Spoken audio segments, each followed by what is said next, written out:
Good afternoon, everyone. I'd like to call the meeting of the City Council and Stadium Authority's concurrent meeting to order. Roll call, please, Assistant City Clerk. Thank you, Madam Mayor. Before I do roll call, I'd like to announce that Councilmember Shahal will be participating remotely under the AB 2449 provision of Just Cause, providing care to a family member which prevents him from attending in person this evening.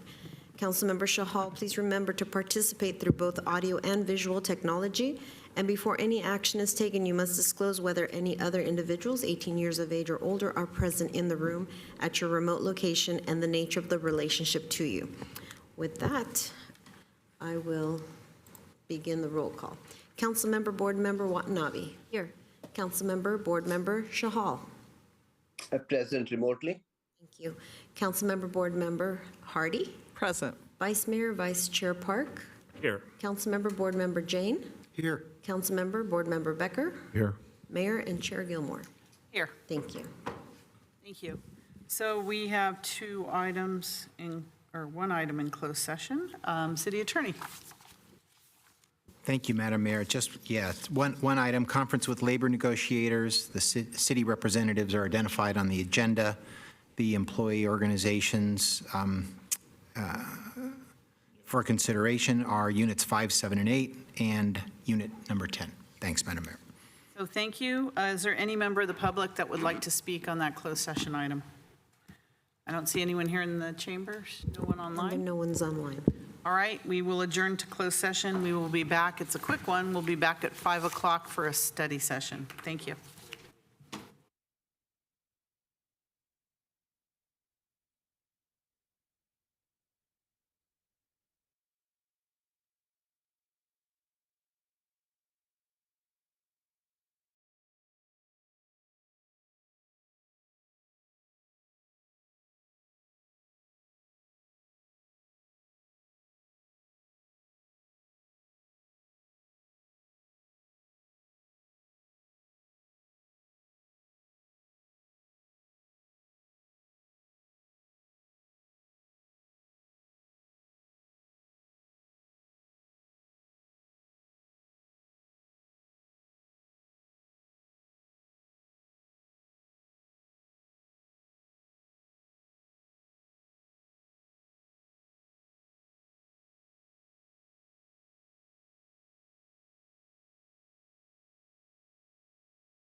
Thank you, everyone. I'd like to call this meeting to order. We are going to start our study session now on the overview of unfunded needs, presentation of revenue measure options, and work plan for November 2024 ballot considerations. I'm going to turn it over to our city manager. Good evening, Mayor Gilmore, members of the council, and members of the public attending remotely. Javon Grogan, City Manager, and I will kick off our presentation. I noticed that the screen is a little zoomed in, so, okay, we fixed that. So we're here for a study session to overview unfunded needs and to discuss potential revenue options for the November 24 ballot. With me today is Assistant City Manager Cynthia Bojorquez, Jeremy Ray, our Deputy Fire Chief, Craig Moback, Public Works Director, as well as Ken Lee, Finance Director, and all five of us will tag team this presentation. So the agenda for the presentation is we will begin with an overview of the city's capital improvement program, often referred to as CIP, and we will discuss challenges of that program. We will talk about our current approach, which is pay-as-you-go. We will talk about unfunded needs. At a high level, we'll drill down on a few projects just to really give you a semblance of the significance of the need. We will then discuss various revenue options and then discuss next steps and a timeline. And then, of course, all important council feedback. And we are here today to provide an overview of the program that we are launching on in preparation for November 24. Why do I hear an echo? I don't know. Maybe I'll step back a little bit. Okay, overview. Our current CIP approach is pay-as-you-go. What that means is we pay for our projects mostly utilizing cash when we have cash. That works when you have cash. That doesn't work when you do not have cash. And so what you'll hear today is most of our programs that are primarily supported by the general fund lack a dedicated revenue stream to support long-term maintenance, repair, and replacement of those capital improvement assets. What we'll also discuss is that the city's capital projects reserve balances are insufficient. Frankly, they're not enough to cover the needs, and we need a dedicated funding stream for that, as well as we need a infusion of cash to address our unfunded needs. As a result of how we fund our capital improvement projects, our capital improvements are often unplanned and urgent. Typically, it's when something breaks or it gets to the point to where we need to take the asset out of service. As a result, it's consequently more expensive, time-consuming, and when we have to redirect funds from the operating budget, it negatively impacts service delivery. And so really, we need a different approach. Our current 5-year CIP program has only 9.9, so under $10 million for all of our general fund assets. We know now, based on an assessment that the city did, that we have $500 million or over $500 million of unfunded needs. Those are known needs. Most importantly, know that there are unknown needs that we have not fully assessed. But of the known needs, $500 million, what do we have saved? Under $10 million. Now, we do have funds, and the city has done a really good job with approving impact fees where new development can pay for new infrastructure or improvements to our parks. However, as you'll hear today, maintenance of our existing parks and replacement of those assets really falls to the general fund and the resources we have, and that's really where our challenge is. Just to note, the pie chart shows where that $571 million comes from. A significant majority, or 42%, is in what's called administrative facilities.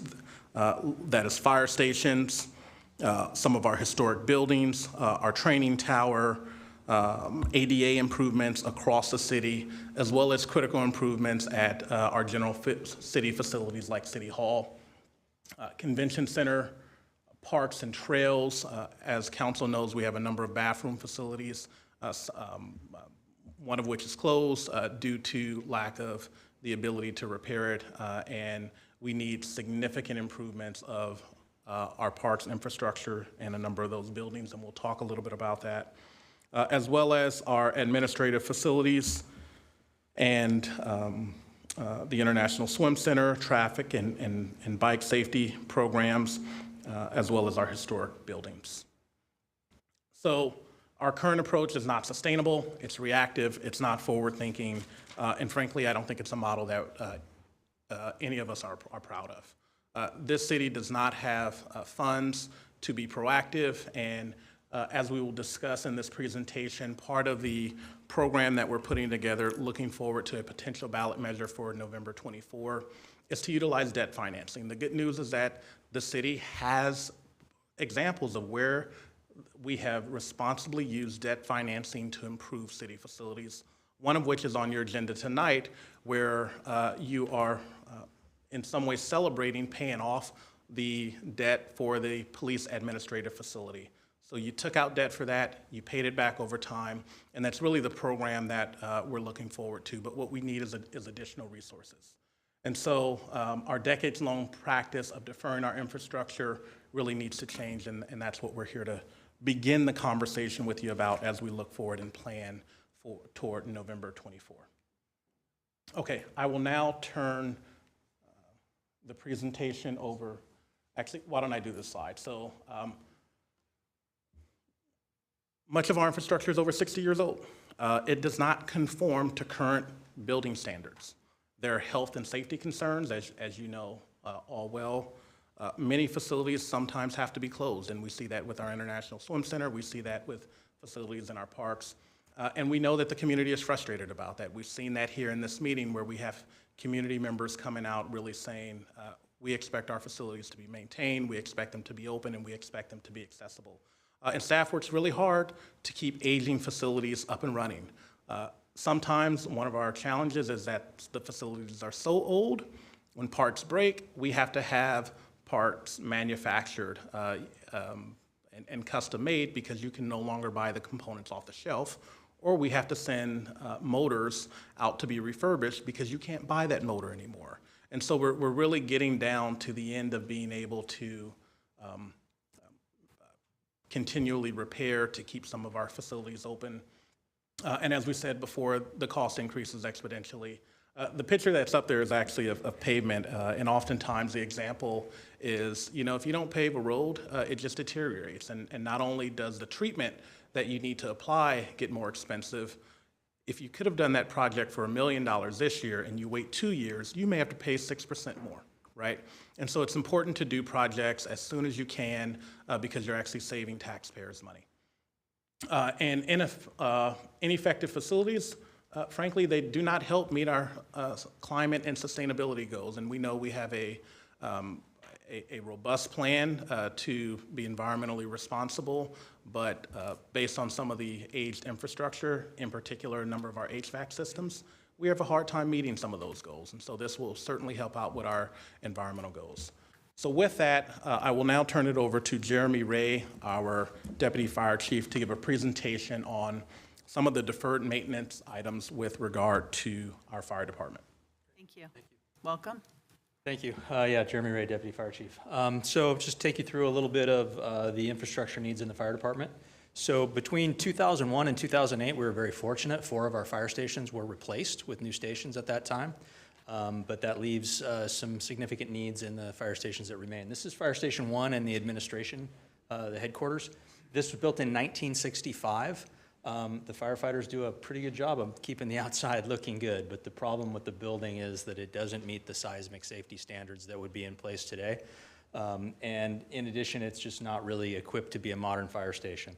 So some examples, those are our protective equipment, the turnouts that are hanging there. That is PPE that should really be stored in a room that has ventilation and protected from diesel exhaust and all the other things that are in the apparatus bay of the fire station. It's being stored in essentially the shop area because the station lacks facilities to store it.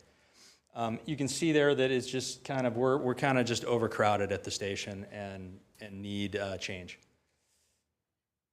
Top slide there, you'll see a handrail. That's just kind of an example of the fact that this fire station is not ADA accessible. When the citywide survey was done, several of our fire stations came up as having significant needs in terms of ADA accessibility. This was one of them. It's also pretty crowded, and in that front office area, you can see that it's pretty cluttered, and also that right in front of that is a counter that also is at a height that's not ADA accessible. The lower left there is, there's a sign up that says women's lockers there, so that there's kind of one side of the locker room for our female firefighters.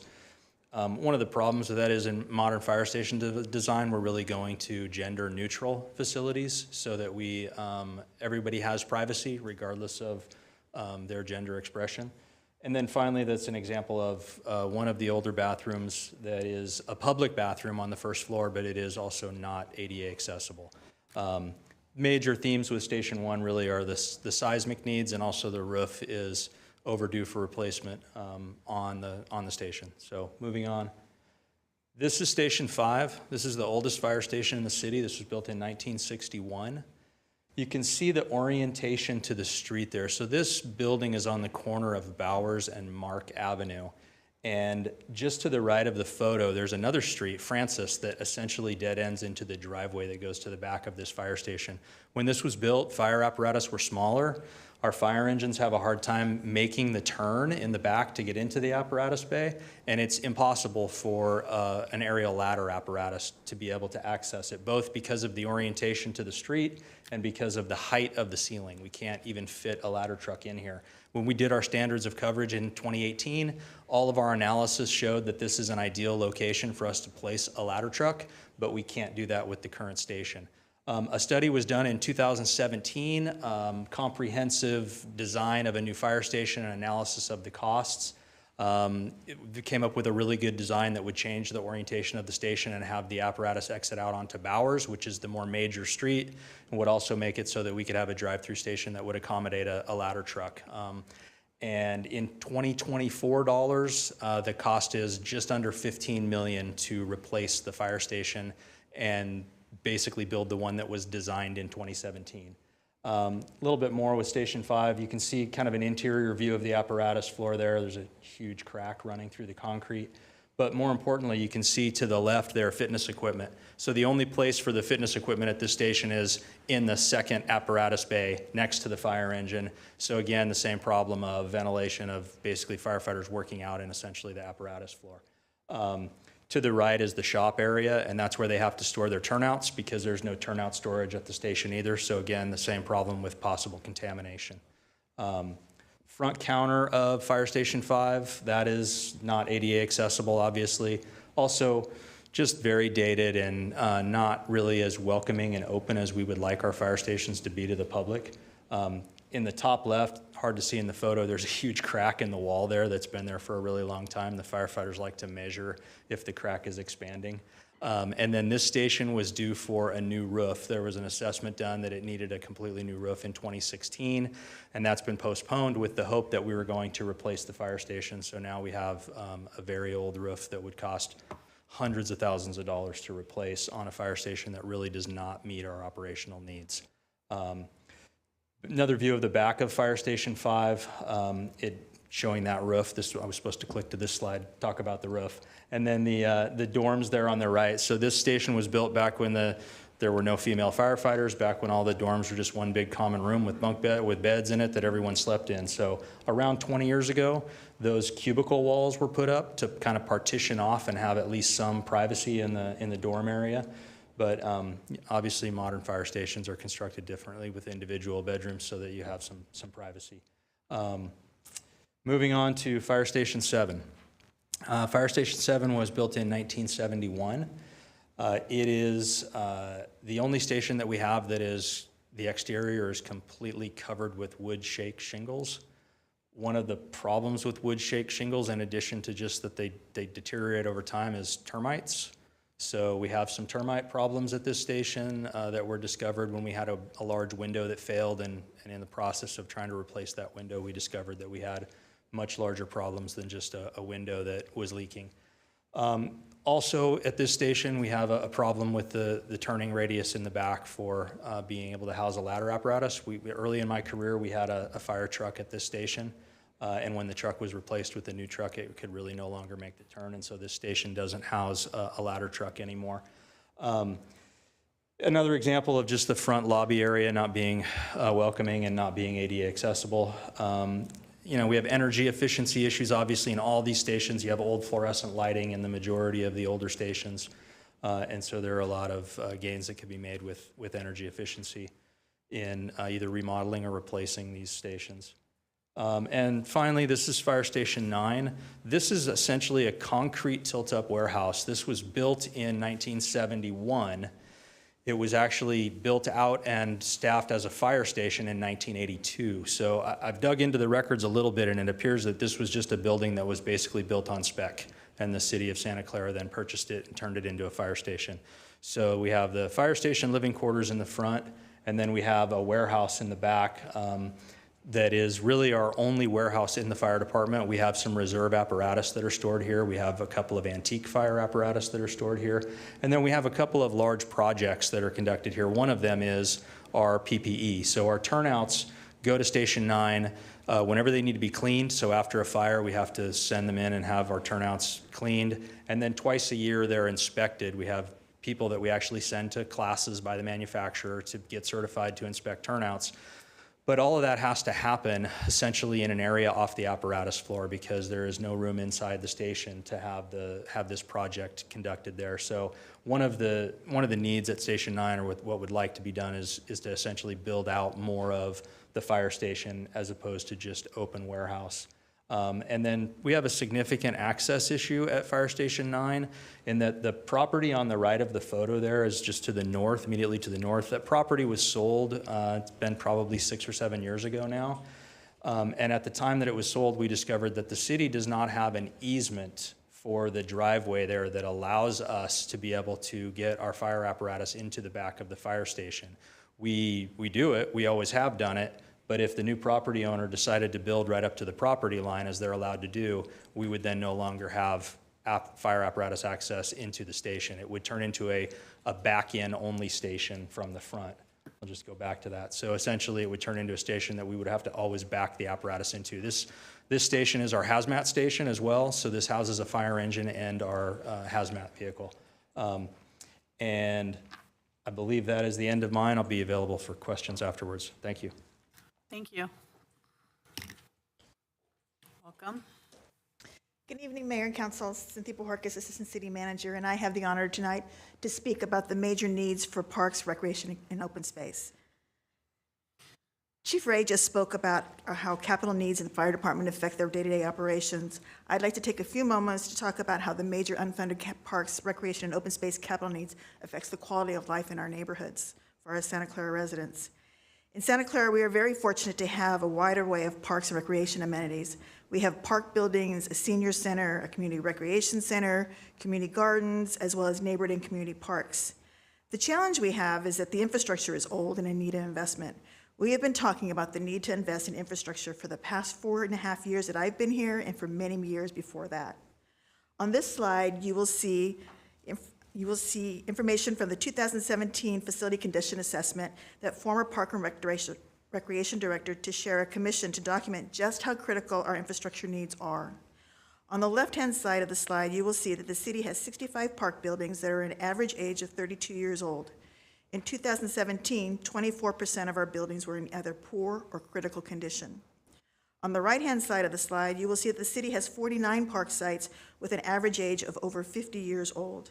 In the case of the city's parks, 47% of the parks were assessed to be in critical or poor condition. It's important to note that this study is over 5 years old. Our facilities have only gotten older, and the need for additional improvements has only gotten worse. Why does this matter? It matters because aged infrastructure affects our ability to serve our community. The Chambers was packed just a couple of months ago with swimmers demanding that we reopen our pools. The challenge that we have is that our pools are so old, it is hard to find parts, as the city manager had mentioned. And when we do, we have found that when we fix one thing, something else needs repair. This slide shows the ISC. It is the most notable of our aquatic facilities, but the city has 11 bodies of water, 3 at the ISC, 2 at Warburton, 1 at Mary Gomez, 3 at the Senior Center, and 2 at Montague. 5 of those 11 bodies of water are over 50 years old. Just this summer, the ISC, the Senior Center and Auditorium, and Mary Gomez were all closed from service. While I want to commend the outstanding job our maintenance staff do, they can only do so much to extend the usefulness of our facilities. Our facilities need investment, and they need major investment. The park and recreation needs of our city continue to evolve and change. The council recently heard from the Senior Advisory Commission about the need for pickleball courts. The Lawn Bowl Group has routinely been before this council to request funding to support their facility. In the coming months, the city will be embarking on a citywide master plan to help guide the smart and strategic investment of limited dollars to meet unfunded park needs. This slide shows some of those needs. Implementation of the Central Park Master Plan that will look to address neighborhood concerns, create clusters of active and passive recreation, and provide new facilities for lawn bowl, aquatics, and other sports programs. While we have a community recreation center and a senior center, much like the swim center, there is not a plan or funding to replace these facilities at the end of their useful life. This past year, in our discussions with the school district, it became clear that the city needs to identify funding to support our share of capital facilities for our joint use facilities, like our youth center and our teen center and our skate park. And finally, we need to fund investment in our trail system to help connect our neighborhoods. These are just some of the major unfunded park and recreation and open space needs that directly affect the quality of life in our neighborhoods. At this point, I'm going to turn the presentation over to Public Works Director Craig Mobeck, who will speak about our unfunded needs in the area of safe streets. Thank you. Welcome, Director Mobeck. Thank you very much, Mayor and Council. Happy to be here tonight. So when we think of safe streets, it's a number of different improvements on different modes of transportation, whether that's bicycle, pedestrian, or vehicles. Over the last several years, we've done a great job in terms of identifying those needs. We've improved on the Bike Master Plan and updated that. We did the PED Master Plan and established that, identifying a number of different improvements in the public right-of-way. And then we've also laid out an uncontrolled crosswalk plan. And so we have over 200 crosswalks in the city that are not controlled, either via signal or the rectangular rapid flashing beacons. So we've gone through and identified those and prioritized those. So the good news is we have plans for those, and it's just, the funding. We use a lot of grant funding when we get it. We use a little bit of local funding, but obviously the costs of those plans just on the high priority projects are in the tens of millions of dollars that are unfunded. We also have a number of additional plans that are in progress. We have a trail master plan. We're identifying future improvements to the trails. We also have the ADA transition plan underway, and that not only looked at public facilities, but it also looked at work in the public right-of-way to make those facilities more accessible. Again, those projects have identified and will identify kind of the priorities. However, the bulk of those dollars are going to remain unfunded. And of course, you know that we have the Vision Zero plan. We've obtained grant funding, so we're going to be moving forward with that. That will be another great plan that will identify a number of improvements. However, again, the funding is what we'll need to move forward with the bulk of those. Aging infrastructure, obviously, a city of our age has a number of facilities that need improvement. Traffic signals and traffic equipment are no different. That infrastructure, a lot of it is very old, so we want to go through a process of updating that equipment and changing out signals and poles, adding new turn signals, things like that. Obviously, that costs money to do those things. And lastly, I'll just touch on pavement maintenance. Our staff does a great job with the dollars that we have through gas tax money, vehicle registration, SB1, and Measure B. Approximately $7 million a year in that funding, and we move forward with our pavement program, and we work on the high priority streets that need attention. We do know that, as we target a pavement condition index of approximately 75, we're in the low 70s right now, which is good. However, we know that the further we defer maintenance, those numbers start to slip. And we know that we could probably use double the money we have right now to continue to make those improvements just to keep the PCI at the level that it's at right now. So those are just some of the improvements that are unfunded in the Safe Streets arena. And that concludes my discussion points, and I'm going to turn it over to Ken Lee, Director of Finance, to talk about some revenue options. Thank you. Welcome, Director Lee.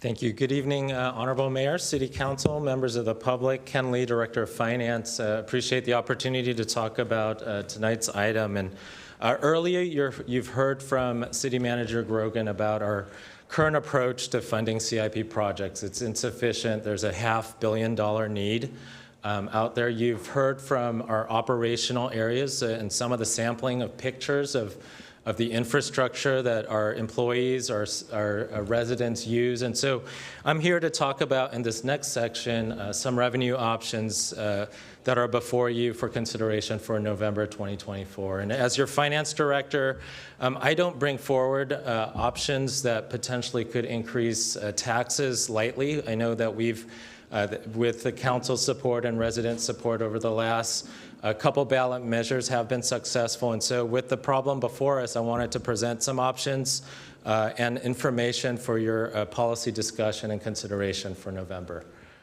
So with that, on this slide, the next two slides, I wanted to present just some background information about 4 revenue options that we'll focus on tonight.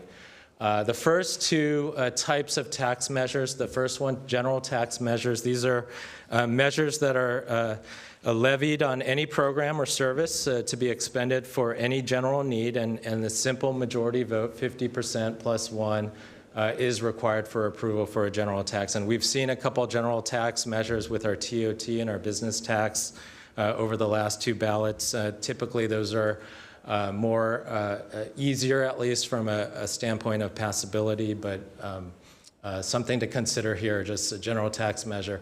The second type of tax measure, some cities, we've seen it with the county, we've seen it with school districts, special purpose taxes. These are dedicated for a specific type of need. You've seen it for homelessness and transportation in some of the cities in our county, and these types of measures require a 2/3 supermajority vote, and so a little bit more difficult, but as far as dedication of source, it does provide a means and a dedicated revenue stream in order to address some of the needs. You'll hear in each of my 4 revenue options presented in these slides some of these considerations, factors to consider when evaluating revenue options. So just going down the bulleted list here, for what purpose? What issue, what problem, what policy consideration are we trying to solve? In this case, we do have a very large capital infrastructure need. You've heard presentations in the past about our ongoing structural deficit, and you've heard from City Manager Grogan tonight that we need an ongoing, a proactive approach of funding in terms of our capital infrastructure and to move away from a pay-as-you-go system. So some of these revenue options that I'll present, we'll consider that.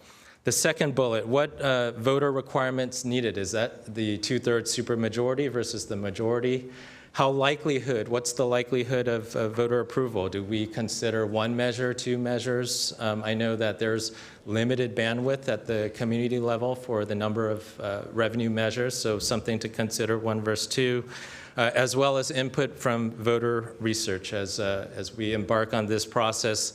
Likely going to do significant specific research with regards to what the community thinks about certain areas. The 4th bullet here, revenue potential, how much money is created from any of the various revenue options. The next bullet, stability of the source, is it a one-time infusion of dollars to help address the large need that we have? Or is it ongoing dollars that will help us plan for and fund some of the maintenance and forward-looking growth and infrastructure needed to our community? And then that last bullet, it's one of the more important ones, who's paying for this? And so important that the various options I present have different financial impacts to various stakeholders in the community. So how do we meet our need? It's a couple options here for November 2024 if we're focused on 1 measure and priority. If that priority is infrastructure, we feel strongly that a general obligation bond measure could provide a large influx of dollars to address some of those needs at a one-time basis. If a second measure is considered and included for ongoing general purposes, here are three options in no particular order here: a library or community services parcel tax, a documentary transfer tax, and then a sales tax.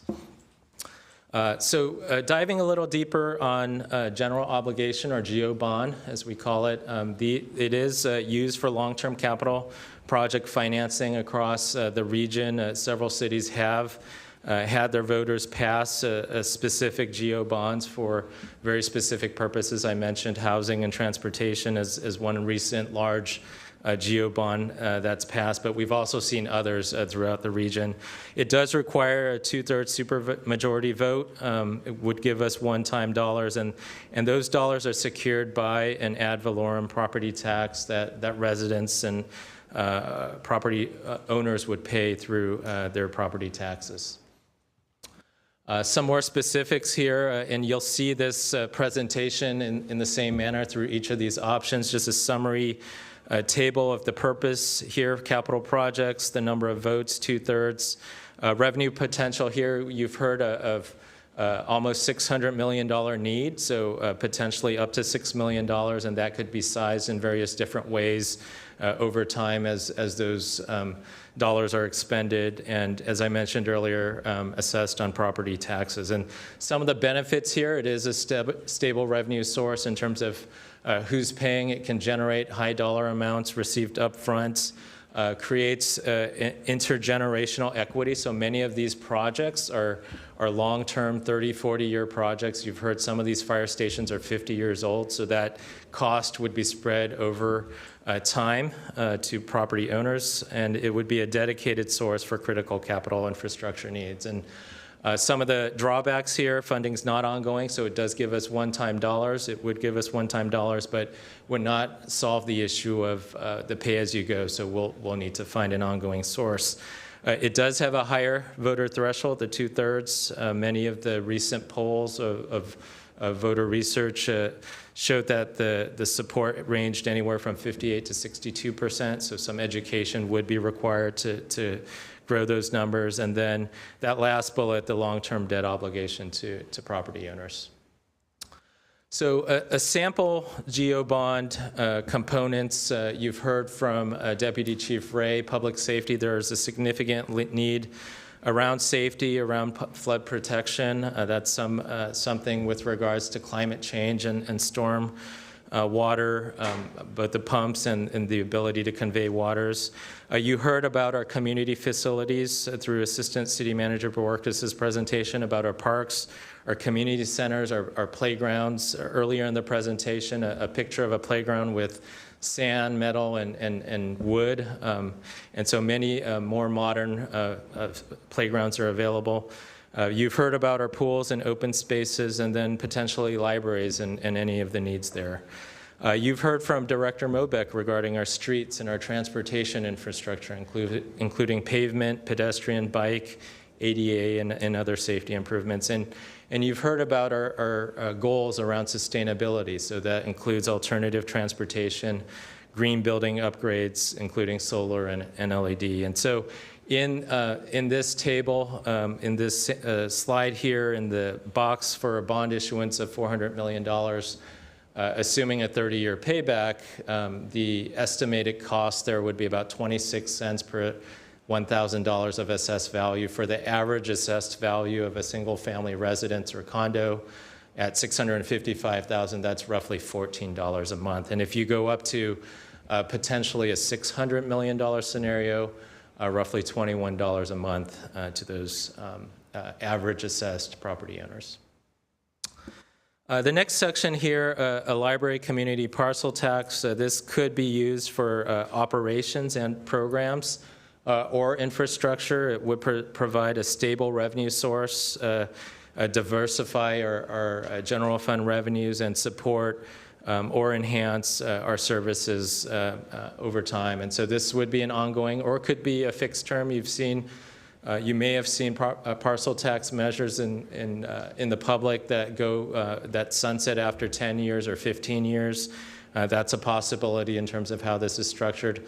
Typically, it's levied on a property owner's tax bill. It could be a fixed amount based on a per parcel. It could be square footage or building base. Typically, the more complex you design a measure or a parcel tax, the more difficult it is to educate the voter. So a lot of jurisdictions will simply go on a per parcel basis here. Purpose here in this scenario, dedicated for a library and community services. With that dedication, it would require a 2/3 vote to pass. Some of the benefits, it would be a stable revenue source for these very specific high priority needed service areas. It's ongoing. It could be used for both operating and capital. The drawbacks to the right there, a higher voter threshold. Some less limited flexibility could only be used for those specific purposes, and then it would not address our upfront need for infrastructure, the $500 million need. Some of the highlights here, it would be dedicated for library or parks. I talked about you could design or create a parcel tax any different ways. The first one there is the most common one, a flat tax on a parcel. But could be designed on both the land or infrastructure that's assessed. In the box here, a sample $50 parcel tax would generate approximately $1.5 million for these specific uses. Third here, sales tax, and this is one that you see from jurisdictions very recently. At least 2 jurisdictions within our county over the last 5 years and through COVID have had successful sales tax measures. It could be used for any purpose. There are limitations on capacity, so that table on the upper right here show that we have. When you look at all the different sales tax measures from the different jurisdictions, in the county, we have a 0.25%, 0.25% capacity here. It is, our sales tax is lower than half of the regional areas, cities in the county, lower than Campbell, Los Gatos, Milpitas, San Jose. When you look at some samplings of what an 1/8 of a cent could bring us, approximately $6 million. If you go up to the 0.25% threshold there, about $12 million. Similar slide here summarizing general purpose would require 50% plus 1, anywhere from 6 to 12 million or more. Could be used for any purpose. Operating capital would be applied to a very broad tax base, both visitors contributing as well as those residents purchasing and people throughout the day purchasing goods or, within our city. It's a lower voter threshold. It could be ongoing. The drawback on here is just it's a less stable revenue source. So with the economic fluctuations, we've seen sales tax go up and down through different recessionary or slow periods. And some may view this as a regressive tax, so that's on the list of drawbacks. The fourth option here to consider, a documentary transfer tax. This is a tax that could be used for any purpose, a general purpose tax. It is imposed when a transfer of real property is conducted from either a person or entity within our jurisdiction based on the sale price of that property. The current transfer tax is the minimum, so it's $1.10 per $1,000 in sale. Of which the city receives 55 cents, the county receives the other half.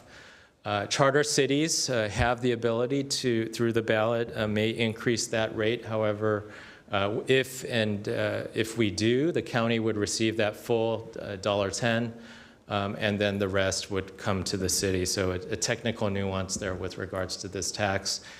Currently, our revenue source, this revenue source provides $1.6 million, an increase to $3.30, which is a common number for many other charter cities.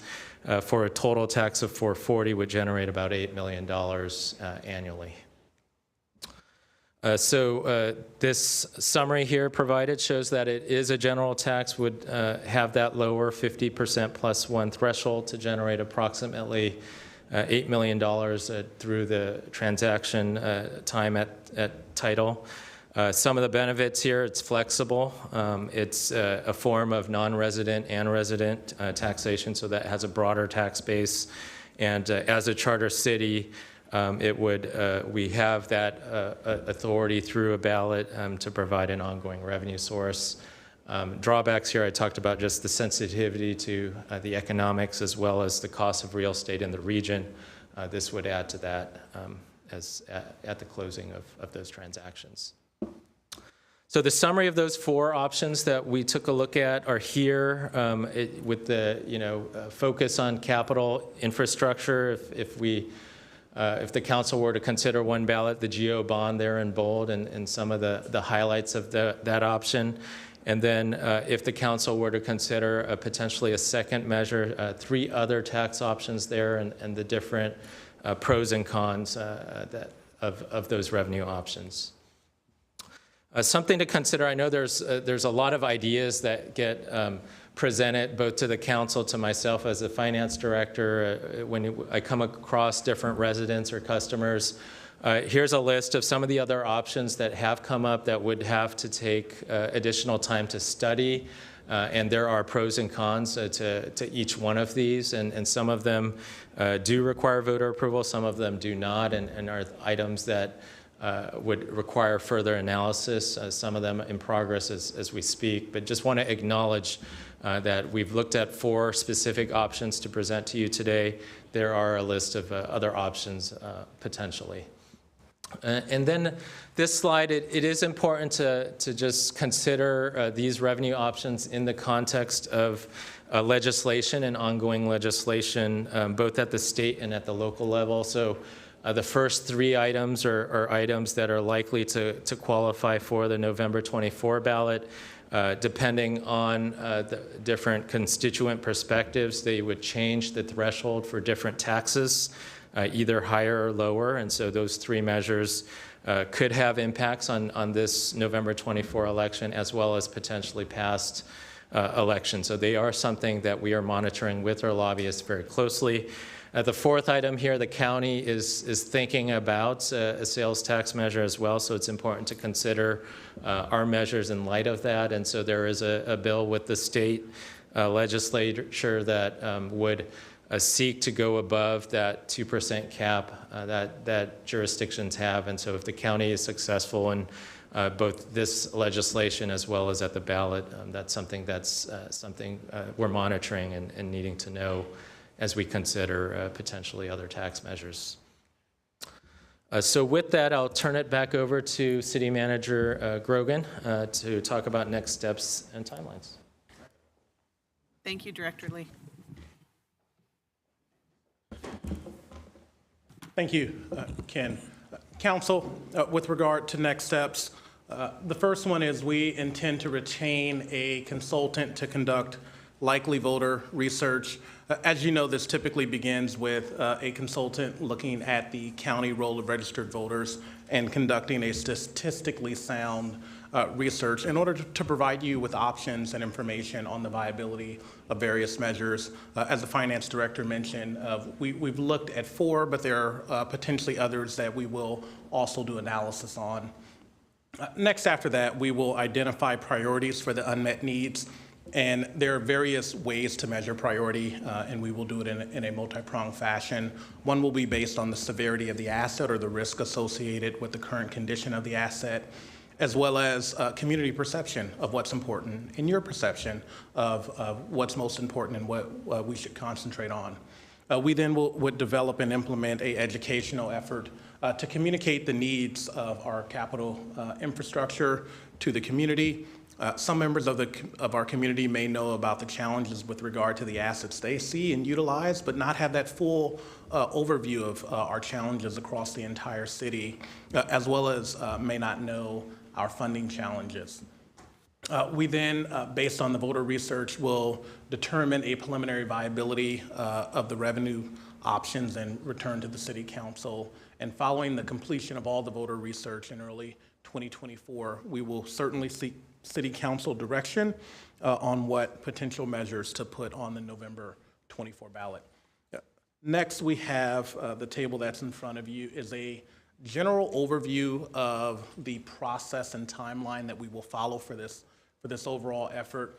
Know that there will be various check-in points with you as a city council. We are here today having our initial study session as we launch this current effort. We then will have the consultant perform their voter research and community interest poll on the various measures in January of next year. We then will review the consultant findings with the city council. In February, we will also conduct community outreach and education on our various infrastructure challenges. And then we may very well conduct follow-up voter research if necessary and potentially implement a second likely voter poll as we distill down the options that the city council wishes to consider. All important to note that in July of '24, 88 days before the election cycle, the city council does need to make a final determination of which ballot measures it would like to put before the city on the November 24 ballot. As the finance director mentioned, there are a number of state measures that will be on the November 24 ballot, but there's also more local measures, county measures, and special district measures, and so all of those will have to be taken into consideration. And once the city council makes a decision to put a measure on the ballot, know that, I know you know this, but staff is reserved for advocating in favor. We really do professional staff work to inform the council and educate the community. And we will issue community mailers as typical, but we will not and cannot go out and actively campaign for the success of the measure. Our role as professional staff is really to provide transparent education on the city's needs, and the election date will, of course, be in November of '24. So the recommendation, the first one is note and file. We are not ready to have specific direction from the city council on what measure to pass. As you know, we need to do a lot of work to give you the full complement of information to make that decision. However, we are here today to receive general feedback on the proposed scope of work that is outlined as we launch this effort. So I want to thank the City Council and the members of our team that have supported this presentation, and we are here for any questions that you may have. Thank you for all of that information. It's very helpful. So I'm going to ask the council now for your feedback, questions that may be answered tonight, or they may need further explanation at our next presentation on this item. So we'll start with Councilmember Becker. Thank you, Mayor. And thank you, staff, for the presentation. You know, on National Night Out, I heard a lot from our community about a lot of the infrastructure needs that we have, for anywhere from pools to community services, our libraries, and to library hours. So I've heard all this. Trust me, our ears are wide open, and I think all my colleagues are pretty much hearing the same thing. I see the most common thing that we should be approaching is we should be looking at the infrastructure bond. That is the first one. The second one, I think, is some kind of tax bond. My first major question, which can be answered not immediately but later on, the first question I had was, can we do both measures? I think you pretty much answered that question, but is 2 too many or is 4 too many? What would get basically voter fatigue? Secondly, when we talked about, basically we voted in 2018 for cannabis tax, Measure M was the measure, and it goes basically to the police, fire, and looks like public safety. So I want to look in further ideas of how to regulate that, creating our own regulations. That includes anywhere from private security for 24 hours. Also, it's the dead or heavy police oversight. I think we could have strict rules with massive profits. At the same time, going back to our proposals for ballot measures, I mean, when I hear Lawn Bowl, you know, continually complain that they don't have a Lawn Bowl facility that we promised for, I think, 20 years. When I hear crosswalks and I hear safety issues, when I hear fire stations, which I'm really glad I got to do the fire station tours. I toured Fire Station 5 and Fire Station 7. And it's really disappointing because it's seeing that we are so behind the curve on funding these infrastructure needs that it makes me wonder, what were we doing with our money and resources for the last 20 to 30 years? Well, I can name one thing. We built a stadium. That's the one thing we did in the last 20 years. And it's like we didn't fund any of the major needs besides actually building a library. So I see these things, anywhere from City Hall, which was named, the training tower, which I did go on that training and that tour for the fire stations. That was concerning because seeing how bad it was, and what I heard from staff, what I heard from members of the firefighter team, to actually then seeing it in person, it speaks louder than words. The community centers, I think, is important. The ISC, I know I had a meeting with the swim club just recently, and they were telling me that the solar panels on top of the ISC don't even work. I don't know if that's a true fact, and that is right there going, well, why are they even up there? So there's a lot of issues that we have. I think that we can find solutions. And so my next question is, after speaking to the swim club, was what if we are in an emergency need of fixing the swim center immediately? Is there a way that we can take out a loan? Or how does that work? And then when we go get an infrastructure bond, would that be able to help cover those issues? Because I know that is one of the major concerns of the swim club. They're like, well, is there a way that you can do something immediately and then find a way to pay that back later on? I hope that's kind of a solution. But what I'm focused on in these measures moving forward is putting a ballot measure for all infrastructure needs, anywhere from community centers, parks, streets, lawn bowl, all the way to the other measure, which is, personally, I feel one measure is money up front, and then another measure, I think, is an ongoing tax. And I think, residents, after speaking to them on National Night Out, they want their pools back. They want their library hours back. They want their community back. And if we can do that and we put this on the ballot, sure enough, I think residents will surely agree with us that after 50 to 60 years, it's due. So those are my two questions, but also those are my thoughts on what I think we should be moving forward with in the 2024 ballot. Thank you. Councilmember Jane. We talked about capital improvements tonight, but we do have a budget deficit. So I'm wondering, a structural deficit ongoing. So I'm wondering why we're focused only on revenue for capital improvements. And then I don't quite understand why a general obligation bond can only be paid by property taxes. Why couldn't it be paid by other forms of revenue? And then what would be the revenue needed to service a $400 million GO bond? What do we need? And you talked about, how much it would take. It's like 26 cents per thousand, which is $14 per average assessed household. But I don't understand how much we actually need, because I think the other thing was that when we were looking at the parcel tax, a $50 parcel tax only generated like $1.5 million. And that's more than the $14. So I'm trying to understand how those numbers work out. And then finally, I always like to compare it to our neighbors. What are their unfunded liabilities? Do we really, it would be great if we could get rid of the whole $571 million, but, I don't think the voters have the appetite for that. So what is reasonable to bite into that legacy, I'd say debt. So those are my questions. Thank you. Thank you. Councilmember Hardy? Thank you. Lots of numbers. I can see we're going to have to do a general obligation bond. It's pretty obvious. Now, I was trying to catch the numbers as fast as I could, and I heard 400 million would average out to $14 per month, and 600 million would be $21 per month.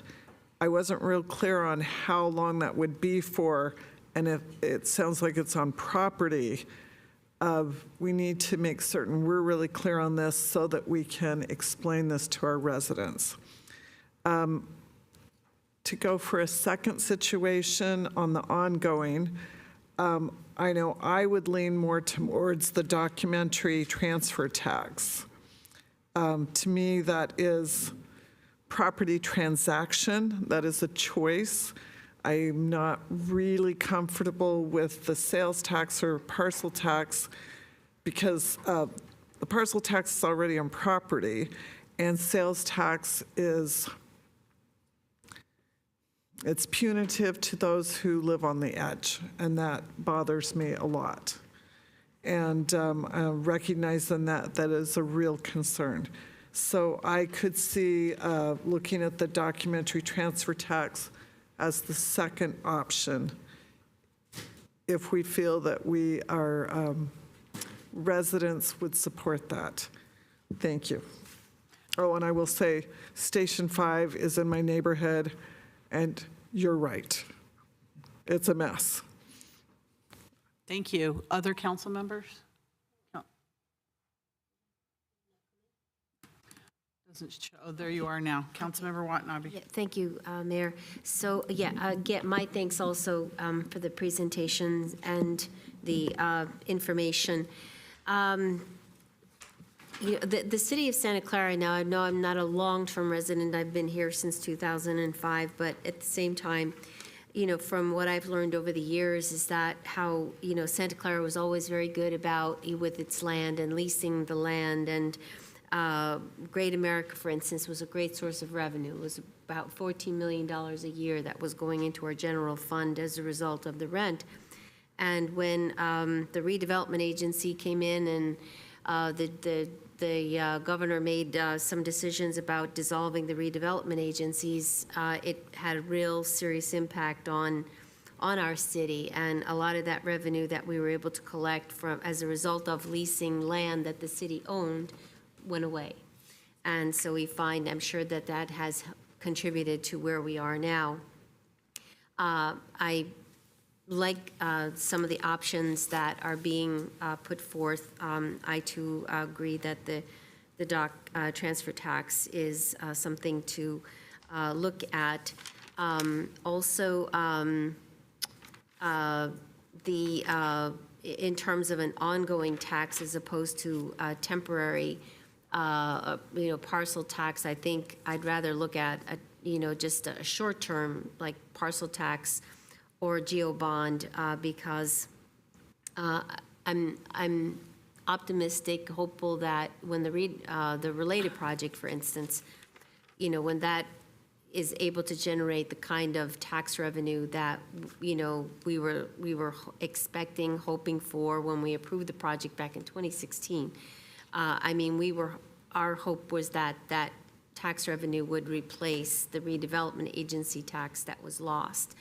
And so I wouldn't want, I want to be mindful of the residents and how many measures are put forth for them to approve. That's why I say short-term as opposed to long-term.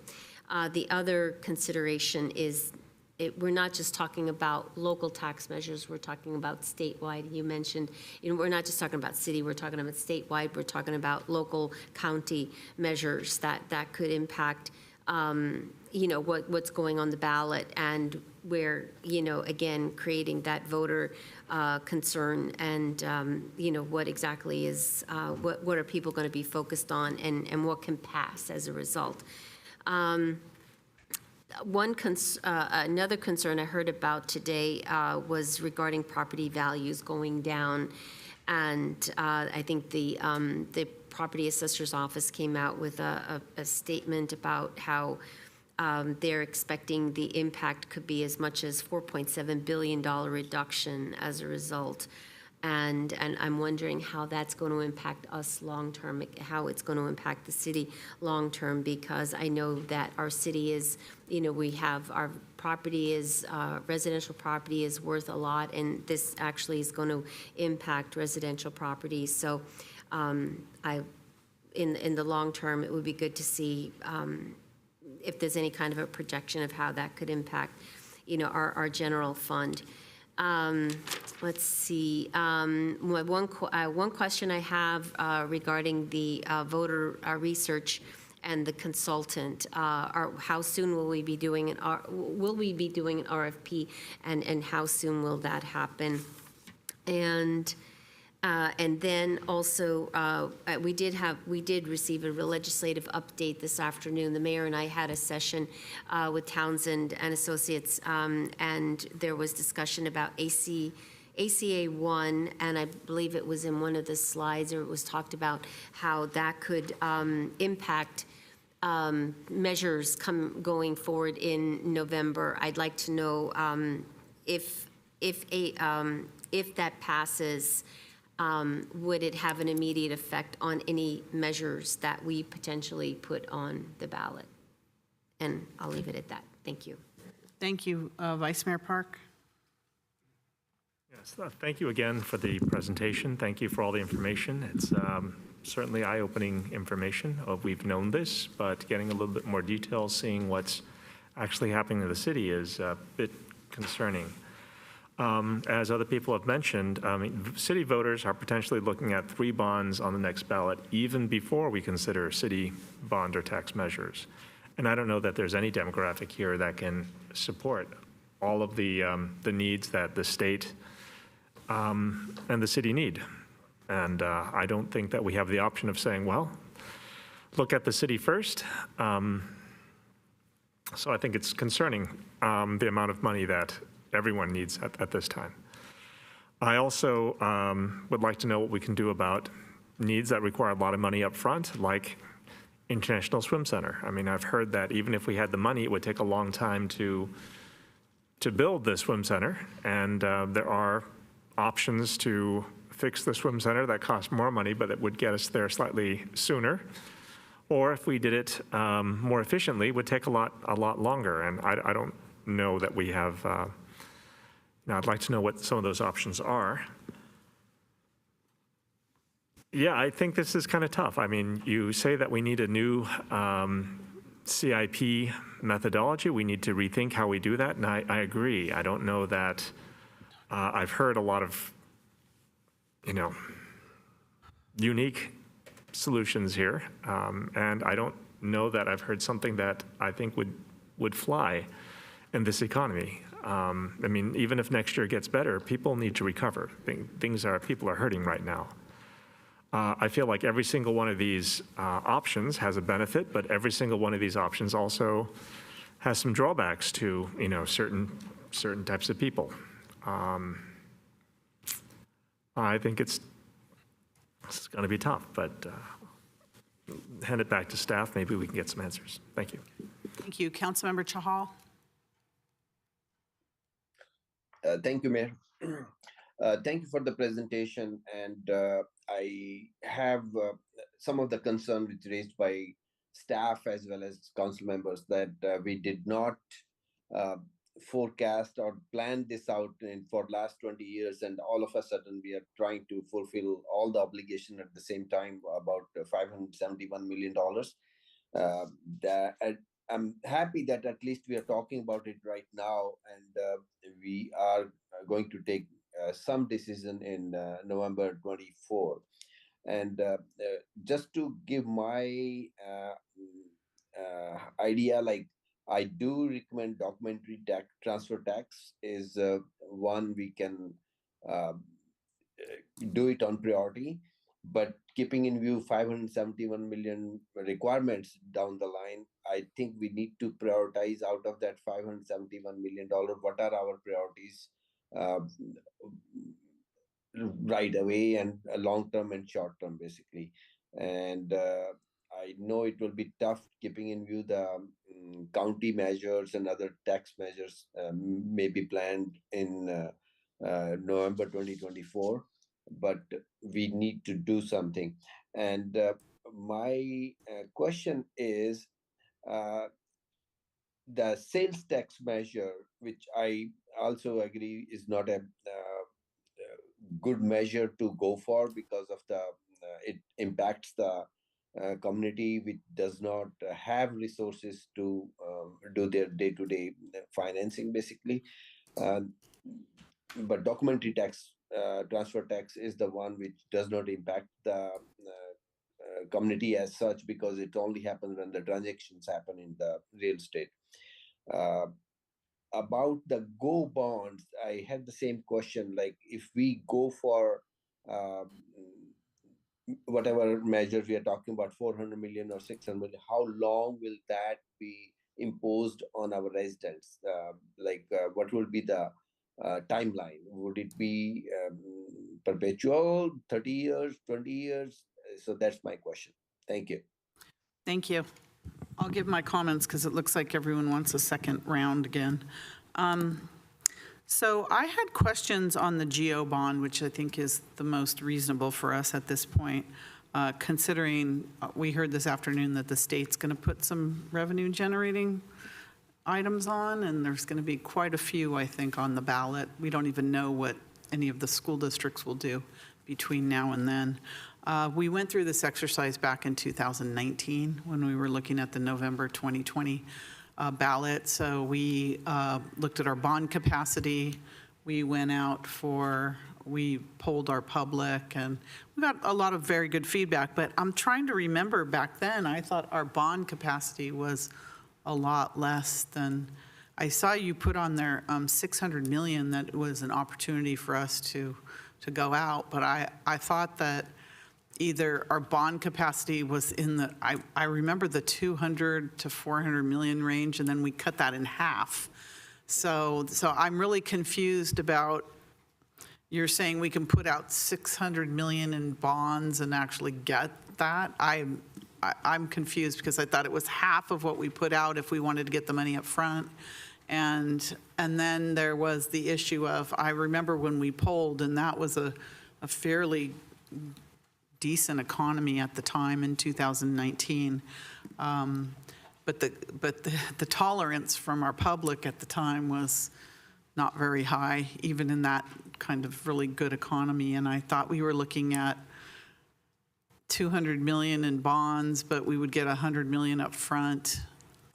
So I need a clarification of, if we put out whatever number we put out, do we get half up front, or do we get all of it? Because I'm remembering half. So I just want a clarification of that, because, it's important. And I remember at the time, the staff priority needs were very practical, but they didn't line up with what the public wanted. So I think we're going to end up with the same type of, compromise in terms of what do we put out there that's going to make, the election successful in the community, but still fill the needs that we need to fill. That's going to be a very delicate balance, especially if we're competing with other revenue generating issues and bond measures at the time, which I think we will. I'm never for anything that adds money to anybody trying to buy a house in Santa Clara. So the documentary transfer tax, certainly that's exactly what it does. Our housing is already too expensive. And when you add that on, and that was one of the benefits of Santa Clara not having a documentary transfer tax, is that the buyers in our community could get a little bit of a break on the high cost of housing. But if the council wants to do it, it just adds to the cost of housing. But I think the GO bond is that's what we need to focus on. But we need to put things in there that are going to resonate with the community, like, fire service, fire stations, parks, libraries, those kinds of things, mixed in with infrastructure that isn't maybe as sexy as some of the other projects, but that are needed in there. So it's going to have to be, and believe me, when we poll, whoever you hire and we get out there and poll, we're going to have a very good idea of what the tolerance level is and what needs to be in. And I remember specifically that last time we went out, we were only polling at like 55% or something, which wasn't high enough for us to feel comfortable going forward. So we were going to have to do some changes, but then the pandemic hit and it went out the window. But one of the things that I remember the pollsters specifically came back with was that whatever we ask for, we have to clearly state to the community why we need it and why they should support it. The why was a really big part of the question that went out there. So I suspect it's really going to be the same now. We have to explain why we need it. So, you know, I'm glad we have some time to really get through this and really, you know, have someone get out there to see what our community is going to be able to tolerate with something like this. But if someone could explain how, if we go out for 600 million, what actually do we get up front? Okay, so, all right, Councilmember Jane, you have an additional comment or question? Yeah, Santa Clara has this incredibly unique opportunity or asset, and that is Silicon Valley Power. I don't know why we didn't consider Silicon Valley Power. Silicon Valley Power, the city gets 5% off the top of the electricity sales, which is about $550 million a year. We generate like $30 million for the general fund from Silicon Valley. Our electric rates are 58% less than PG&E. And so if we took that, say, 5% and brought it up to 8%, you know, we would generate an incredible amount of money, and that could pay off a general obligation bond. The residents actually only pay 6% of that 30 million. So if we were to raise that 5%, I think it would take a charter amendment, but if we were to raise that, even double it, we'd be way below PG&E rates, and we'd generate another $30 million. So I don't know why that was not considered. Thank you. Councilmember Becker? Thank you, Mayor. I wanted to clarify on when I was going through the last round was about what tax I would have preferred, and that was, I think, a document transfer tax. And I feel that was the safest one. I agree with Councilmember Hardy on that one. And I think it's safest because these are million-dollar homes that people are buying as well. I do want to echo what Councilmember Chahal was saying. You know, I agree with him 100%, and I'm glad he identified the same thing I was seeing, which is we cannot continue to kick the can down the road, and I think this is the right time to do it. Also, you know, I heard the words about the appetite for this, and if our city will have the appetite. I think we will have the appetite because these are resources that this community is using on a daily basis. Because I think if the community had an appetite for a $1.6 billion stadium, we have the appetite, I think, for $500 million in infrastructure needs. So I guess this is the appropriate time, but it says that we do need to make a motion for note and file. Yeah, you can make it now. Okay, I'll make that motion. Yeah, we're just note and filing. Yeah. No matter what, we're going to note and file. Second. Okay, we have a motion second to note and file. We'll get the questions answered before we do a vote. Oh, Councilmember Hardy, your light's on again?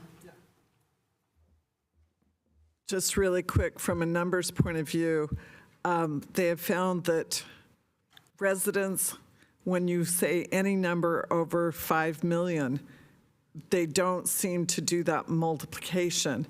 And that's why when you talk about what would it cost you, it's best to do it per parcel or per person and break that down so that there's a real understanding, because when you look at 14 to 21, then you're looking at something that makes sense. If you talk about 400 million or 600 million, you're going to get the same reaction. I think that's a law now where you have to put per person. I thought it was. All right, go ahead, City Manager. Oh, Vice Mayor Park? Yeah, I had a question about documentary transfer tax. I mean, what I heard is that the county must get a base $1.10 for each $1,000 of property sale price, but charter cities can change that. But they still must get their $1.10 base, which means if we raised it to $1.11, we would only get 1 cent of taxes. We'd actually have to raise our documentary transfer tax to $1.66, for example, to get more than the 55 cents per $1,000 we're getting now. I just wanted to clarify, is that understanding correct? Thank you. All right, City Manager, you have all of our questions or comments. Sure. Thank you, Mayor and Council. Yes, we have all the questions and comments. I think many of them we can answer tonight, but certainly we will do more work and give you a full complement of our analysis when we come back to you. I think Right. just based on the I just wanted to say, because I want to, end shortly so we can have a break in between, but go ahead, whatever Absolutely. you can answer tonight. So Thanks. I think between myself and Director Ken Lee, we can address some of the questions. Just going back to the last question about a documentary transfer tax, Vice Mayor Park, you're exactly right. We would have to raise it above the county base. It's important to note that a documentary transfer tax can be both on residential and commercial, or commercial only, or residential only. And so as we do more analysis and look into that, that is a nuance of that potential tax measure that we can and will investigate. There was a question about, or several questions about the International Swim Center and what can potentially be done and can we take out a loan. Without going too deep into our challenges with the International Swim Center, I think that there are various options. Unfortunately, most of the options come down to essentially a rebuild of the entire facility when that will be needed. As you know, we have a facility assessment ongoing and we will have the results of that soon. The question of can we take out a loan, there are various financing and debt mechanisms that may involve not going, or that will involve not going to the public on a ballot. The challenge with those is that we need revenue to pay that debt. And so the options that we're discussing tonight are really reflective of our financial reality, which is we do not have surplus general fund dollars to go out and obtain a loan or other debt financing and pay that back. And so any measure that we look toward to improve our infrastructure really needs to come with additional revenue. There was a question from Member Jane that was related to why are we not looking at our operating deficit? A very important question. In answering that, we would be remiss if we don't point out on the record that the city has been very financially responsible. Going into the recession, we had healthy reserves, approximately $80 million.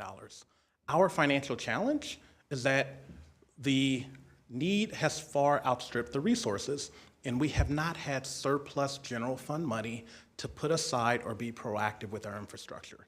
That does not mean that the city has squandered any money. It means that unfortunately, much of our infrastructure is over 60 years old, and during the annual budgetary cycles that I know council knows very well, a lot of important needs are left unfunded. And unfortunately, when you have to make decisions about providing important public safety and other services, sometimes when there's not enough money, what happens is putting money aside for that infrastructure challenge. And I think that has largely been the case here. And so as we look at the options for November 24, we really did concentrate on first priority is a ballot measure that would help with our infrastructure challenge, because that has been, or that is, when we look at our financial portfolio, our greatest need right now. There are options that we discussed that may provide ongoing revenue to help out with the operational deficit.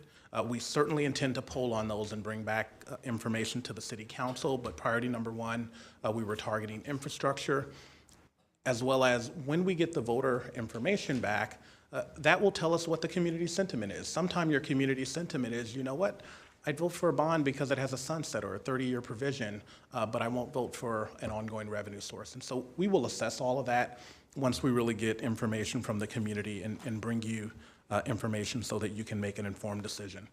There were a number of questions around how long would the term of a general obligation bond. The payback term of the bond would be 30 years. However, it's important to note that we would target, like most cities, a series bond where there are several series. Once you actually sell a bond, there are time periods that you have to expend those funds. So even if the city was successful on the ballot and having a $400 or $600 million bond, it does not mean that we would immediately sell $400 million of bonds. We can't do that much infrastructure immediately. And so we would likely do it, depending on the threshold, in 3 or potentially even 5 series, where we sell a portion over time to design, build, and implement that infrastructure, and then sell the next series. And so each bond cycle would be targeted at this point at a 30-year payback cycle, but they would be sold over time. What is the timing of a RFP for a ballot consultant? We have a draft ready. I think we will be able to put that out for solicitation either later this week or early next week, following the conclusion of tonight's presentation. I think Councilmember Watanabe mentioned the city's long history of retaining property and some of the financial challenges with the dissolution of redevelopment. I would only concur with that sentiment in that significant funds were taken away from the city with the dissolution of redevelopment, and many properties going back on the tax rolls, such that, as you know, we get about 10 cents on every property tax dollar. And so that is certainly a challenge. A question was mentioned with regard to ACA 1, a potential measure from the state on the November ballot, and how that may impact the various measures. Absolutely. That measure does have what's called a clawback to January, to any measures that were passed as of January 1, 2021. And so it would include anything that is on the November 24 ballot. Whether that item actually makes it on the November 24 ballot is yet to be seen. It has qualified, but there's a lot of work at the state level on that. And so know that we, as well as other cities, are closely paying attention to ACA 1. And by the time the council has to make a final decision on putting a measure on the ballot in July, I do think there will be additional information out from the state on what may be on a November ballot with regard to ACA 1. There was a comment/question from Vice Mayor Kevin Park stating that of all the solutions, none of them were unique. I would sort of concur with that. We're talking about infrastructure, which I think the mayor called unsexy, but oftentimes there was a recent story on NPR that defined infrastructure as the thing you don't think about until it breaks, right? And unfortunately, there's no silver bullet. And the communication that we need to do with our residents and the tools that are in our toolbox to solve this problem, unfortunately, based on our financial portrait, really have to come with additional revenue, given our general operating deficit, as well as the desires to continue to provide high-quality services to the community.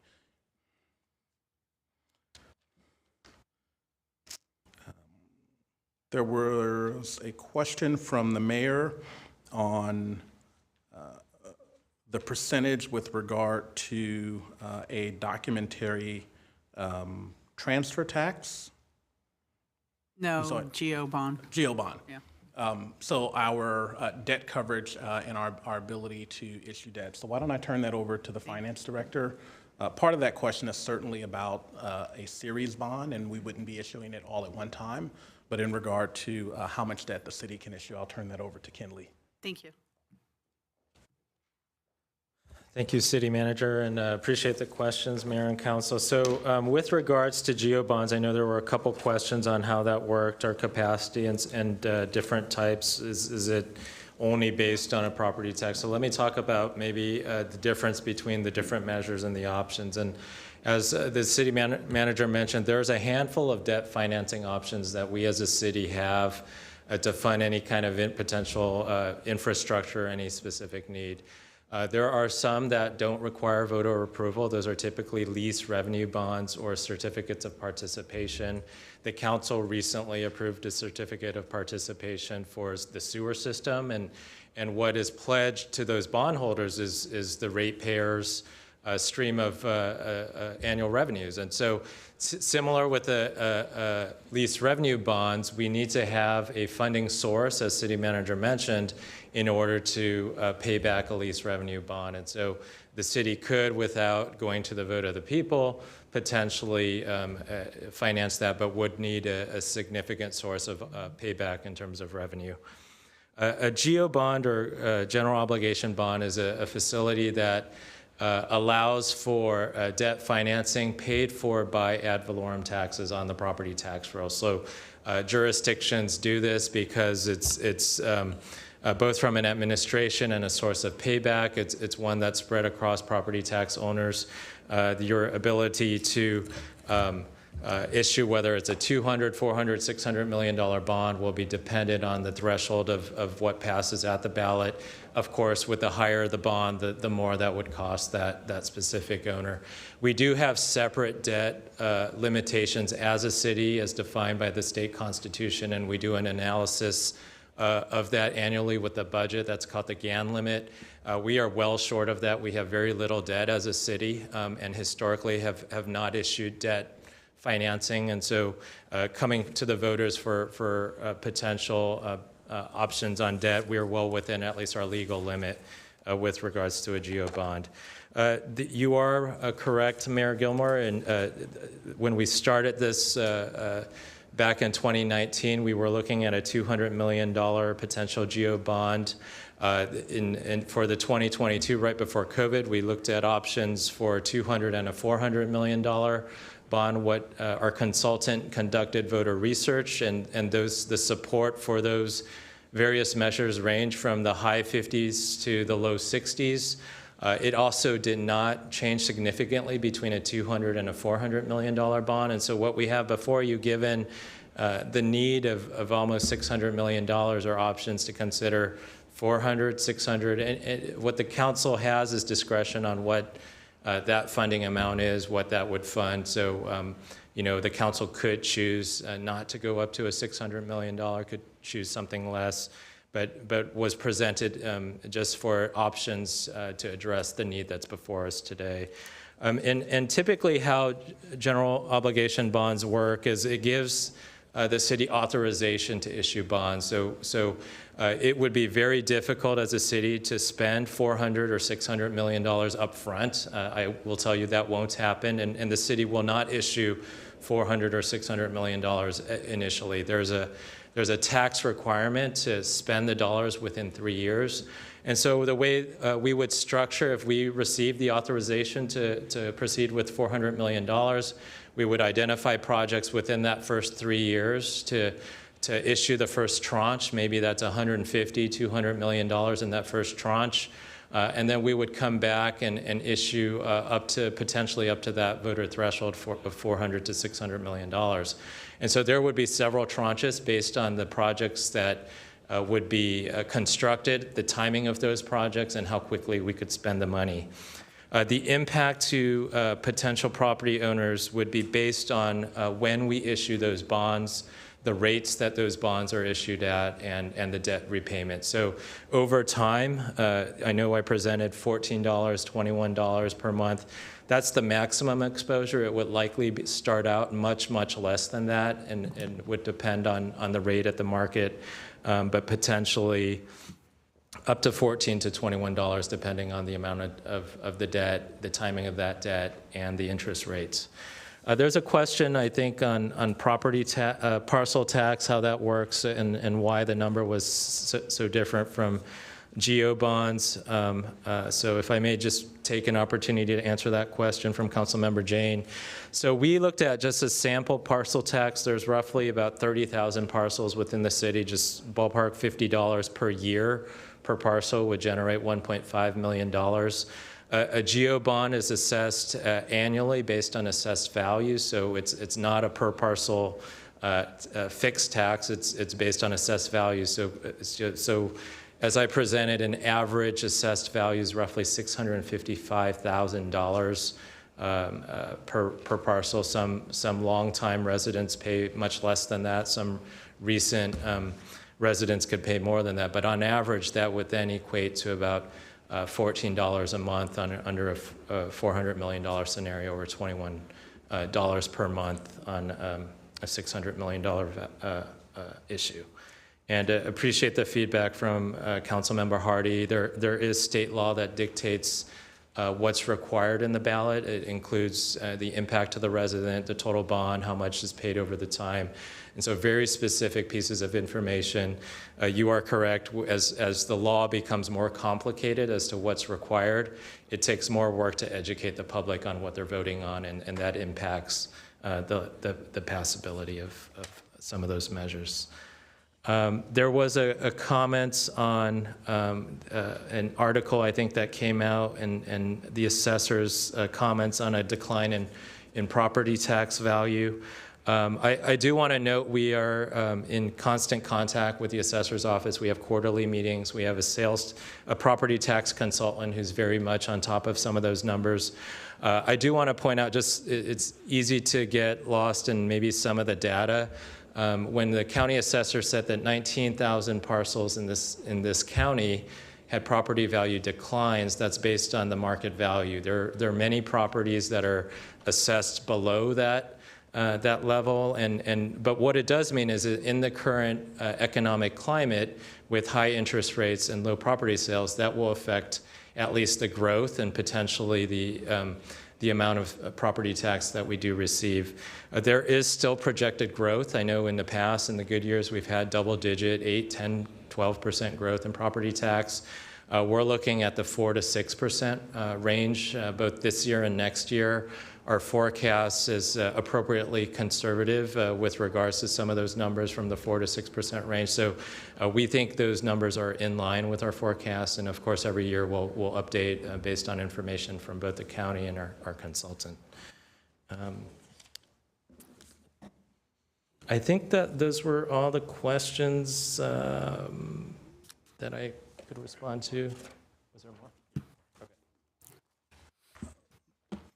The last two questions that I have came from Councilmember Jane, and it was, where are our neighbors with their unfunded liability with regard to infrastructure? We can certainly look at that. I will tell you, unfortunately, that will be more of an apples to oranges comparison, because those studies are typically done at a point in time. When we conducted our study to determine that we had 557 million, when another city conducted theirs, and the condition of our infrastructure and the priority of replacing our infrastructure compared to another agency is likely different. And for things like this, we really need to look at the localized need. And then lastly, there was a question from Councilmember Jane about why staff did not consider an increase in the Silicon Valley power tax. We can certainly look at that. There's, as you know, both pros and cons about funding infrastructure on the electric utility or an increase in that, but we can certainly look at that and bring that back to the City Council. Thank you. Thank you, City Manager. Before we vote to note and file, I would like to go to the public to see if any member of the public has any comments or questions. Anyone here in the chambers? City Clerk, anybody? No one online right now, Mayor. All right, so we have a motion and a second to note and file. Councilmember Jane, do you have a comment, or is your light on from before? There was just one question that I don't think I was answered is, let's say we took out a $400 million bond, what would be the revenue needed to service that bond? Maybe that can come back later. If we took it out all at once, not in series, but like, what would we need to service that? Right. Through the mayor. I was going to say, could we get that later when we get details of those kinds of things? Because that's the level of detail we'll need It's a later nuanced on. answer. I agree. All right, thank you. So we have a motion and a second to note and file. City Clerk, when you're ready.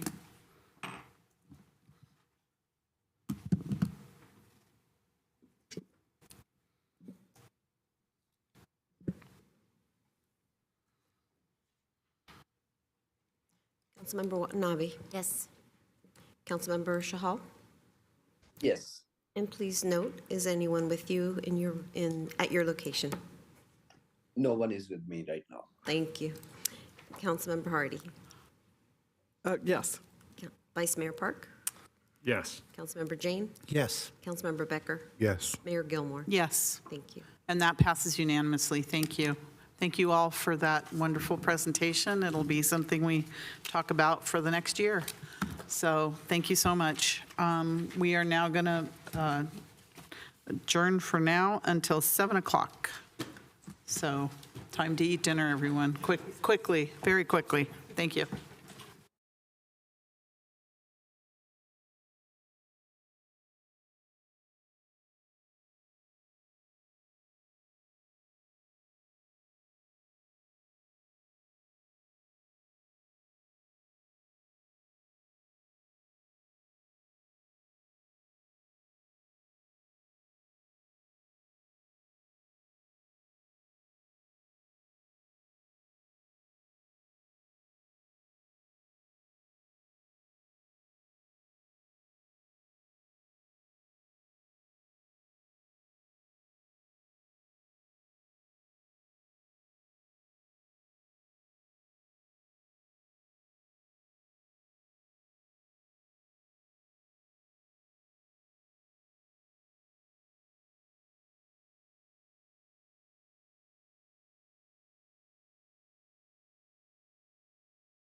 Good evening, everyone, and welcome to the City Council Stadium Authority Joint Concurrent Meeting. I'd like to call this meeting to order. Could you please stand for the Pledge of Allegiance and remain standing for our statement of values? I pledge allegiance to the flag of the United States of America and to the republic for which it stands, one nation, under God, indivisible, with liberty and justice for all. As we gather, we humbly seek blessings upon this meeting. May we act with strength, courage, and will to perform our obligations and duties to our people with justice to all. Let us seek wisdom so that we may act in the best interest of our people, our neighbors, and our country. All this we ask so that we may serve our community with fairness and respect, putting their needs before all. Thank you. Please be seated. City Clerk. Thank you, Madam Mayor. Before I read the things I need to read, I'd just like to announce that Councilmember Shahal will be participating remotely under the AB 2449 provision, Just Cause, providing care to a family member, which prevents him from attending in person. So just to reiterate, Councilmember Shahal, please remember to participate through both audio and visual technology. And before any action is taken, please disclose whether any other individuals 18 years of age or older are present in the room at your remote location and the nature of the relationship. Thank you. AB 23 announcement. Members of the Santa Clara Stadium Authority, Sports and Open Space Authority, and Housing Authority are entitled to receive $30 for each attended meeting. Statement of Behavioral Standards. The City of Santa Clara has adopted a code of ethics and values and behavioral standards for public meetings to promote and maintain the highest levels of conduct. This includes mutual respect, robust discussion, and allowing city business to be done in an efficient and consistent manner. Please note that as a presiding officer, the mayor and chair's direction in matters of process and decorum should be followed, and the use of the gavel indicates all conversations must conclude, and everyone in attendance should come to order and attention. Welcome and thank you for your participation. For those joining us this evening in the capacity as a registered lobbyist, we ask you to please identify yourself as such and disclose the clients and/or organizations that you represent.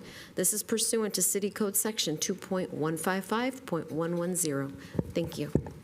Thank you. So good evening, everyone, and welcome. For today's meeting, the council is back in person and is conducting its meeting in a hybrid manner. The public is welcome to attend in person, and the city will also continue to use the Zoom feature to allow participation from the safety of your home or office. Members of the public can still join via the link and/or call into the Zoom meeting phone number shown on the screen now. If you'd like to speak on an agenda item or during public presentations, please raise your hand on the Zoom application or press *9 on your phone. Please only raise your hand while the item you're seeking to speak on is presented. Staff will enter your name or the last 4 digits of your phone number, and I will call on you to speak. As a friendly reminder, members of the public have 2 minutes to speak on an agenda item and 3 minutes on public presentations, and those are reserved for topics that are not on the agenda. Prior to each agenda item, staff will lower your hand to ensure that members of the public are seeking to speak on the appropriate agenda item. So we'll move now on to the council agenda. Reports of action taken in closed session. City Attorney. Thank you, Madam Mayor. Council did meet in closed session on item number 1 as listed on the agenda. However, there were no reportable actions. Thanks, Madam Mayor. Okay, thank you. Next is continuances, exceptions, reconsiderations. City Manager, do we have any this evening? No, ma'am. Anyone else, any member of the public? All right, moving on. We are now going to move on to our special order of business, which I'm going to come down there for that.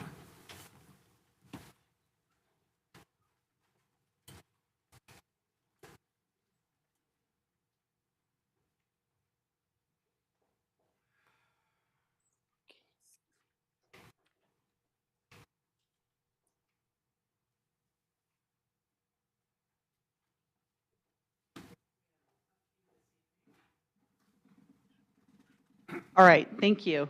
As a special order of business, the City Council would like to recognize October as Community Planning Month. October is designed as National Community Planning Month by the American Planning Association. It's an opportunity to recognize how planning shapes our city and how the work of planners creates communities of lasting value. Planners use their technical knowledge and best practices of design, sustainability, and land use to improve development proposals and create long-range plans that guide our community. As our communities grow and change, planners play an increasingly important role in ensuring that new developments are designed and built in harmony with existing surroundings. I am pleased to recognize our Community Development Department for the immense contributions to the city. Tonight, we have Director of Community Development, Andrew Crabtree, in attendance. Director Crabtree, I invite you to the podium to speak, and then I'd like to have you introduce who you have with you tonight. Thank you. Thank you, Mayor, members of the City Council. We really appreciate, on behalf of my department, I'd like to say, and the Planning Division, that I really appreciate the recognition. It's kind of a shock to me to be speaking this early in the council meeting agenda, so I'll have to get over that. And I wanted to note, too, that I started college as a visual studies major. I think by the end of my freshman year, I was kind of tired of trying to explain what that was to people, so I switched to architecture, which was well known. 3 years later, I graduated with about 25 other architecture students, and there was one planner in the School of Architecture and Planning, and we were all wondering what that person was going to do.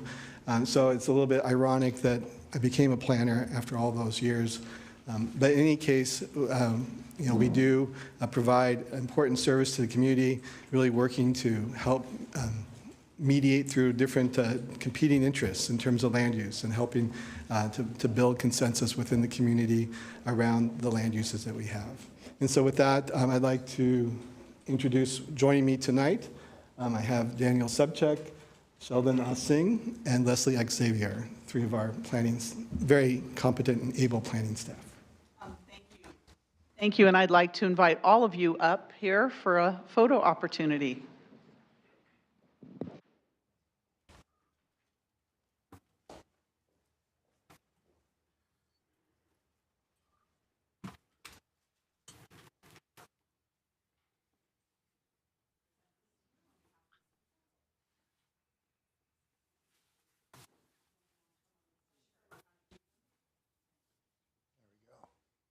Good, all right.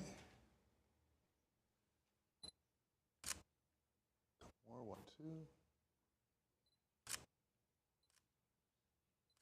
Thank you.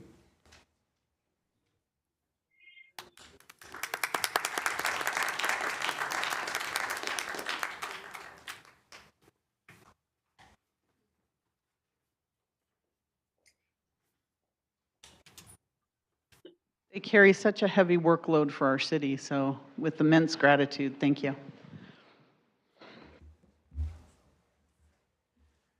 Okay, as our next special order of business, the City Council would like to recognize October as Cybersecurity Awareness Month. Oh, I got a fist pump back there, I saw. The purpose of Cybersecurity Awareness Month is to enhance cybersecurity awareness, encourage actions by the public to reduce online risk, and generate discussions on cyber threats.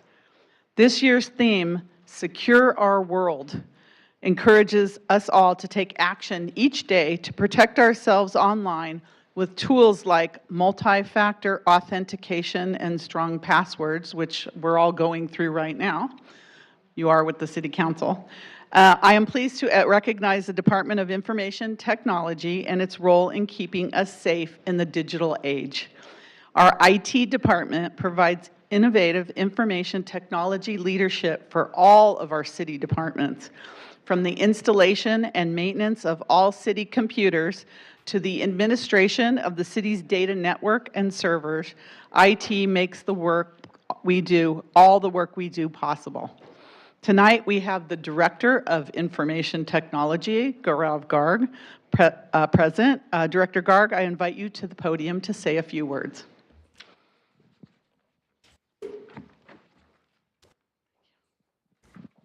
Thank you, Mayor. Good evening.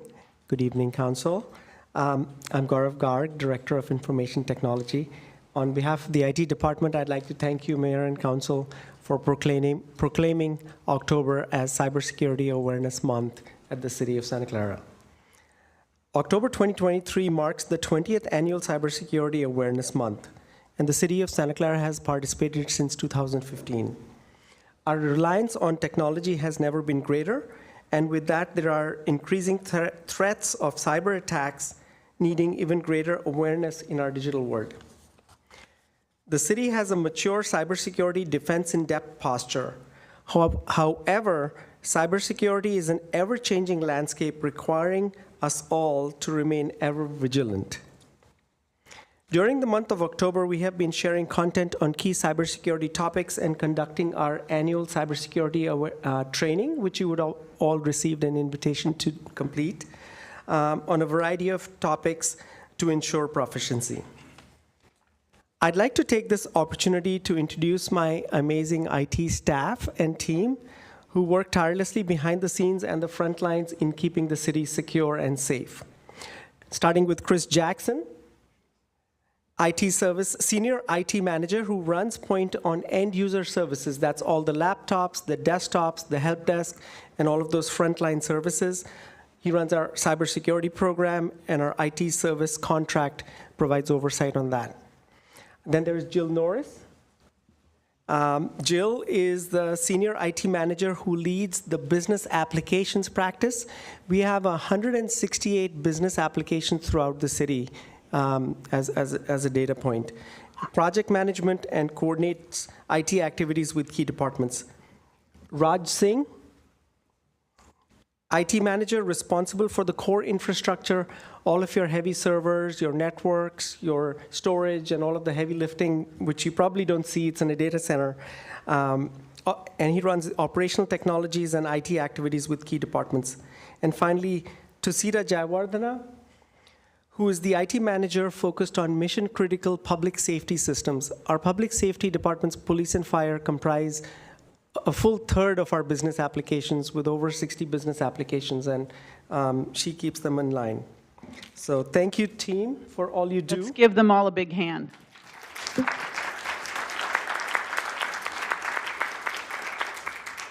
And thank you, Mayor, for your support in keeping the city safe. Thank you, Director Gargan. I'd like to invite all of you up for a photo as well so that we can honor you. And thank you for everything that you do for us to keep us cybersecurity safe and remind us all how to use our equipment, since it's very difficult most of the time. Thank you.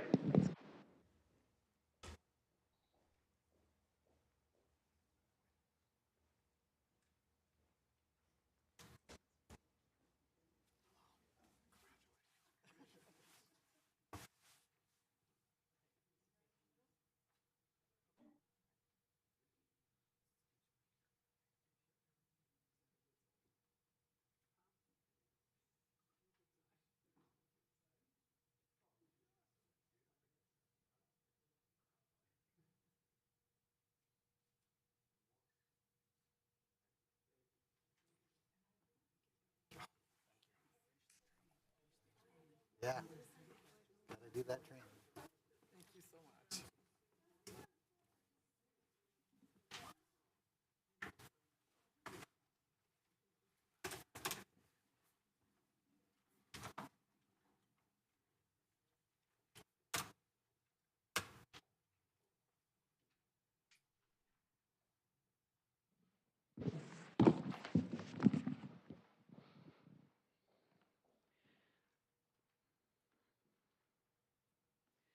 Okay, and as our final special order of business this evening, the City Council would like to recognize October as Breast Cancer Awareness Month. Breast Cancer Awareness Month is an annual campaign to increase awareness about the impacts of breast cancer in our community. This month also educates us about the importance of early screening and detection, raising funds for research and prevention, treatment, and finally, a cure. We encourage all Santa Clarans to spread the word about the importance of breast cancer screening and support. This evening, we are honored to have breast cancer advocates present, and we have two this evening. First, from Latinas Contra Cancer is a service and advocacy organization for Latinos around issues of cancer.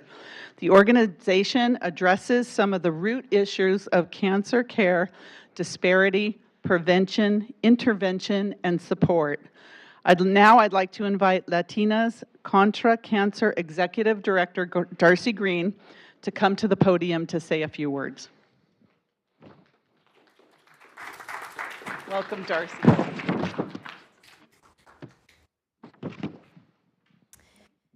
Thank you so much for this invitation, Mayor Gilmore and honorable members of the City Council.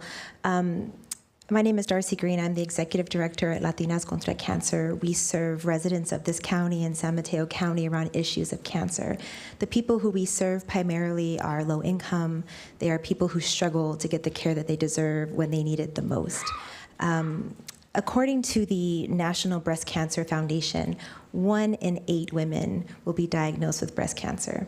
That's roughly, it's about 300,000 women in 2023 and about a little shy of 3,000 men in 2023 will be diagnosed with invasive breast cancer. And chances are many of us in this room know somebody who's been diagnosed with breast cancer, who has fought the battle of breast cancer, or who has passed from breast cancer. But I come with a message of hope and one of deep appreciation for you all honoring the significance of this month of awareness, because when caught at its earliest stages, there is a 5-year relative survival rate in the 99th percentile. So awareness is key, and talking about breast cancer is key. And having months like this where you are recognizing the issue of breast cancer in such a formal and public way can actually be saving lives. So on behalf of Latinas Contra Cancer, the folks that we serve in the broader community that advocates for a cure, that advocates around research, and that advocates to make sure that all people battling cancer don't do it alone, thank you so much for taking the time out of your meeting to raise awareness on this issue. Thank you, Darcy. If you'd like to just sit close, we're going to introduce our second group, and then we'll ask you to join us up there for a photo and the proclamation. Thank you. Thank you for all the tremendous work you do. Santa Clara Relay for Life is an annual community fundraising event that takes place at Townsend Field every year. I know many of you here in this room and online have participated in this annual event. At Relay for Life events, no one faces cancer alone.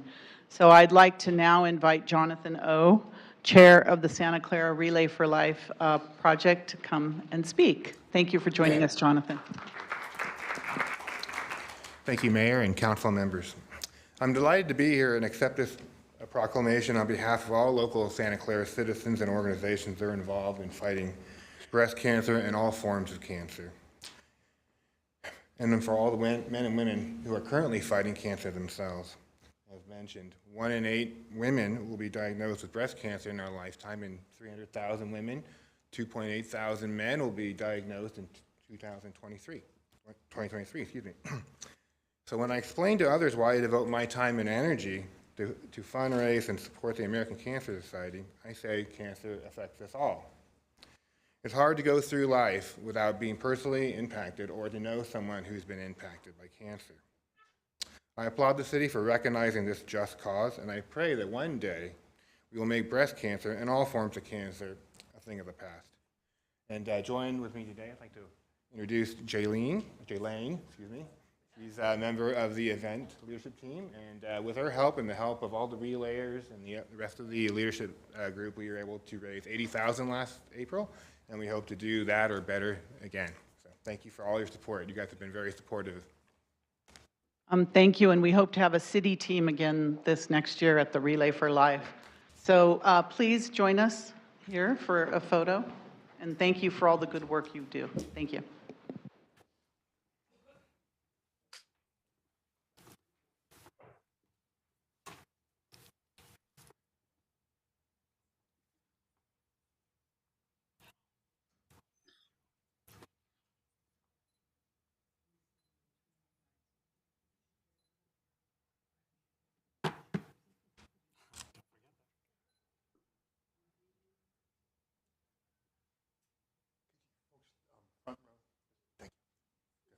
There we go.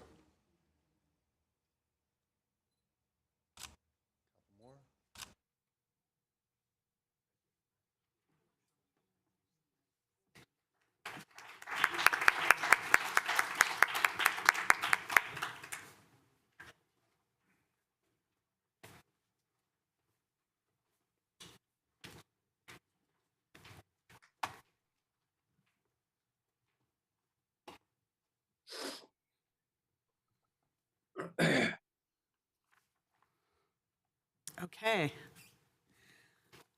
All right, next we have the consent calendar. All items are approved with one motion unless any item is pulled for discussion. Do we have anyone that would like to pull an item for discussion? Councilmember Chahal. Madam Mayor, I don't want to pull any item, but I'll have to recuse myself on item 4K as I have a property within the agenda item properties. Thank you. Okay, so item 4K, I just want to say for the record, is action to authorize the use of city electric forces for new dark fiber installations at various locations. All right, City Clerk, so we noting that abstention. Councilmember Becker? Yeah, I'd like to make a motion for the consent calendar. Okay, there's a motion by Councilmember Becker, second by Councilmember Watanabe to approve the consent calendar, noting the abstention. Oh, I thought I heard something. Okay, is no second? I'll second. Okay, all right. And Madam Mayor, just noting. Is that you? No, City yeah, I Attorney? seconded. No, that for approval of the consent, you're including both city and stadium authority. Yeah. Items as well, thank you. I'm always failed to mention that. Is there any member of the public that would like to speak about or pull any consent calendar items? All right, seeing none, when you're ready, City Clerk. Councilmember Board Member Watanabe? Yes. Councilmember Board Member Shahal? Yes. Councilmember Board Member Hardy? Yes. Vice Mayor, Vice Chair Park? Yes. Councilmember Board Member Jane? Yes. Councilmember Board Member Becker? Yes. Mayor and Chair Gilmore? Yes, and that passes unanimously, noting the one abstention.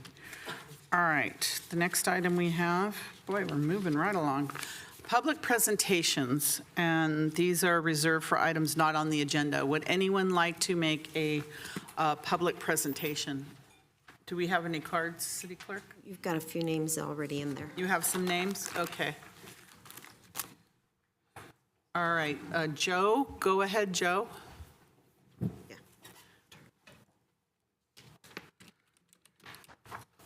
Welcome. Thank you. Good evening, Madam Mayor, City Council, City Manager, and staff. I would like to offer a suggestion for the written petition forms and several other forms used for city business.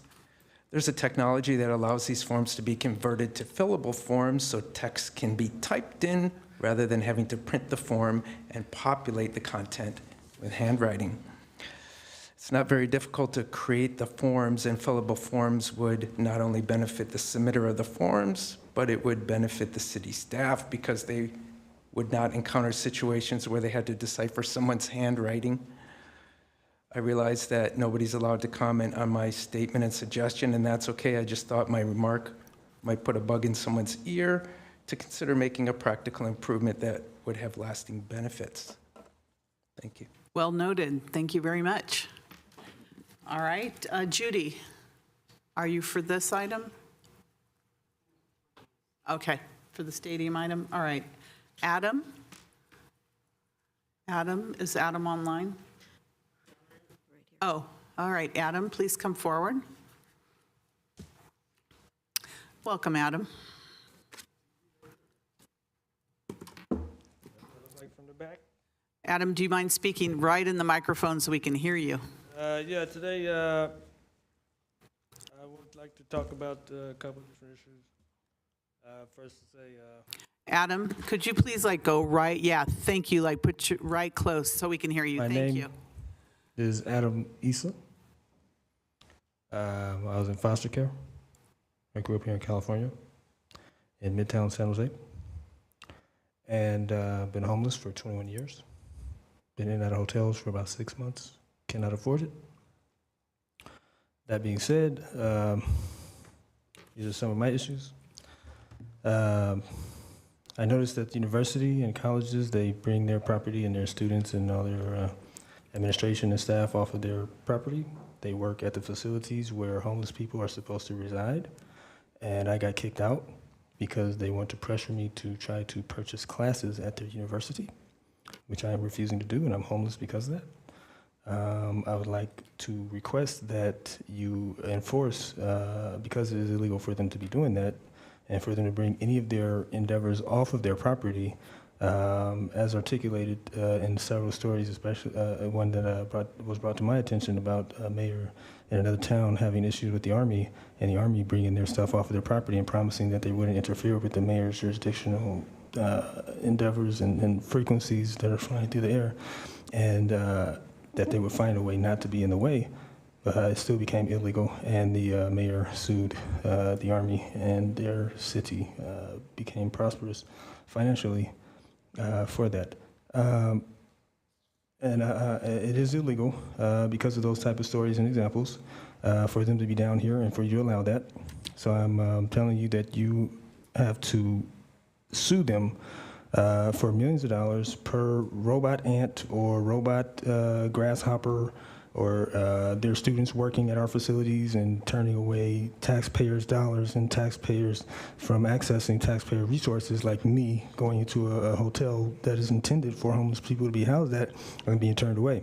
Also, there was a mention of a hotel voucher program. It was presented to you, if not to you, to your staff at the mayor's office, to the secretary. It would be a way to fix the stadium deficit, because the taxpayers would be paying for homeless people to live in the hotels that were invested in the name of these stadium endeavors, and that would be a way to recompensate that particular loss in opposition to you coming up, what is it, I think the articles in the weekly, the City of Santa Clara Weekly newspaper said you bring in $5 million a year from the stadium and you're in debt $11 million a year. That means you're in debt $6 million a year. So that would be a way to try to recuperate that loss. Thank you very much. Thank you, Adam. Our staff has taken notes on your comments. Thank you very much for coming. Anyone? Okay, next we have Wanda. Wanda, is Wanda online? Yes. I don't see her here. Wanda, when you're ready.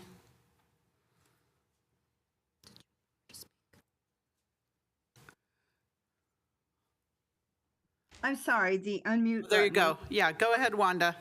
Yes, Wanda Buck. And I have a question, and mayor and council and staff and city attorney's office. I don't know if any or all of you or who have been answering my 5 or 6 emails regarding the ethics training on the 26th at 5 o'clock. I tried to find out if it's going to be Zoomed or whatever, and my latest from the city attorney's office, which mayor and council's staff at least was copied, was that I would be getting, not just me, but I guess anyone who might be inquiring like myself, would be getting a link prior to the meeting. Well, it's almost there. I don't know what kind of streaming they're talking about or link. And I do care about ethics, and also seniors in particular who still might be wanting to isolate somewhat rather than be in a large crowd. So I don't know how, if you go on the calendar right now, and originally when I wrote, it wasn't even on the calendar, there's nothing available.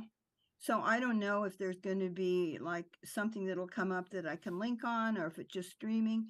So it's not just for me, but there must be others like me. And I'm concerned how this is being presented, where the public may not actually be aware or feel it's appropriate to go. So thank you for having it. Thank you for the food. Somebody let me know the answer somehow. Thank you. Thank you. Wanda, maybe I can go to our city attorney who will fill us in on some information. Yes, City Madam Attorney? Mayor, and apologies for that. We'll make sure we get back to you, and the city clerk can help and facilitate that. The meeting will be streamed, and so you will be able to get access to it remotely, and we'll make sure that information gets sent out to you. I think the agenda is going to be posted. Is it posted already, Madam No, it's Clerk? not. But it'll be posted tomorrow. It will be posted tomorrow. The agenda will state that they may view it on the city's YouTube and Facebook, and they also may view it on the Granicus side as well, but there is no Zoom link. Very Okay. good. So we'll make sure that's provided and to everybody, but particularly Ms. Buck, per her Well, I request. think that people are used to watching our council meetings on Zoom, so they think that it's going to be Zoom, but it's not. It's Facebook Live or Facebook and YouTube and Granicus, which I don't know who has Granicus, but Facebook and YouTube. But it'll stay on Facebook, and will we put it online afterwards? People may want to watch it afterwards as well. That would be nice, Madam Mayor, and it will be available for subsequent viewing. We're going to Okay. tape it and have it be posted on the city's website. All right, thank you. Is there any other public comments? I don't see any more. Is there anyone here in the audience that would like to speak? So please come forward. All right, seeing none, we're going to move on. Consent items pulled for discussion. We didn't have any. So we're going to move on to our general business. First is the informational report, Santa Clara Stadium Authority Board General Business Informational Report on July 2nd, 2023 CONCACAF Gold Cup at Levi Stadium and event-related impacts. It was deferred from September 26, 2023. It just got too late on the agenda for that, and so we're having it this evening. Did you want to start, City Manager? Yes, Mayor. And thank you, Mayor, members of the council and public. Javon Grogan, City Manager, and for this item, also sitting as the Executive Director for the Stadium Authority.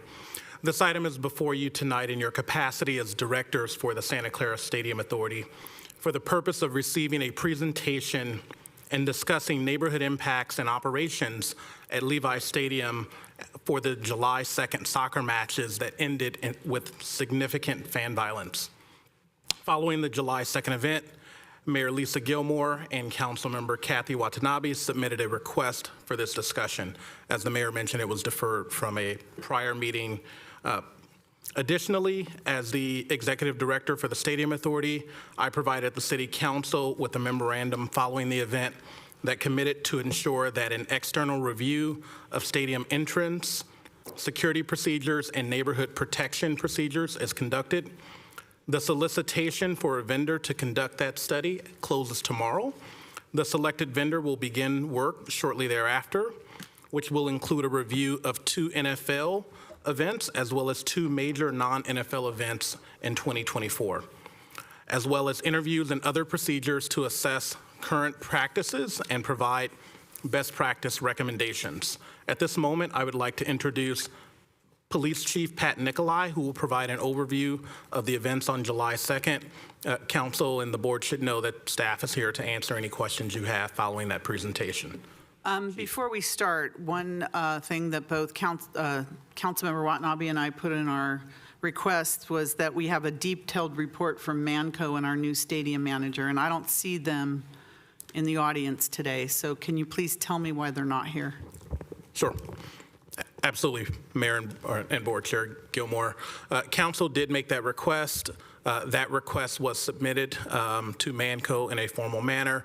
They did reply that unfortunately they were declining coming tonight. They cited a number of reasons. One of them is potential litigation stemming from the fan violence that occurred on July 2nd. They did also say that at some point they would like to come to the council and the board at a subsequent time. We have yet to schedule that. I certainly concur with your sentiment to have Manco here at a return to our board meetings, which is a normal practice for vendors to come to the governing body. We not only do we pay them a lot of money, but they have a new stadium manager that I've never met, public has never seen. I know several members of these council meet regularly with them and probably have met the new stadium manager, but there's a lot more to discuss than just the fan violence that evening. There's parking, there's trash, there's all kinds of things. So I'm really disappointed that they're not here. And you said they're going to come at a later time, so I'd like you to report back, well, when will that be?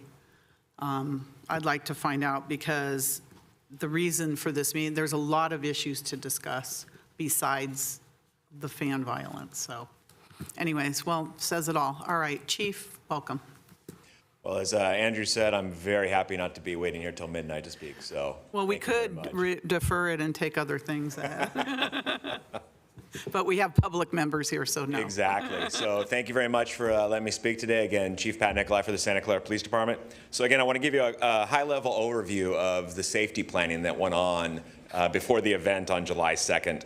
But just to let you know, it is a high level. I'm not going to go into any specific details because in no way do I want to jeopardize public safety out there.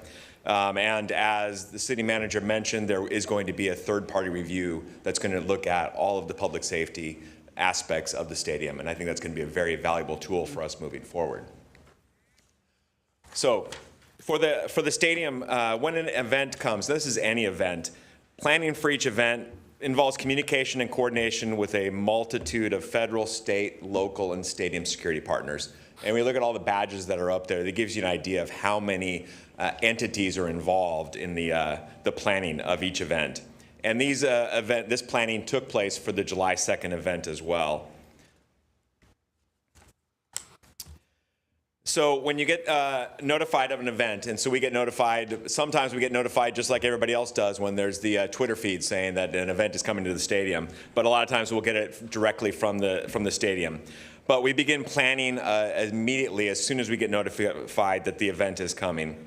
So the public and private staffing needs are discussed throughout these communications to ensure that any unique element is addressed. So communication continues leading up through pre-production, security and intelligence meetings, and these include our public safety partners, which include the MANCO's Director of Safety and Security Operations. We also have informal communications that occur just daily leading up to any event to make sure that all of our security risks are addressed. So each event, we have a specific threat assessment for each event. So depending on certain criteria, it depends on how many officers we're going to need for each event. Some, including soccer, have historically been very active for us on the public safety. These threat assessments look at when the game is going to be held, who is playing, what the attendance is expected to be, and historical data from teams that have played at our stadium or other stadiums. Also for this event, it's July 2nd. The July 4th weekend is an extremely busy weekend, so that factors into the plan as well. Outside factors also play in, including alcohol consumption. So we use all of these factors to determine what our staffing levels are going to be for each event.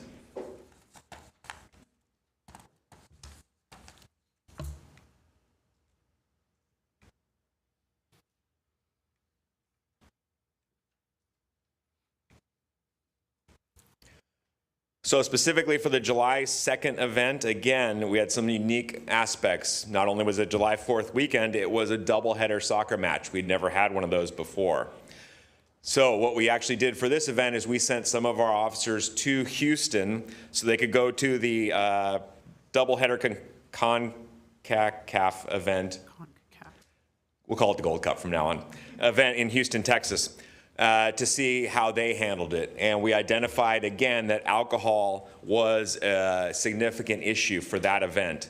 So what we did is we coordinated with MANCO and we determined that we would limit alcohol sales to only 1 drink per person, which has never been done before. Also what we did at that event is we limited it where the actual salesperson would pour the drink into a plastic cup, again, to help try to limit anything being thrown onto the field. Can you just clarify 1 drink per person at a time? Exactly. at a time, so. At a time. You can I mean, stand they in line theoretically could come 25 back around times. Right, and get back in line. right.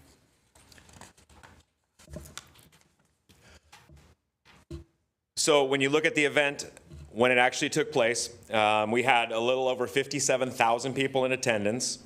There were 9 arrests, 23 ejections, and 120 citations were issued. Overall, we were thinking it was going to be a pretty good event. And then about 8:45, there was the assault in the stands. It went viral, everybody saw it, and we were able to, with coordination and assistance from Manco personnel, as well as input from the public, we were able to identify a suspect, and the suspect was arrested less than 48 hours after the incident and is currently in custody and awaiting trial.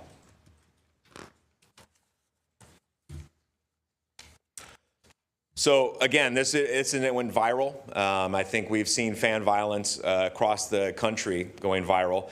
But this brought up the issue of, is Levi's Stadium safe? And I would want to give you a response from our perspective, from the police department's perspective. So Levi's Stadium is a safe place to be.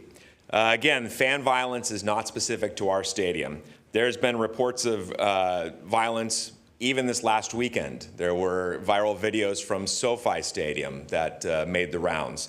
And I think one of the landmark people got on was talking about the violence. And so it's a problem, and we are looking how to address it. Stadiums are looking how to address it. But unfortunately, it's going to continue to happen. Just the way the situation is, there's no way we can prevent it. But I want to assure the council that stadium is a safe place to be. And one of the aspects are actually medical. Stadium personnel, including Manco, the fire department, and the police department, have saved 8 lives since 2014. Here's an interesting stat for you. The cardiac survival rate in a hospital is 25%. The cardiac arrest survival rate at Levi Stadium is 67%. We do a really good job. We get there quickly. We provide first aid. We provide CPR as needed. Not only us, but the fire department and RockMed personnel, as you see there. And this photo here, we're pretty proud of this. This gentleman was assaulted in the parking lot. He was actually stabbed in a parking lot at and our officers saved his life. And when we talked to the medical staff afterwards, if we had not done life-saving measures, he could have possibly died.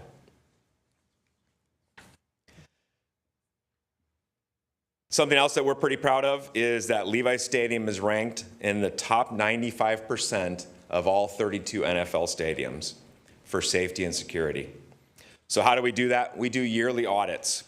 We do after-action reports after each event to look for ways to improve. We do event exercises called red team exercises, where individuals try to actually sneak contraband in through the stadium to see if we can get past security. Levi Stadium has been designated by the Department of Homeland Security as being Safety Act certified, and we've received multiple awards for safety and security. Give you some numbers, and that's just got to be a horrible picture of Ed Sheeran, but he is wearing a Santa Clara shirt. First event, August 2nd, 2014, soccer match with 48,000 fans. Last event was football game, almost 64,000 fans. To date, 164 events with 20,000 plus fans. That's over 8 million fans have gone through Levi Stadium. And so while we, the police department, are the lead agency, other departments throughout the city have also assisted us, as well as external partners. We take this responsibility seriously, and so does the stadium manager and their staff. We have continued to work with Manco safety personnel to improve security, to make sure that the fan experience is a positive one and to reduce fan violence. We are looking at making sure that the arrests are made, that the prosecution and everything the DA needs to prosecute the cases is provided. And we're also looking at restricting offenders from future events, including the possibility of a lifetime ban. And just to let you know, every significant incident at the stadium since it opened has been solved with an arrest and successfully prosecuted, or is being prosecuted as we speak. So I'd just like to say thank you again. Again, we've had 8 million fans in attendance since its opening. It's recognized as one of the safest and secure stadiums in the United States. And we've done this by working closely with our other federal law enforcement partners, our local partners, as well as Manco. So I'd like to thank everyone that's involved, including the men and women of the Santa Clara Police Department, for their unwavering commitment to the safety and security of Levi's Stadium. And thank you, and I'm free to answer any questions. Again, just want to make sure we realize I'm not going to go into any specific details of security for obvious reasons. Thank you, Chief. You talked about the security inside the stadium. What about the security outside the stadium? We have as opposed to inside the stadium? Well, oh, yeah. And the reason I was one of the ones that put it on the agenda for that particular event was there was also incidents that took place outside the stadium. And one of the things I'm concerned about is, granted, what happens in the stadium, I guess, is in the stadium. Right. But what happens in our community is outside in terms of the other issues I wanted to talk about was, you know, parking, noise, garbage, those types of things as well. And, you know, potential violence outside the stadium as well. Right. So, and protection of the community. So you didn't talk about that at all. I didn't know if that's on your agenda, but that was on my agenda. Yeah, no, I was focused specifically on the incident at the soccer field, but inside We the were stadium. told not to talk about that at all. so- Without any of the details, yes. But just to let you know, we have a robust deployment that is not only in the stadium, but it's outside the stadium. We have a neighborhood protection detail as well that covers the areas outside of the stadium perimeter down south off of Lafayette in those neighborhoods as well. We also have units that patrol all of the parking lots. Again, the photograph of the person that was injured, that was in a parking lot, and our officers were there immediately to assist with that. I know there were other incidences that night outside the stadium that you're not talking about, and that's fine, you're not talking about it, but there was also, you know, illegal vendors, which I know we're dealing with that issue. There was neighborhoods that were completely unprotected, and that's not the first time. So I guess what I'm most interested in is what are we going to do to change it, to make sure consistently that our neighborhoods are protected? Because, and then I went out after that Mexico game to another event. I don't know, was it a football game or another concert since this event? And again, out of, you know, the 10 intersections, I saw 2 police presence on 2 intersections right at the beginning. And again, nobody around on other ones. So I'm concerned about the parking in the neighborhoods, the police, you know, protection for our neighborhoods, the garbage before and after all of these events in the neighborhoods. And general safety as well in the neighborhoods, because those things, I think, are things that I get the most complaints about. I know District 1, Kathy Watanabe gets the most complaints on as well, but they're not being addressed consistently. And one of the things I want to ask, I guess this question time, our staff is that supposedly at the beginning of every, I think the football season, according to our planning department, Manco or the 49ers are supposed to provide us with a parking plan where they show us like 19,000 spaces that they're going to use for the stadium.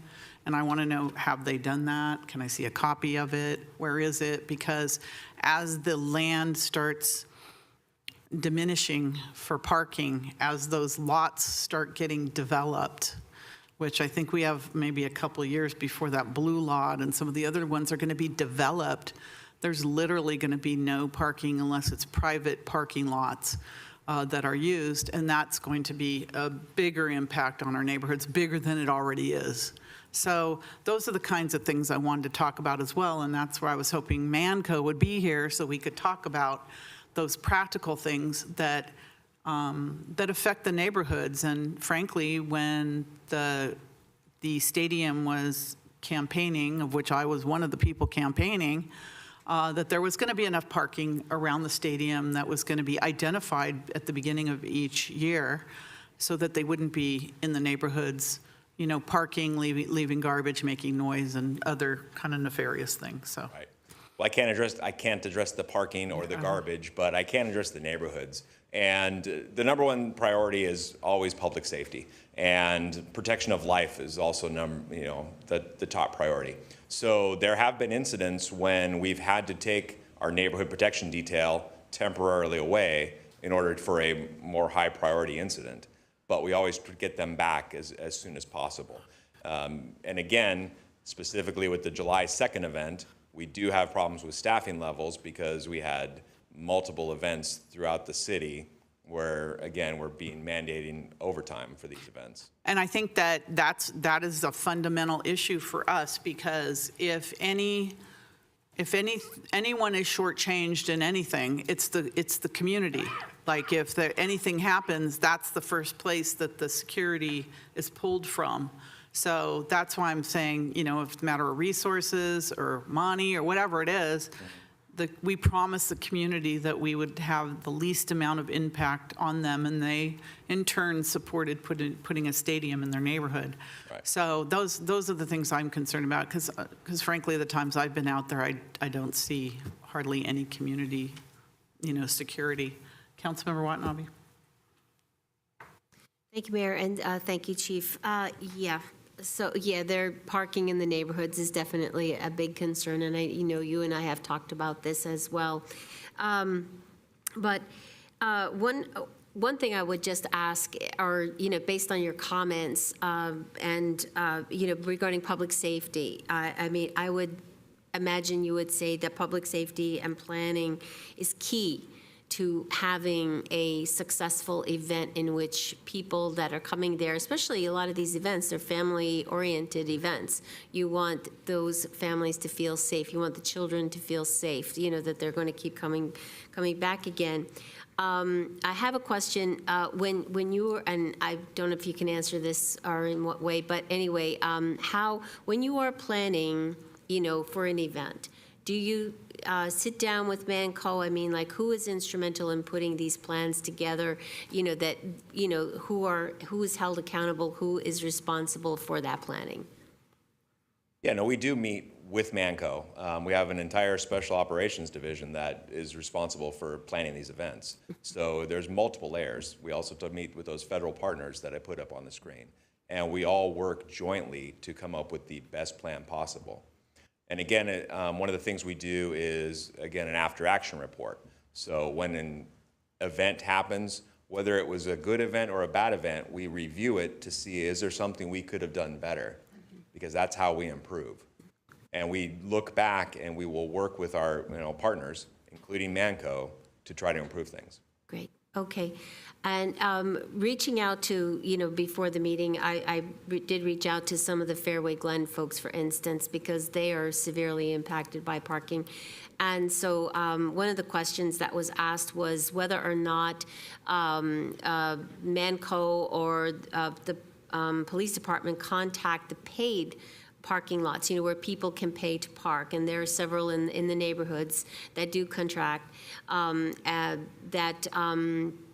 do you work with them as well? Does Manco work with them to ensure that people are aware that there is, the paid parking available so that they aren't parking in the neighborhoods? Because as a result, then these people, they're losing money as a result by people freeloading basically in the neighborhoods because they have a stake in it too. I'm sure there are probably promises made to them too. And so they would be benefiting from having enforceable parking restrictions in the neighborhoods. So, is there any outreach to them or in any way? Oh, no, there has been outreach, and there will continue to be outreach, because you're right. The bottom line is, if people don't want to pay for parking, they're going to try to park somewhere free, and on the streets it's free. So we're trying to mitigate that as best as we can, which is why we have the neighborhood protection detail out there. There are other avenues that we could look at. For instance, just like by the university, a residential parking permit. You could set up a residential parking permit in the neighborhood. That requires the neighborhood itself to actually want it and actually have to, get the majority of the neighbors involved to put that forward. Yes, yeah. And then just finally, regarding, the mayor mentioned like the vendors and the garbage cleanup, for instance, because when we went out there on July 2nd, I mean, it was just atrocious. And so who comes up with the plan, like for afterwards, all that cleanup? I mean, is it the responsibility of Manco? Is it the police department? Is it the city? Is it a combination of everybody? Who's responsible? I can safely say it is not the police department. So, but is that part of any preparations that are done for events? For the public safety aspect, I don't believe so. Okay. No, I think that would be somebody else's purview. Would it be on Manco then, or Manco and or the city? agreements with the city, that'd be my guess, yeah. Yeah, okay. Those were two questions I had, was one, the cleanup afterwards, and picking up signs. It looked like city crews were on there, so I'm wondering how far does it go, and how, if so, how are we getting reimbursed for that? And how long has this been going on, going out to the neighborhoods? It's amazing to me that people will eat fast food in their car and take their garbage and throw it out the window in front of someone's house. I just can't even imagine that, but I saw it over and over, and I believe it. beer cans and other cans in the parks, and there was our parks crew cleaning up, the big mess. And just to let you know, you asked how to pay for it. Again, the garbage is outside of my purview, but the public safety isn't. And we actually have a couple of officers who will work after the event that is billed to the stadium for any event that's related to the stadium that happens immediately afterwards. Right, as it should, even investigations, right, and other things, That's right? correct.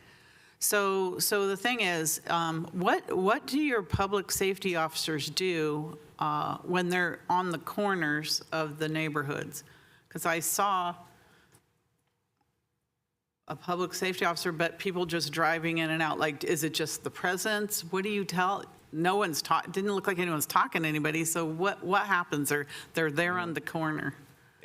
Basically, it's our presence there as an attempt to deter them from doing what they can legally do, which is drive through a neighborhood and park on a public street. So we hope by our visible presence that they'll think twice. It will take an action like a residential parking permit plan so that we could actually ticket vehicles or tow vehicles that are in neighborhoods. Or maybe we can do some kind of parking overlay zone for event days or something. I see a couple of council members. I just want to ask the city manager also, where's this year's 19,000 space parking plan? So if you have that. Sure. Thank you, Mayor. Manco does submit a transportation management and operations plan every year around the February, March timeframe with regard for their budget submittal. So we are expected to receive a new one for the new upcoming budget. We can provide council with the last one that was submitted that identified. We have a map that shows all of the lots that they have identified, or either our lots or the lots that are under contract. Mayor, you're absolutely right. As the properties around there develop, some of those lots may no longer be available. I would say the current development market has slowed the progression of when that would occur. However, it is certainly still an issue that we have made them aware of and we are tracking. But we can provide the current map to the board at a later date. If that's what's in the condition, that was a condition of development. So whatever's in the condition of development, that's what I would like to see. All right, Authority Member Jane. Chief Nicolai, I want to congratulate you on having Levi's rated as in the top 5% of all stadiums. You and your team have done an excellent job of that. And I want to iterate to the public that Levi's is a safe place to go. You shouldn't be afraid. I want to congratulate you for actually making arrests on every violent assault in the stadium. That's very impressive. And just people should not be afraid of going to Levi's. Thank you. Authority Member Becker.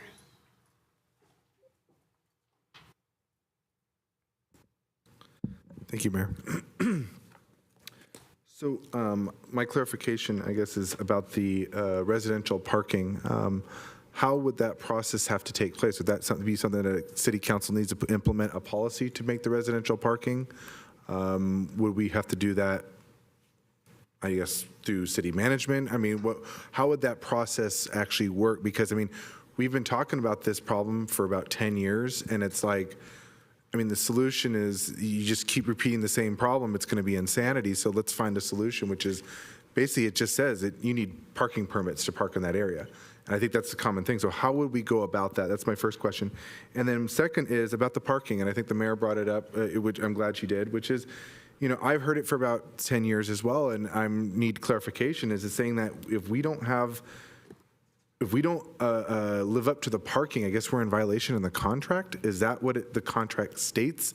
Because that's what I got from the last few years when I first got onto the city council, was that if we don't have enough parking, it could be in violation of the contract. So I want to know what we do in that situation and how we can accommodate that in a faster period of time. Do you want to answer that, Executive Director? Condition of development. It is a condition of development, and through contracts, the responsibility is placed on the 49ers with regard to what may happen if there's a violation of that. I would leave that to the city attorney, who I would gather at this moment would say he wouldn't give legal advice from the dais. But I think we could answer that if that ever becomes the case.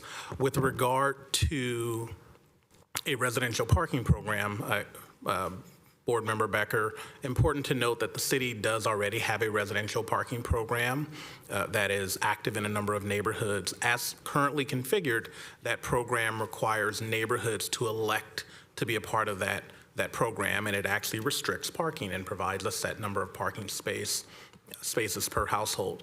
I will say that cities do have the ability to implement a unilateral residential parking program where you don't have residents elect to do so.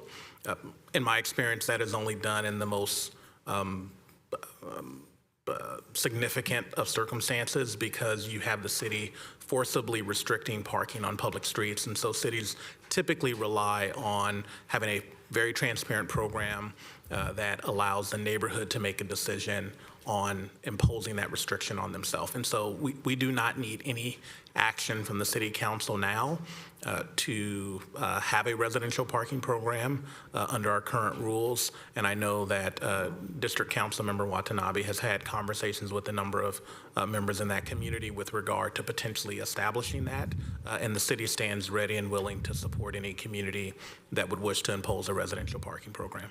So so just to follow up, so as you said, as an elect to do this, so that's my concern for the last 10 years. Has there been an organization been brought together? Is there going to be that kind of movement to do that? I mean, it just seems like, you know, we've been here before, and there's been people that complain about it. So you think that those people would go out and get everybody together to actually put that forward. So that's just my kind of concern, is we've been talking about this a long time. So. Authority Member Chahal. Thank you, Mayor. Thank you, Chief. I reiterate what Councilmember Jain mentioned, that our record of public safety is in the top 5% in all the NFL stadium. That's commendable, and I commend all your force and all the agencies involved in maintaining that record for in the stadium. I'll follow up with what Councilmember Becker mentioned about the parking. So as of now, can we deter anybody to not park on a public place in the neighborhood? And if there is no deterrent, there is no ordinance, what I know, city manager did mention that there are ordinances in place when the neighborhood can decide about it. But other than that, we cannot stop anybody from parking in the neighborhood. So what can the city do, or in collaboration with the stadium authority, to deter people parking in the neighborhood? Because if there is nothing legally stopping anybody to park in the neighborhood, and this problem is going on for 10 years, we need to take some action. We need to take remedial action so that we can make these things, implement these things, that nobody parks in the neighborhood. So that's my first question, like how we can do that. My second question is, during on this 2nd July, how many complaints did the PD receive from the residents about parking, noise, etc.? Like, do we have a statistics of that?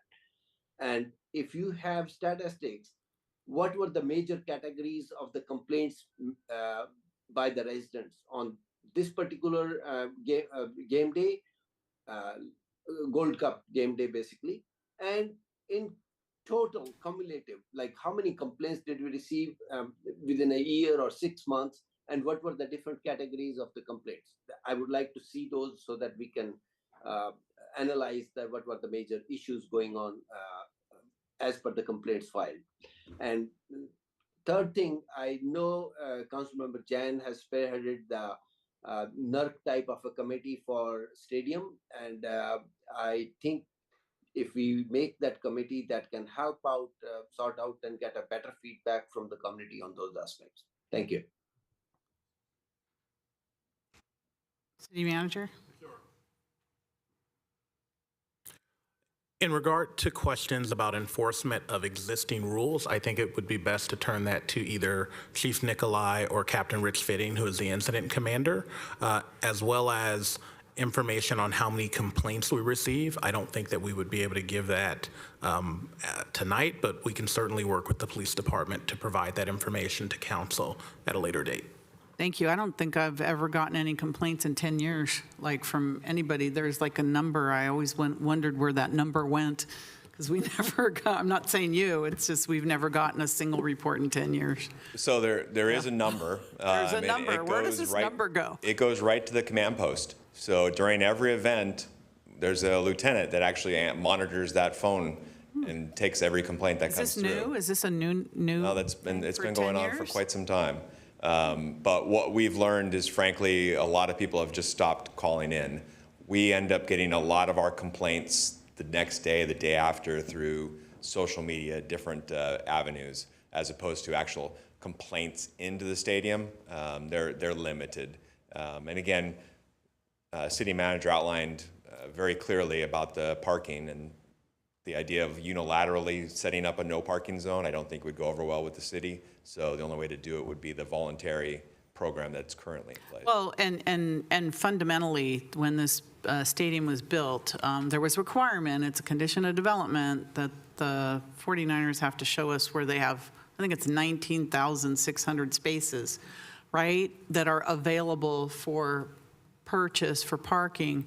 But what happened was the prices for the spaces was so enormous that people didn't want to pay, so they went into the neighborhood. So one option would be to identify those 19,000 spaces, as they're supposed to do once a year, and then get those parking fees lowered, because the way the stadium was sold was that there was going to be plenty of parking identified every year for the stadium, and there would be no intrusion or very little intrusion into the neighborhood. So if we go back to the core issue, which is where are the 19,000 spaces and what are they charging for them to get those cars out of the neighborhood? I think that's something that is, besides putting the onus on the neighbors that didn't ask for the parking problem, it was, it was given to them because of the circumstances. So let's go back to the basic of what was supposed to happen as a condition of development and enforce it. And have the city manager talk to them about the prices, or the council members that meet with them regularly talk about the prices of the parking to get them out of the neighborhood, because our neighbors didn't ask for this. Councilmember Watanabe? Thank you, Mayor. Yeah, the chief said something that reminded me.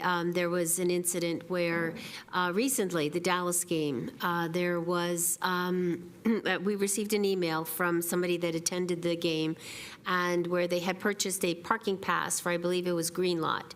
And when they arrived, all the parking spots were gone. And they, along with countless other people, were then stuck with a parking pass that they paid for, but they oversold the parking lot. And so these people went red lot if there was something available, but they didn't want to park that far, or what was their other option? Park in the neighborhoods. But still, where is the oversight and something like that to ensure that, I mean, it seems like it's Manco's responsibility because they're selling the parking passes along with the football tickets. So shouldn't there be some accountability on their part to be able to say, you know, we made a mistake, pay the people back for the unused parking pass, or make sure that they're not overselling parking passes so that the people are not parking in the neighborhoods. And I know I'm not. No, we're not trying to looking talk at to you. like that. That's why Manco should be here, but I guess they're going to Exactly. come at a later time. Yes, The because executive these are director will things that tell are us when happening. Right. they're coming. Yeah. All right, I'm going to go to the public now. Is anyone like to speak, please come forward. Oh, Judy, you're up here. Go ahead, please. Welcome. Hi, I'm Judy Hubbard. I actually live in the Fairway Glen area. Okay, and I go to the football games on a regular basis. I went on October 1st. My son came, his wife, and my brother, and we went to the game. He paid $150 to go do a tailgate party in the parking lot of the stadium. I live right off of Eisenhower, where the post office is. It took an hour and 15 minutes to get to the driveway of Great America parking lot through Agnew's, which is a short distance, okay? It was crazy, it was packed. When we got to Mission College Boulevard and Great America Parkway, there's a turn lane where you turn left, and then you can turn right or go straight. Well, it took, like I said, an hour and 15 minutes to get there. People in the left lane, when their light turned green, they would just run over and turn right. It was awful. It was awful. I saw highway patrol standing on the corners. Nobody's doing anything. It was a mess. Someone's going to get killed out there. However, when the opposing team played, they had an escort service, their bus, so everybody stopped. They stopped the traffic, and they got to go through. When we got to Great America, they told us to park in their parking lot where the handicap place is. We parked there. I am handicapped. I had my handicap placard, but it wasn't on the window. While we were there, we just barbecued. That was it. It took us more time to get there than to spend time there. We had to go to the game. Anyways, I saw the police department and the bicycle patrol coming up and down every aisle. And there was lots of people that did not have handicap placards because they told them, the people at the gate said, go here, you can park there, you paid for this parking. You can finish up your thoughts. Okay. What happened was, we went back to the game. I had put my placard up. Somehow it fell. It wasn't my car. We went to the game, and there was over 20 people that had parking tickets for disabled placards, for not having disabled placards. On the sign that says $250, I got a ticket for $317. I went to the Santa Clara Police Department to clear this all up, give them all the information I have, and it's mandated by a third party, the citations. You call them, it takes 4 days to call you back. So it's still in litigation. I just want to get this fixed. Oh. I'm actually tired of getting fined every single time I go to the game. Thank you. Thank you, Judy. Okay? Thank you. Thank you. Neil? Neil here? Welcome. Good evening, members of the City Council. I'm Neil Palkey, and I'm a 7th grader living in our cool city, in the Rivermark neighborhood, which is close to Levi's Stadium. So today I want to talk about the problem in my neighborhood and other neighborhoods, which is caused by Levi's Stadium, and it's about parking issues during stadium events. Living close to the stadium is fun, and it brings us together and provides us with entertainment, but when the stadium has an event, things get tricky for us, and here's why. One, no parking left. Our regular parking spots get taken by people coming to the stadium for the events. This means we can't park near our homes. Getting in and out of the neighborhood becomes a real challenge. And safety, all those extra vehicles can be a safety worry. What if someone needs an ambulance or fire truck fast? And that's not very easy when the streets are full of cars. So I have some ideas to make things better. The first one is the stadium parking plan. The stadium should work with the city to improve parking management during events. Maybe they can designate special parking areas for people who come up to the games so they don't fill up our streets. And we should also encourage public transport by using buses and trains. So we encourage folks to take buses and trains to the stadiums instead of cars, and run more buses and trains before and after the event. And the last one is a residential parking permit. Implement a residential parking permit for residents living near the stadium. This would give priority to those who live in the area, ensuring they have access to parking spaces during events. In conclusion, while we appreciate the benefits of this stadium, it's essential to find a solution that balances our needs as residents with the needs of the stadium and its attendees. By implementing some of these solutions, we can ensure that the events at the stadium do not disrupt our lives or compromise our safety. Thank you for your time and consideration. Thank you. It was very articulate. Thank you very much. Appreciate it. We have somebody else? Okay. Thought I saw another name. Would anyone else like to speak? Please come forward.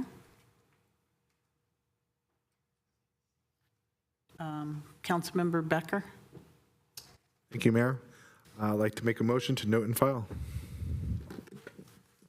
I'll second that. I would like to have some follow-up information on the parking plan that is a condition of development. And I wanted information on who cleans up the garbage around the neighborhoods and who's been paying for that cleanup. Because I'm not clear on that. The violence issues will work themselves out one way or another. We're working on the vendors. I don't know, we didn't talk about any of the noise issues. I don't know if anyone's been fined or if it's just been ignored. I don't know. So I just think that it would be important to get Manco here to talk about a lot of these issues since they control a lot of the issues. But parking is fundamentally probably one of the worst issues outside the stadium, not inside. And tailgating, they didn't let the Taylor Swift attendees tailgate, but they let everybody else tailgate, and the alcohol issues that are involved in that also affect the neighborhood as well. So I know you want a note and file, but I'd like a follow-up on those issues.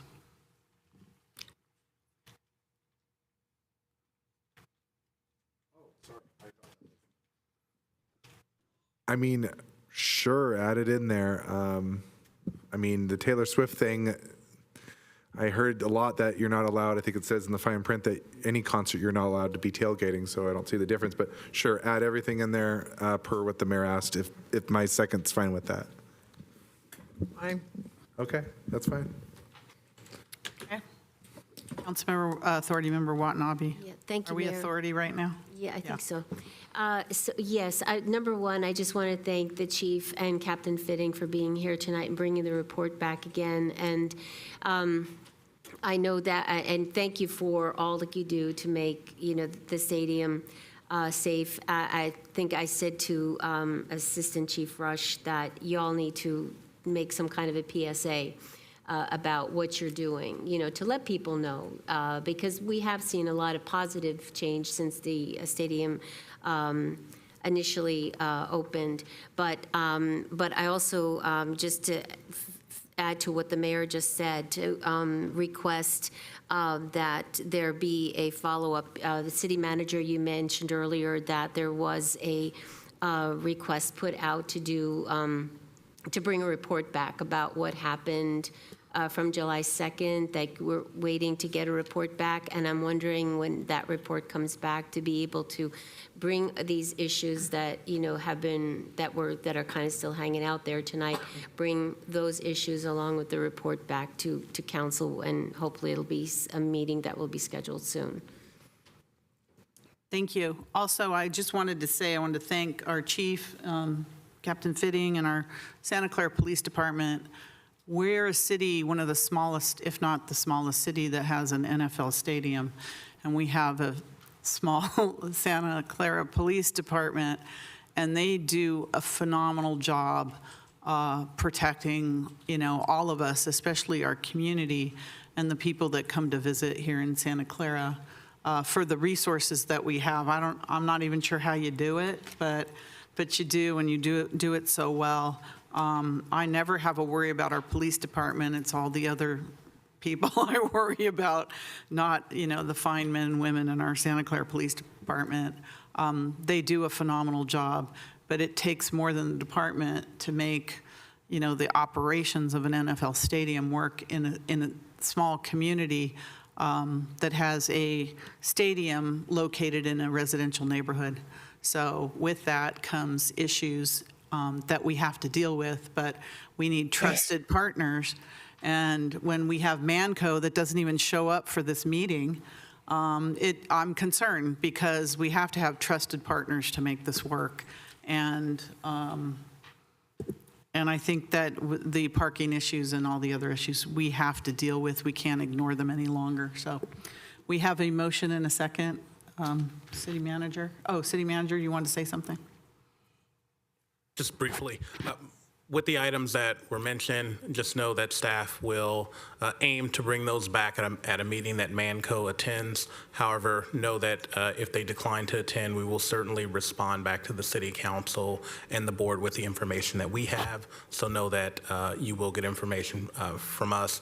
In addition, I just want to point out that the external review will include the practices that occurred on July 2nd, as well as their review of what we do in general. But it will not be a report specific to July 2nd. It will be more general. But we will certainly bring that back to the City Council. And it is intended to be after the upcoming, after the current NFL season for Part 1 and for Part 2 after the upcoming concert season. And so it will be in 2024. And what's envisioned is a two-part report to council. Very good. Thank you. Authority Member Becker? Thank you, Mayor. Assistant City Clerk, can you repeat the motion, please, for clarification? What I captured was note and file report and provide response with additional information about who is paying for garbage pickup, parking plan, safety outside the stadium, and tailgating. Sounds good. Correct? Is that appropriate, Mayor? Noise as well. What's happened with the noise violations? Thank you.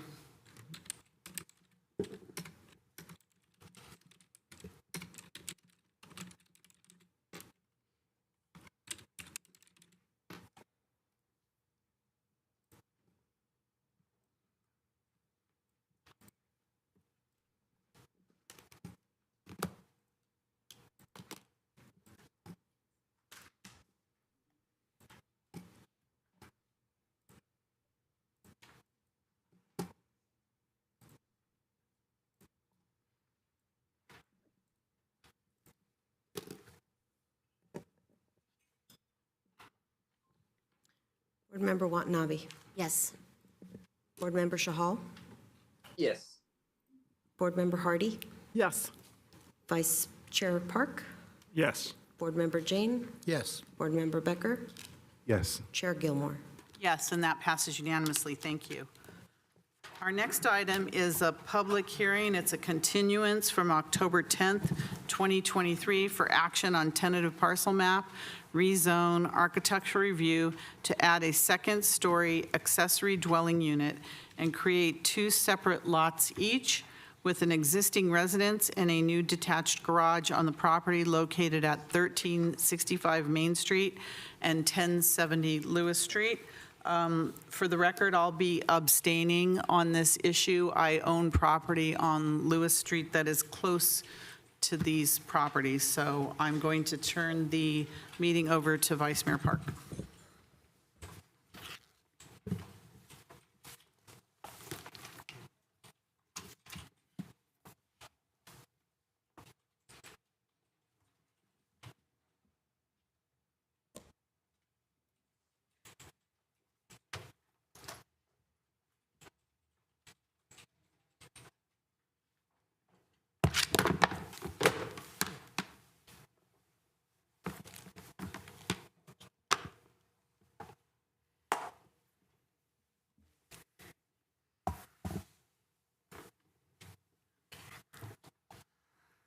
Okay, thank you very much for that.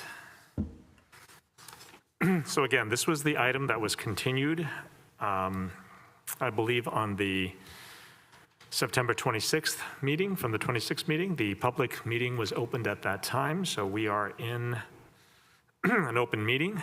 Again, this is item 7.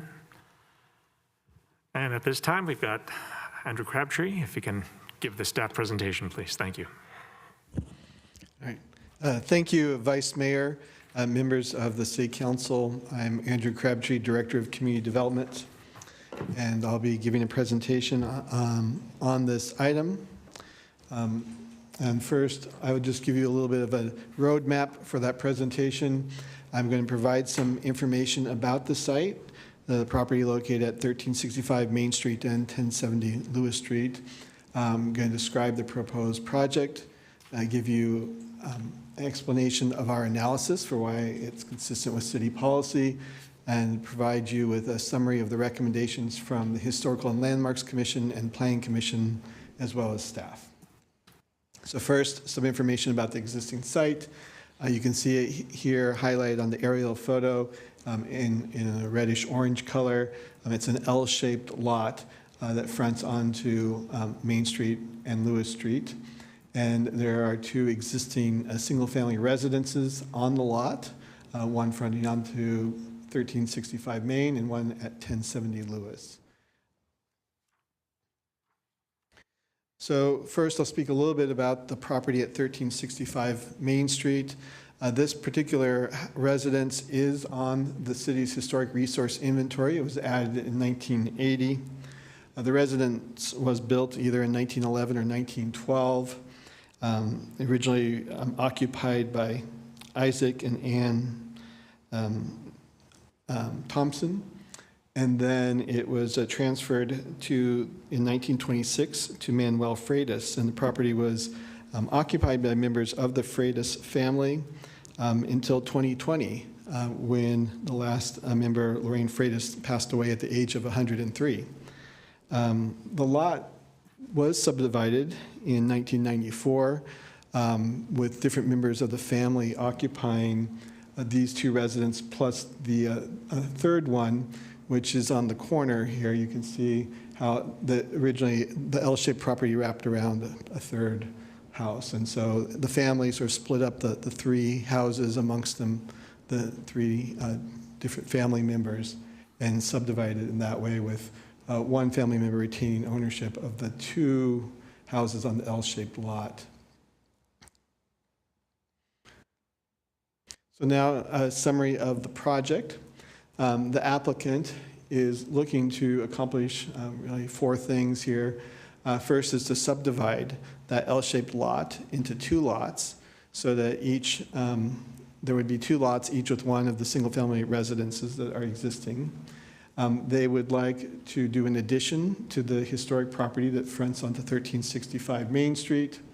They want to construct 2 new detached garages, one for each of the houses on each lot.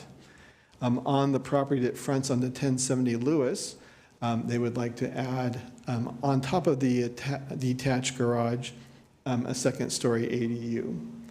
And then they're proposing to remove the existing accessory structures on the site, which includes some older garage structures that are really deteriorated. So to accomplish these things, they're asking that the City Council approve a rezoning of the property from R16 to a planned development zoning that would allow unique development standards for the single-family residences. They're also asking for council approval of a tentative parcel map to allow the subdivision from 1 to 2 lots. And as part of this, we've incorporated architectural review approval of the second-story ADU, which second-story ADU does trigger a city design review process, which could be administrative, but ultimately under the City Council's jurisdiction. And so we've brought it incorporated into tonight's actions. This illustrates the proposed site plan. The 2 lots, one would be 4,027 square feet, fronting on Lewis. The other would be 5,369 square feet. And we've denoted on here 2 things that are a couple things here that are unique in that they vary from city's typical standards. So you can see on here the detached garage, sort of the square shape at the rear of each property. The one on the blue lot would have a 2-foot side yard and a 0-foot rear yard setback. So those are unique conditions. We also have noted the second-story ADU, which is also not something normally allowed in the R1 zoning district by right. So the planned development zoning would allow that. This shows the proposed remodel and addition for 1365 Main Street. It's at the rear of the house. It would remove or remodel a portion that was done and added on at some point in the past and not in keeping with the historical character of the house, was the determination by our historical consultant, and replace it with something that is more in keeping with the historical architecture, as well as the addition at the rear. This illustration shows what the elevation of that residence would look like, with the top being the existing before and the bottom being the afterwards. You can see a little bit of the remodel sort of projecting to the side there on the right hand of the facade, but it would generally not be very visible from the street because that is, again, at the rear of the property. So basically unchanged front elevation. This shows the rear elevation of that same house. So this is what you would see from the backyard, looking back at the house. The top is the existing condition, with the reddish part being the addition that was done at some point in the past with a shed roof, not in keeping.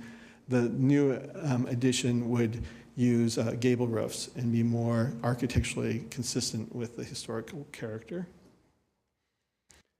This illustrates the 2-story accessory dwelling unit that would be built on the property fronting onto Lewis. You see the 4 elevations for that. Basically, it's a first floor garage with a small unit above. So important question for you to understand is, why is this a planned development zoning? Basically, planned development zoning is the tool within our zoning code to accommodate this kind of unique situation. Our lot size for R1, our smallest allowed lot size in our standard zoning districts is 6,000 square feet. In this case, they are proposing to do lots that are 4,000, a little over 4,000, and a bit over 5,000. And so to permit that lot size requires a planned development zoning. We don't have another way of doing that. The new detached garages, as mentioned, would not meet the standard setbacks. For the one that's on the Main Street property, it would have that 3-foot side and 2-foot side instead of 3, and 0-foot rear instead of 5-foot normally required in the code. Also, the second-story ADU is not currently permitted in our code, although it is proposed in the zoning code update that second-story ADUs would be permitted by right. The city has, in a few instances, permitted second-story ADUs through a variance process, but this is not a best practice. The planned development zoning is better. Having it directly addressed in our code will be the best way of doing this. Also, one thing that was considered was, could this project move forward under SB 9, which does allow subdivisions like this. However, there is a clause in there that if there's a historic property involved, you can't take advantage of SB 9. So in this particular case, that's not an option. So considerations for the City Council. The staff looked at first the subdivision. We found it to be consistent with city's requirements because it would conform to the general plan in terms of the overall density resulting. Again, these are existing structures, and accessory dwelling units are commonly permitted by right in single-family residential districts, and they do not count towards the overall density calculation. With the proposed rezoning, the subdivision would conform to the city's zoning for that property with the planned development zoning that as described. And then the second-story ADU would also be conforming. We would note that the design of the ADU does follow, again, our best practices in terms of addressing potential privacy impacts with having no second-story windows on the elevations facing neighboring properties, and it's also designed in an architectural style compatible with the historic nature of the existing house. So the Historical Landmarks Commission considered this project on May 17th, and they recommended approval of a major significant property alteration for the property with basically unanimous, one absent but 5 in favor. For the rear addition to 1365 Main Street, they viewed it very favorably and said it did improve the overall compatibility with the historic resource on the property.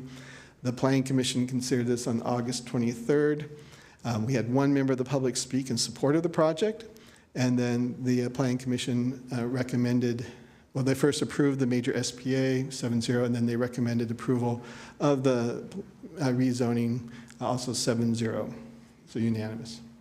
So with that, staff is recommending that the City Council basically take actions to approve this project, which include determining that the project is categorically exempt from CEQA, then to go ahead and approve the rezoning from R16L to single-family residential to planned development zoning district, to adopt a resolution to approve the tentative parcel map to subdivide from 1 parcel into 2, and to adopt a resolution to approve the architectural review of the proposed second-story ADU and alterations.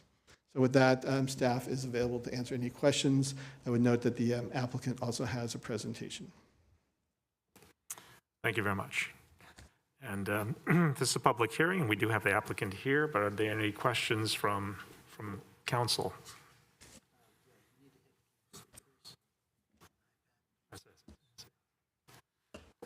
Councilmember Jane. Yeah, I wanted to clarify, if there were no historic attribution to this property, SB 9 would apply and they could subdivide a 6,000 square foot lot. Is that correct? That is correct. Okay. And then secondly, I know that if you have an attached garage to your house, you can put an junior ADU or an ADU on top of the garage ministerially by right. Is that correct? Currently, under our zoning code, there's a height limitation of about 18 feet. And so we're not allowed under our code, and we're not required, there's not state law that supersedes that at present. So they could not do what they're proposing without either this planned development zoning or as I mentioned, there have been instances where the city has granted that through a variance. However, with the proposed zoning code update, it would be permitted by right if that's approved as proposed. And that would be sometime in early next year. So you're saying with the zoning code update, we would go up to 24 feet? Is that what you're saying? Yes. I see. Okay, thank you. Thank you very much. Are there any other council questions before we go to the applicant? Seeing none, I'd like to invite the applicant to give the presentation.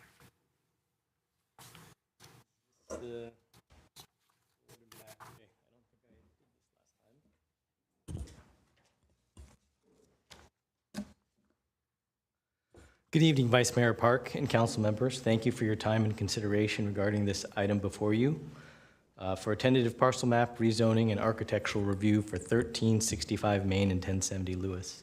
My name's Terry Wong, and I'm joined here tonight by Mark Robeson, who is the president and owner of Robeson Homes, Sam Lee, our director of design, and Sal Caruso is online to answer any questions as well. I'd like to begin the presentation by thanking Steve Lee and Andrew for their help in guiding and navigating us through the city's planning review process. Robeson Homes is a 34-year-old family-owned local Bay Area developer. We're proud of our work in the Bay Area, both the quality and longevity. This initial slide shows some examples of our projects and the companies DNA is building high-quality projects with thoughtful design and detailed craftsmanship. We have over 20 years of historic rehabilitation and preservation experience. We have completed 10 historic rehabilitation projects over the last 20 years. And these are 4 examples. This is the old school, which was built in 1913 and rehabilitation was completed in 2001. There's the Thrash House, built in 1902 with the rehabilitation completed in 2011. The Silva House, built in the 1930s with the rehabilitation completed in 2020. And the 1896 Rodriguez Farmhouse, the rehabilitation was completed in 2021. The existing site plan consists of 2 homes, 1365 Main, constructed around 1912, and 1070 Lewis, constructed in the 1930s. They are on a single L-shaped lot. The parcel also contains 3 accessory structures, 2 one-car garages, and 1 storage shed. 1365 Main is on the city's historic resource inventory. Our overall vision, as seen in this proposed site plan, is to take a current, non-conforming parcel with 2 older housing units, rehabilitate and remodel 1365 Main Street into a functional home, adding it back to the housing stock, adding to the existing housing stock by constructing an ADU, which is affordable by design. An ADU will be over the detached garage at 1070 Lewis, and we'll do this without displacing the current long-term resident at 1070 Lewis, which is a non-historic home. The home, 1070 Lewis, will remain occupied by the current residents both during and after the project. We will rehabilitate 1365 Main, in conformance with historic preservation standards while also making it suitable for current lifestyles and living standards for a modern-day Silicon Valley family. 1365 Main will gain a larger rear addition and a detached 2-car garage. And if some of you are asking why we're doing this now, the answer is because of a previous long-term relationship with the occupant at 1070 Lewis. When this property came to market, we engaged the previous owners to purchase the property and closed on the property in August of 2021. So our plan is to rehabilitate and sell 1365 Main and continue to rent 1070 Lewis to the current resident and rent out the new ADU. And we have done outreach to the 3 immediate neighbors, and we've designed this project accordingly. And this project fits into the fabric of the existing neighborhood.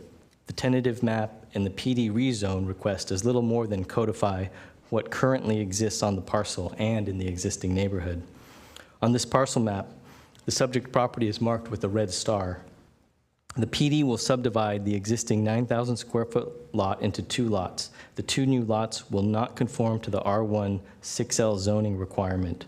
The lot sizes will be less than 6,000 square feet, and currently 47% of the neighboring properties do not meet this standard. The lot width, which currently exists as in frontage, exists as 54 feet and 38 feet respectively, are less than the 60-foot lot width required by code. 70% of the neighboring properties have the same condition of the frontage that's too small. So you can see from this existing conditions parcel map, the yellow are properties that don't meet the 60-foot frontage requirement. The red are properties that don't meet the 6,000 square foot lot size requirement, and the orange properties do not conform to both those standards. The new ADU proposed on 1070 Lewis over the new 2-car garage requires a PD because it is 2 stories, but the 2 stories is not out of character for the neighborhood. So this slide also shows parcels with existing 2-story structures in the neighborhood, and they're outlined by the red dashed lines. And also, there are 6 existing 2-story garages or living space over garages in the neighborhood, and that's shown by the red squares. So with the approval of this PD, the existing parcel would get a new lot line, and the color of the new parcels would become orange, while the red star would become a red square. So you can see it's in line with the neighborhood. The exterior of 1365 Main has been adequately maintained and is good condition for a house its age. Modifications include the 1940s addition to the rear and a 1960s addition in the front. The interior of the home has been modified and currently has 2 separate living units, each with its own living room, bedroom, kitchen, bathroom. One side is remodeled, the other is not, and we don't know when these improvements took place. But as you can see from the picture, the interior conditions are drastically different. However, both are equally unlivable. The bedroom in the remodeled side is not up to code. There's no egress window for that bedroom, and the other side is dilapidated. These are the elevations that Andrew went through. We'll just go through those. And as I mentioned, we have experience in historic rehabilitations. This is a detailed window survey that was completed by the historic architect. It shows every window and corresponding recommendation for rehabilitation, removal, or replacement. And these recommendations were incorporated into the proposal. Although the interior details do not fall under the Secretary of Interior standards for rehabilitation, we seek to be faithful to the original interior design details. For 1365 Main Street, we have documented the interior trim details from the original portion of the home and plan to incorporate some of these details and design elements into the final design.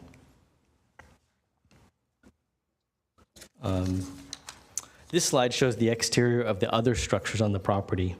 None of these structures were deemed to be historic by the historic consultant. The top 2 pictures are the front and rear of 1070 Lewis. This was taken shortly after we closed on the property, and since the time we purchased the property, we have repainted the exterior, replaced the carpet, and installed a new washer and dryer for the current resident. Additional deferred maintenance on the house will be done as needed. The 3 pictures on the bottom are the 3 accessory structures, the 2 one-car garages, and then the 1 shed. And these are not historic and will be removed as per the proposed site plan. Here's the proposed existing and front elevation for 1070 Lewis. The only thing that changes is the removal of the pop-out on the left side of the house, and this is to widen the driveway to 10 feet to make the new garage accessible to cars. And these are the 4 elevations of the proposed garage ADU at 1070 Lewis. And you can see there are no windows on the south elevation and the east elevation, which face the existing neighbors.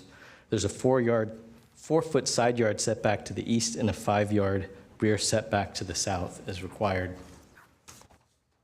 And we have, again, reached out to these neighbors.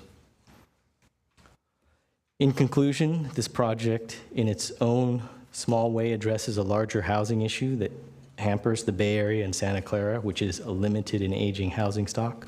So this project will take a 100-year-old historic house at 1365 Main that is currently uninhabitable and rehabilitate it, the home for current lifestyles and living standards so a family can move in for the next 100 years. It creates an additional housing unit, which is the ADU, which is affordable by design, and adds it to the supply. And most importantly, it won't displace a longtime resident by allowing the existing non-historic home to remain occupied. Additional off-street covered parking is provided where it didn't exist before, and the project increases home ownership opportunities by creating 2 legal lots for 2 existing homes. And finally, the city is given oversight over the property both now and in the future. After the parcel map is recorded and 2 legal lots are created, a Mills Act contract will be executed and recorded on 1365 Main Street house, thereby preserving the historic house. Thank you for your time. Thank you very much. If you've got anything final, I think you have one last slide. I'll let you finish if you. Oh, no, that was it. Thank you. It's just.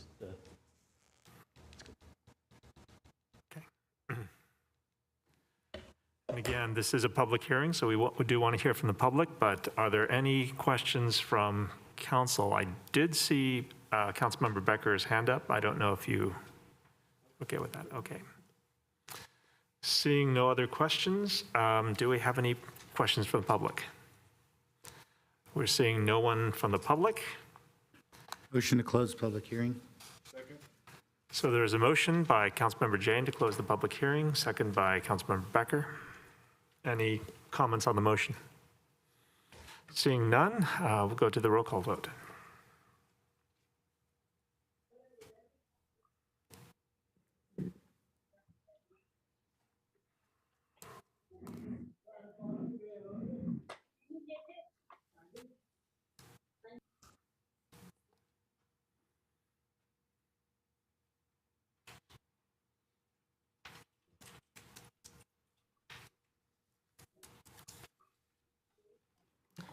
Councilmember Watanabe? Yes. Councilmember Shahal? Yes. Can you please disclose if anyone is at your location with you? No, no one is with me. Thank you. Councilmember Hardy? Yes. Vice Mayor Park? Yes. Councilmember Jane? Yes. Councilmember Becker? Yes.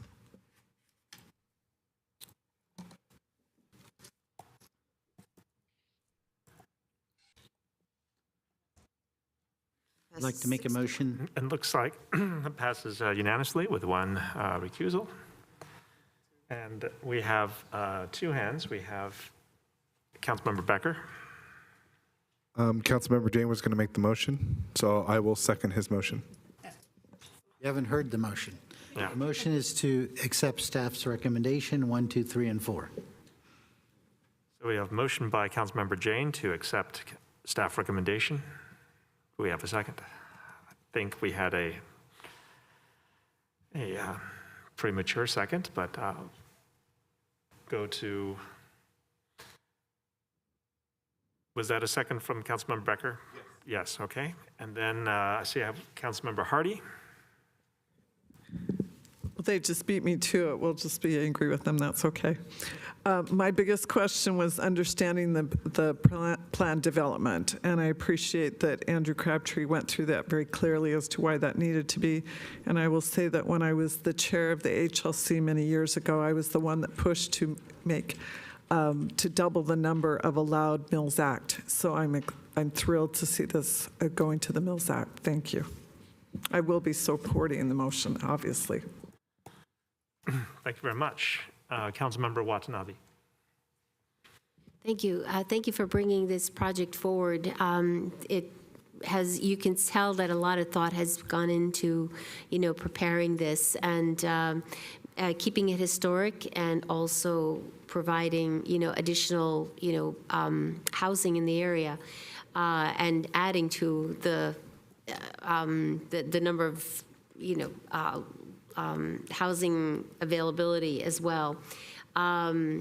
It looks really lovely, and I think it's going to be a beautiful addition to the neighborhood. And hopefully, when somebody moves in, maybe they will consider making it part of the historic home tour. So we can add another house to the tour maybe next year if we're lucky. But thank you for bringing this project forward, and I will be supporting the motion. Thank you. Thank you. Don't see any other hands. I want to make a few comments as well, which is when I first saw this, I was a little kind of worried because we had just had an issue where we used PD to split a lot, and we had a lot of people talking about that in the future. I look at this and I thought, well, hopefully we don't have something like this in the future. But then I took a look at the changes that you had made and the condition of the houses, of the properties that were there. And I feel like this is, and we'll find out in 10 years if this holds true. But I like the fact that we are actually restoring these houses to usability. I will be honest, I don't like PD as a tool. I'd rather that we updated the zoning and we conform to a zoning that allows the development. That said, I don't see why we should wait for this particular project. I don't know if there's anything in the future that allows this project to be rezoned, or maybe it's only necessary when there's changes made, but to be rezoned to the new zoning definitions as they allow the buildings here to be conformant. But thank you very much for bringing this project forward. Okay. That said, I don't see any other. Is there anything that staff would like to clarify? Anything like to add? I don't see anything there. So we've got a motion and a second. Motion by Councilmember Jane with a second by Councilmember Becker. Go to roll call vote. It's a motion to accept staff recommendation. Councilmember Watanabe. Yes. Councilmember Shahal. Yes, nobody's with me. Thank you. Councilmember Hardy. Yes. Vice Chair Park. Yes. Councilmember Jane. Yes. Councilmember Becker. Yes. And that motion passes 6 with 1 Vice recusal. Mayor Park. One abstention. So, and can we take a break for 5 minutes? I just yet? wanted to mention Sal Caruso's hand was up. We didn't see it before we did roll call, but he put it back down, so just wanted to let you know. Understood. But thank you very much. So we're going to take a 5-minute break to get the, well, actually, we'll take a 5-second break.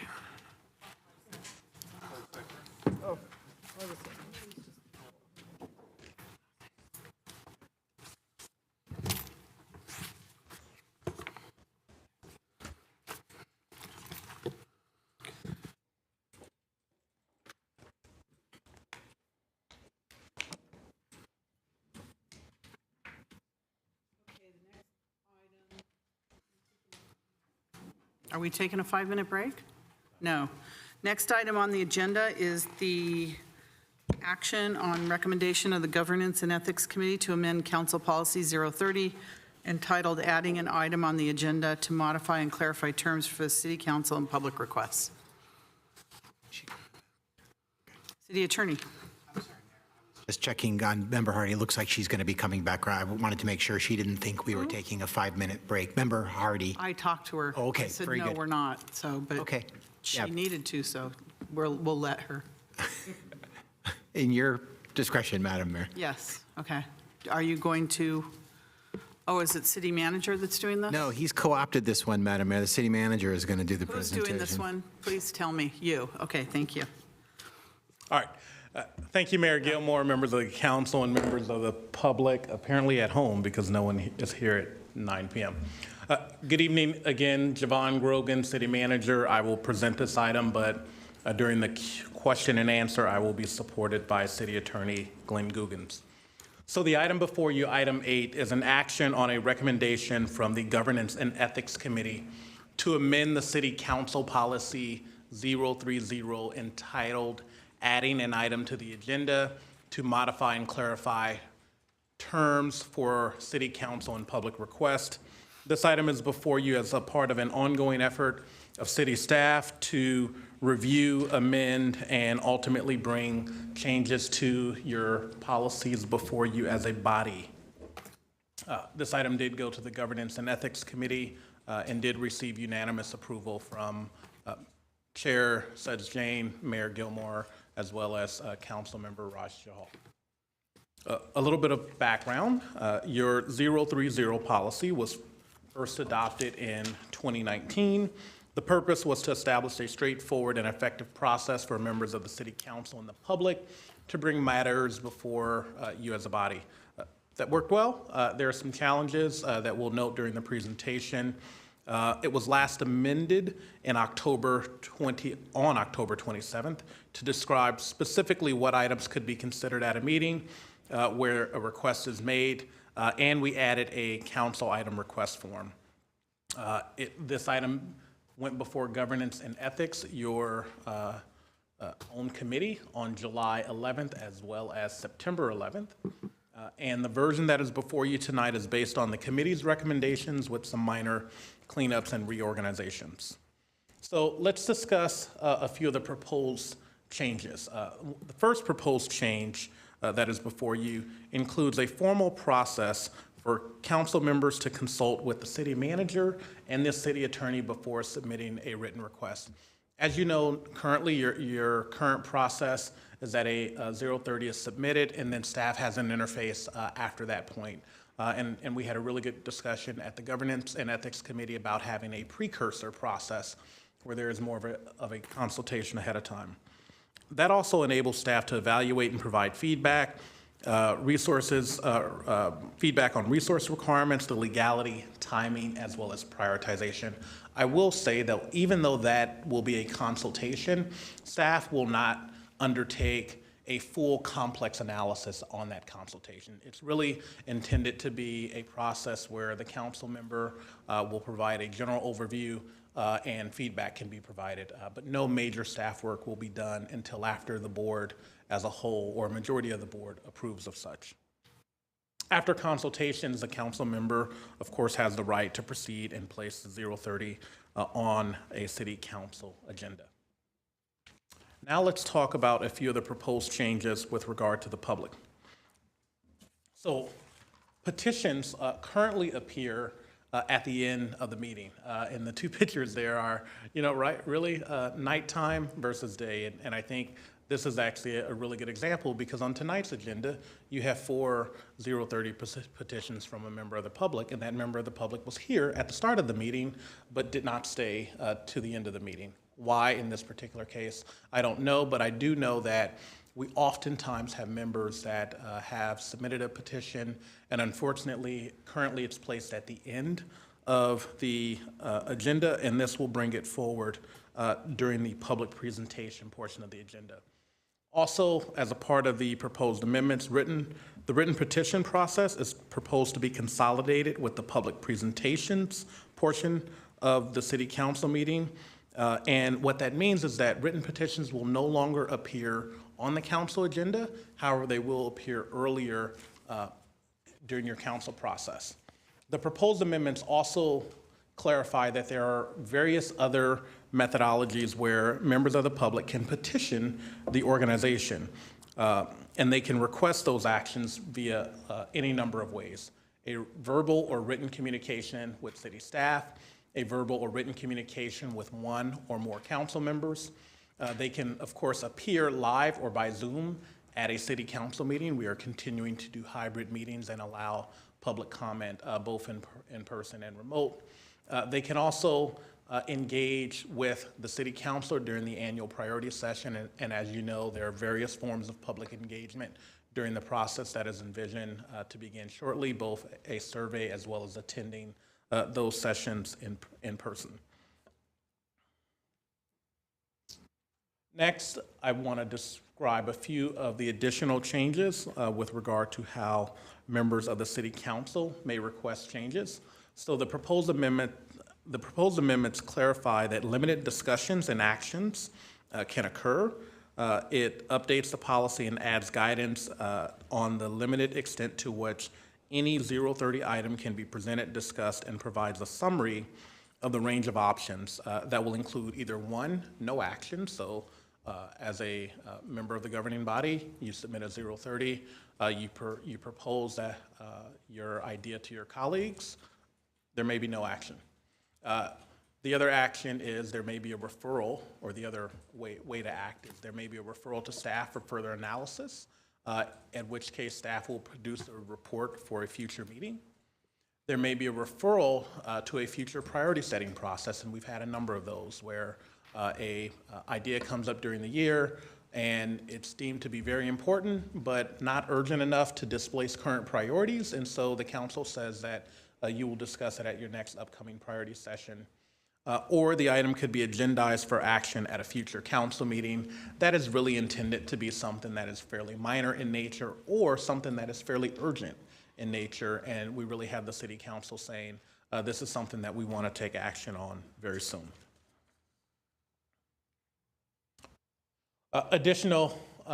Would like to discuss another change for how council members' requests will be handled in the proposal. So there's proposed to be a new location on the agenda, and the title will change to read Reports from Members and Special Committees.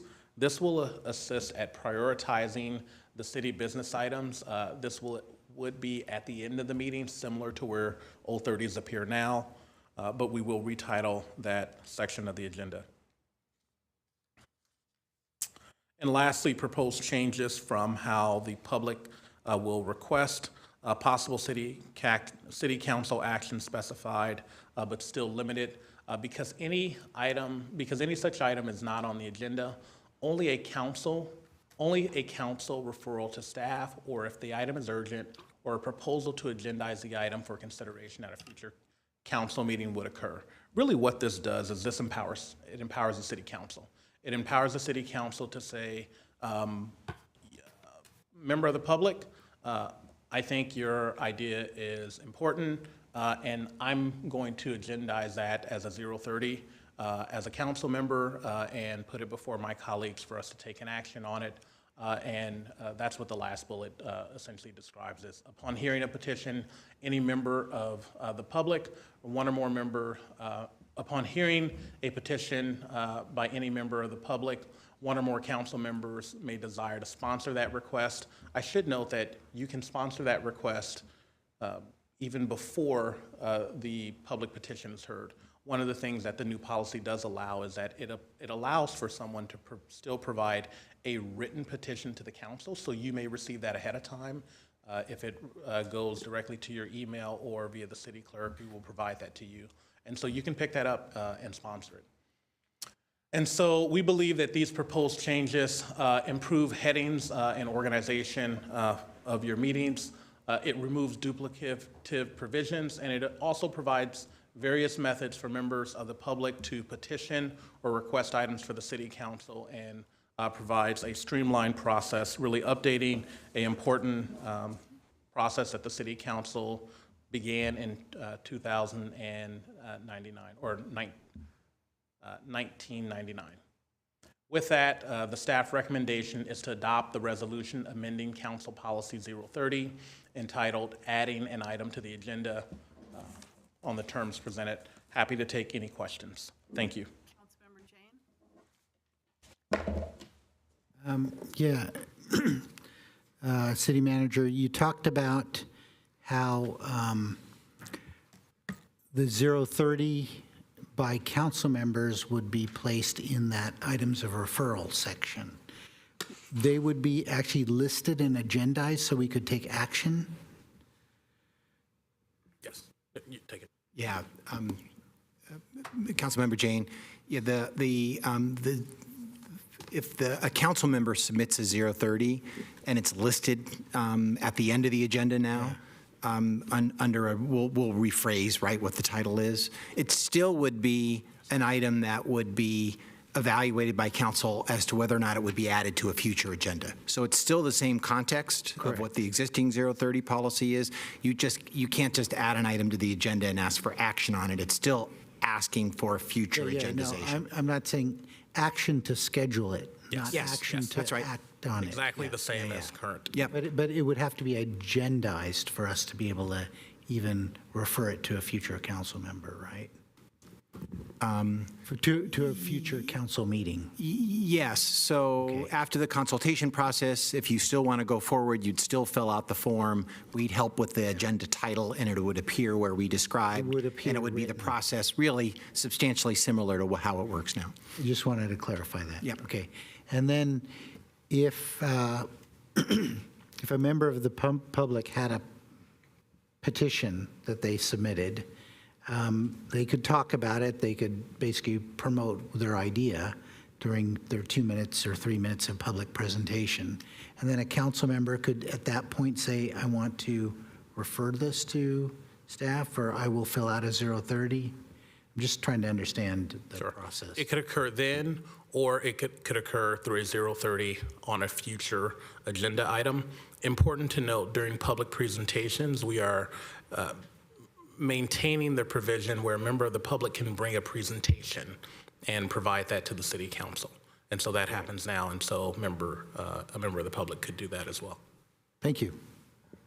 I don't see any other questions. Is there any member of the public that would like to speak on this? Please come forward. Welcome. Sorry, I haven't followed all of the previous work on this, so I may be speaking incorrectly or whatnot. But it seemed to me like the new thing was that a council member could put an item on the agenda after consulting with city staff, but this later discussion makes it sound like, no, even if the council member wants to put it on the agenda, he has to have it dealt with at a previous meeting and have his colleagues agree, or her colleagues agree with him to put it on the agenda. Because I thought at one point it sounded like, well, if a member of the public went to the council member and persuaded the council member to put it on the agenda, it could go on the agenda. But it sounds like, no, there's still a preliminary vote. So I'm not clear. I think it would be very good if a member, or maybe two members or three, could put the item on the agenda without a vote of his colleagues, maybe with some, with some consultation with the staff, but that the council member could put it on the agenda without there being a preliminary vote at an earlier meeting. That would be good. And when I was coming here today, I thought that that was how it was going to be, but and I was going to say, that's great, it's streamlining. And I was only going to say that maybe in a few years, we might find that there'd be too many items getting on the agenda. And rather than just having one council person have the right to do that, maybe it would be 2 or 3. But as you can see, I'm not really clear on how I would like a member of the public to be able to go to a council member or maybe 2 council members and get it on the agenda without there being a preliminary. Thank you. I don't think we're streamlining anything really, but staff, would you like to answer that question? Sure, Madam Mayor. The distinction is when, if a member of the public comes under public presentations and presents an item and would like that item put on a future agenda for consideration, it would need to be consensus and referral of a majority of the council to do that. And that's something that can happen now, right, in due course under the Brown Act. What we wanted to make clear was if that didn't happen at that particular meeting, but upon reflection or further consideration, a council member thought, hey, that's actually a good idea. Now that I've thought about it, I want to translate that into something that I use the 030 process to do. It could still come back onto the council meeting in that process. So a majority would have to act in the way that's described at a meeting itself for a referral back to staff or possible placement on a future agenda, or the council member themselves could decide to sponsor it in some way and submit a 030. Hope that explains it, Madam Mayor. Thank you. So under written petitions right now, if somebody asks us for something, we can't do anything, we can't take any action except by consensus sort of look to staff, right? But you're saying with this policy change, if somebody came under written public presentations and submitted something that we wanted to have the staff pursue and put on a future agenda, would we vote on that then? Or because usually we don't vote under public presentations, so how would that work then? It would be sorry, Mayor. No, I'm saying because we would have to take some kind of vote to put it, so that's my question. Yeah, it would be, this really just puts into writing, Mayor, a referral policy that you have already. If there's something is presented to you, you can't take an action on it, you're absolutely right, but you could refer it to staff. So that's really what this contemplates. So let's say 4 of us want to and 3 of us don't, then do we have discussion about that, or we just, then it's referred? It would only be on the referral itself, should it be referred to staff, not on the substance of the item, because it's not on the agenda. So if it's questionable, I mean, do we have we can't have a discussion, we just have to do like a straw vote or something? This makes it a little complicated. Instead of a just consensus referral, it's, what if it's something that's not consensus, Right. all of us referral? Yeah, Madam Mayor, and you could manage that as the presiding officer, but I think the city manager wants to make a statement about that. Okay. If it was something that was not clear or highly controversial, we would recommend that it come back on a future agenda item as a 030 written on the agenda so that we can have discussion. Oftentimes, there may not be clear direction provided to staff. And so we would interject and request that it be scheduled at a later time so that we can have a further discussion. So who would bring that back? A council member? We would work with a member of the council to draft the 030 that would appear on a later agenda. So somebody comes under public presentations and says, I want you to hear this. It's controversial, but we say, okay, so then it goes on a future 030 for then the council to vote to put it on a future agenda? Mayor, it would depend on the matter and how it's handled. Currently, under just General Brown Act, principles, if a member of the public comes under public comment and the council wanted to refer that item to staff for some further treatment Yeah, or usually they're consideration. not controversial Right. per se. They're So you like could- general. yeah, We you- do that. But let's say something controversial comes up, so go through that scenario. If something controversial came up and 4 members wanted to refer it for possible future, consideration, 4 members of you could do it. And where does it go then? It would depend on the nature of the referral. It could actually come back as a tangibly action item? agendized item or just a report. Okay, so it doesn't go to a 0:30 to go to another meeting? No, that's right. Okay. No. So that's, Because the way originally it sounded like it had to go then through a 0:30 policy and Yeah. then through another. Clarification. no, if it needed, Okay. yeah. So that still might happen, Madam Mayor, but it doesn't need to happen. It's really more of a scripting of the standard referral process that you manage now anyway under public comment. So let me make this clear. So for council, the only change is that we go through city attorney, city manager's office before we do our 0:30s. Pretty much, that is the change. For that, consultation before we put something on the agenda. Yeah, I think that's the That's major kind of change the- for that, Mayor. Yeah, and it does now go under, in effect, at the end, under Well, yeah, council comments. Yeah. That's minor. Yeah. But, okay, so that.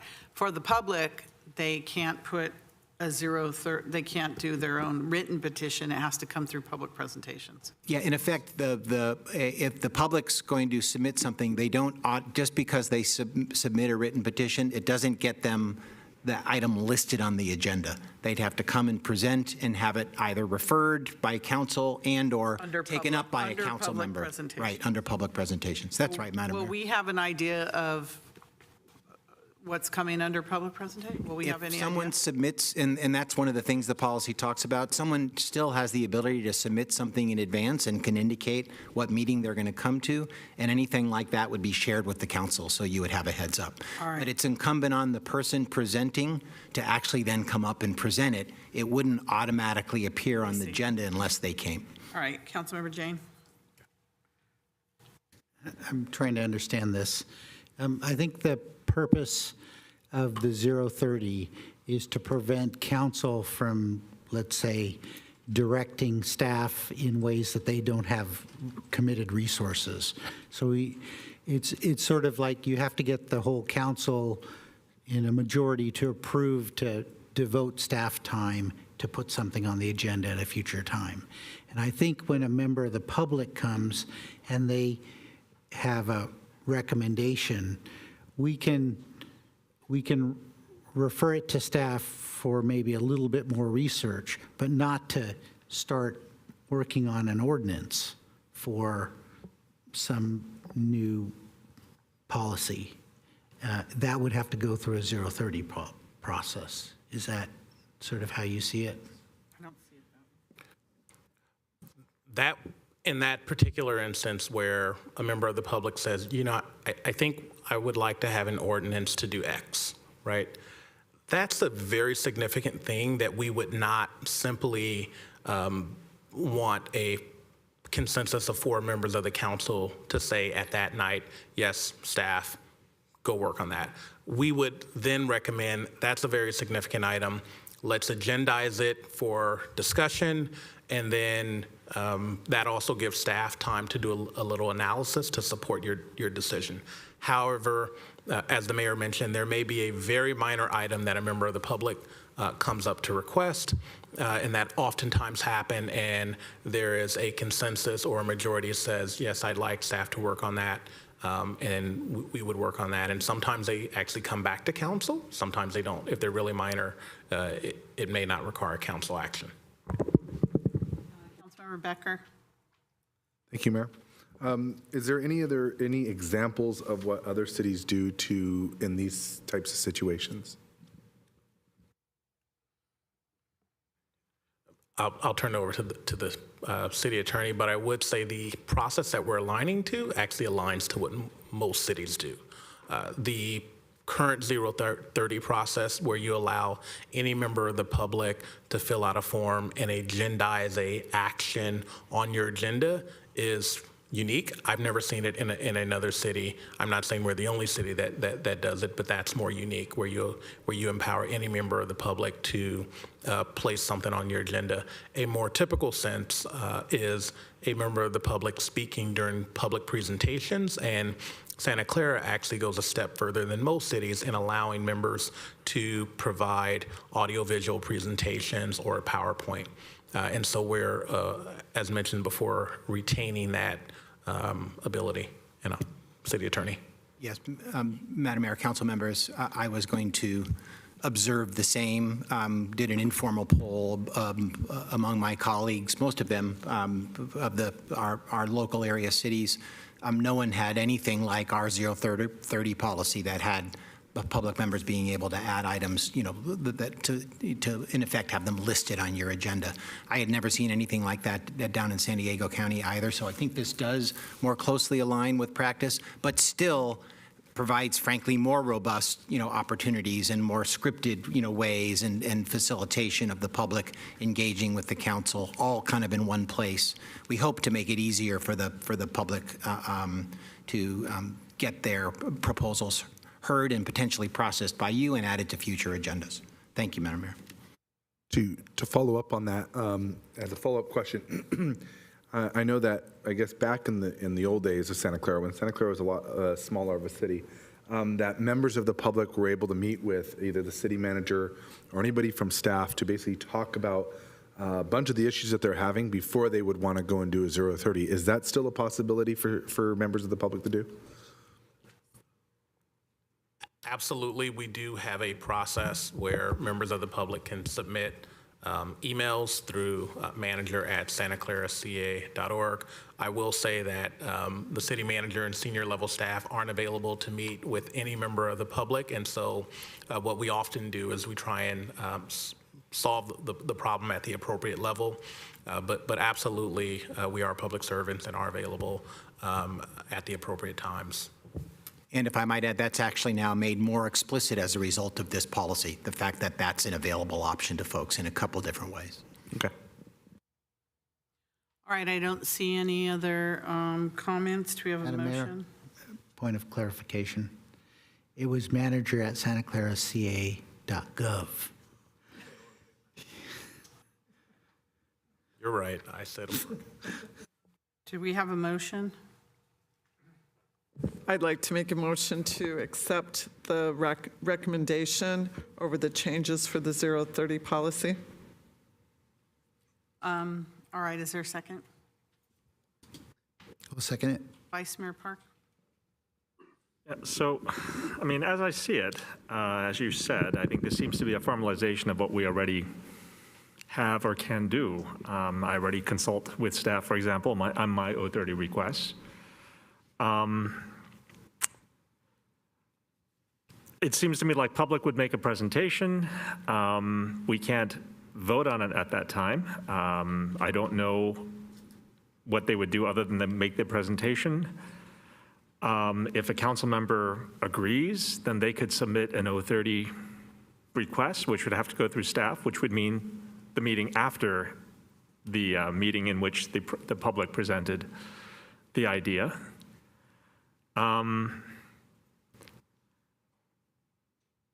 Okay, and when I read the policy, what I don't like is it says advance written petitions will no longer be listed on the agenda.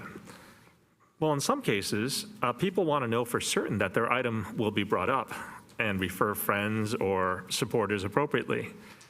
And can we not just list it under public presentations so it has a formal spot? They would still have to appear to present, but I feel like removing that item, which they currently have now, it goes on the agenda. I can clearly see that there is a written petition by the public or by council, and I can see that it's on there. And other people who are interested in that event or interested in that topic could also go to council agenda and see, oh, I see that it's on there. I think that removing notice of that item is kind of a major thing. Like, I remember being in the audience and Actually, I remember not even having to do this. I remember 10 years ago, we just came up here during public presentation, says we'd like to do this. And people would say, yes, we think that's something that we'd like to look at later or not look at later. But we liked having it on the agenda. We liked having to see it. We liked being able to refer it to other people so that they knew, oh, this is the time to come because it's on here. So, I mean, I'm all for streamlining, but I feel in this case, it actually changes, how the public interacts with us. I like this other concept where we don't actually talk about the item, but we have a space for future agenda items, and we can say these are future agenda items that we'd like to see. We can talk about that. And if, at that point, it's not a request by all of council, it means that, okay, this is something that staff, we need to talk to staff about to formalize an 030 request, at a future council meeting. But I like the ability to be able to just bring up future agenda items. I know that, for example, CAC does that. We have an item at the very end of the CAC meetings where it says future agenda items, and we just discuss what things we'd like to talk about. Future agenda items. We don't discuss those items. We simply say this is what we'd like to talk about. Having trouble here, I see that, I do see changes, but I kind of liked, from the public perspective, of being able to come in, see that my item is on the agenda, and then at a very specific time, it will be addressed by council, and council will vote to accept the item, pass it to, refer it to staff, or put it on a future agenda item, agenda. I kind of like that ability from the public perspective. Councilmember Jane? I'm going to let the city attorney explain this, but I wanted to Yeah, I can respond to that if you'd like, Mayor, council members. Yeah, two things.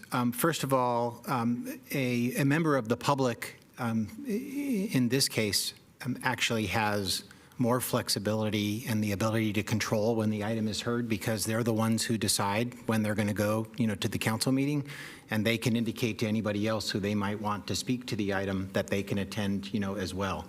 The other thing, I think the benefit for the public is it's now moved to the front, of the agenda, so that they wouldn't have to necessarily wait, to the end, not knowing what the council's, going to do with the item. So I think it adds value to the public in that they now control when they come, and they present at the beginning of the agenda. The other thing that eliminating public's ability to list items on the agenda is you might receive things that aren't appropriate, for your action or not within your jurisdiction. Currently, under this policy, that goes on the agenda anyway. In this case, it wouldn't actually be listed on the agenda. Ultimately, they can get the same result, again, if there's an action by the council, to refer the item, or if a council person takes it up and sponsors that on a future 030. So I think it strikes a balance between giving the public the ability to control when they appear, having their ability to make their argument at the beginning of the agenda, but not necessarily having the public, without further analysis and action by staff, have an item actually appear on the council agenda for action. So thank you, Madam Mayor. Yeah, it seems to me that if somebody has a good idea, they can convince one of the 7 of us that it's a good idea and to sponsor it as a 030. But they could just come, as the city attorney said, they could come at any meeting at their discretion and just make their presentation. And if a council member decides to take that on as 030, then that's when they could invite all of their friends to come to the 030, and then if it gets agendized as a real action item, they can invite their friends to come to that one too. So there's lots of opportunities to get a group of people to come to speak on something. Vice Mayor Park, are you still? Oh, yeah, I have a couple of questions. No, I understand. I understand what Councilmember Jane said. I think I understand what the city attorney said as well. And I agree. I think people can do that today. People can come to public presentations, I believe. We can't talk on it, but we've heard what the public has asked. And if we decide we like what we heard, we can create our own 030 request. We can talk to the public member who presented and get more information and then come up with the 030 request. So from the council perspective, I think that process is kind of understood, and we've added the staff review. I like that process. I hear what you're saying. I think the concern is, what if a member of the public decides to put something inappropriate on? And well,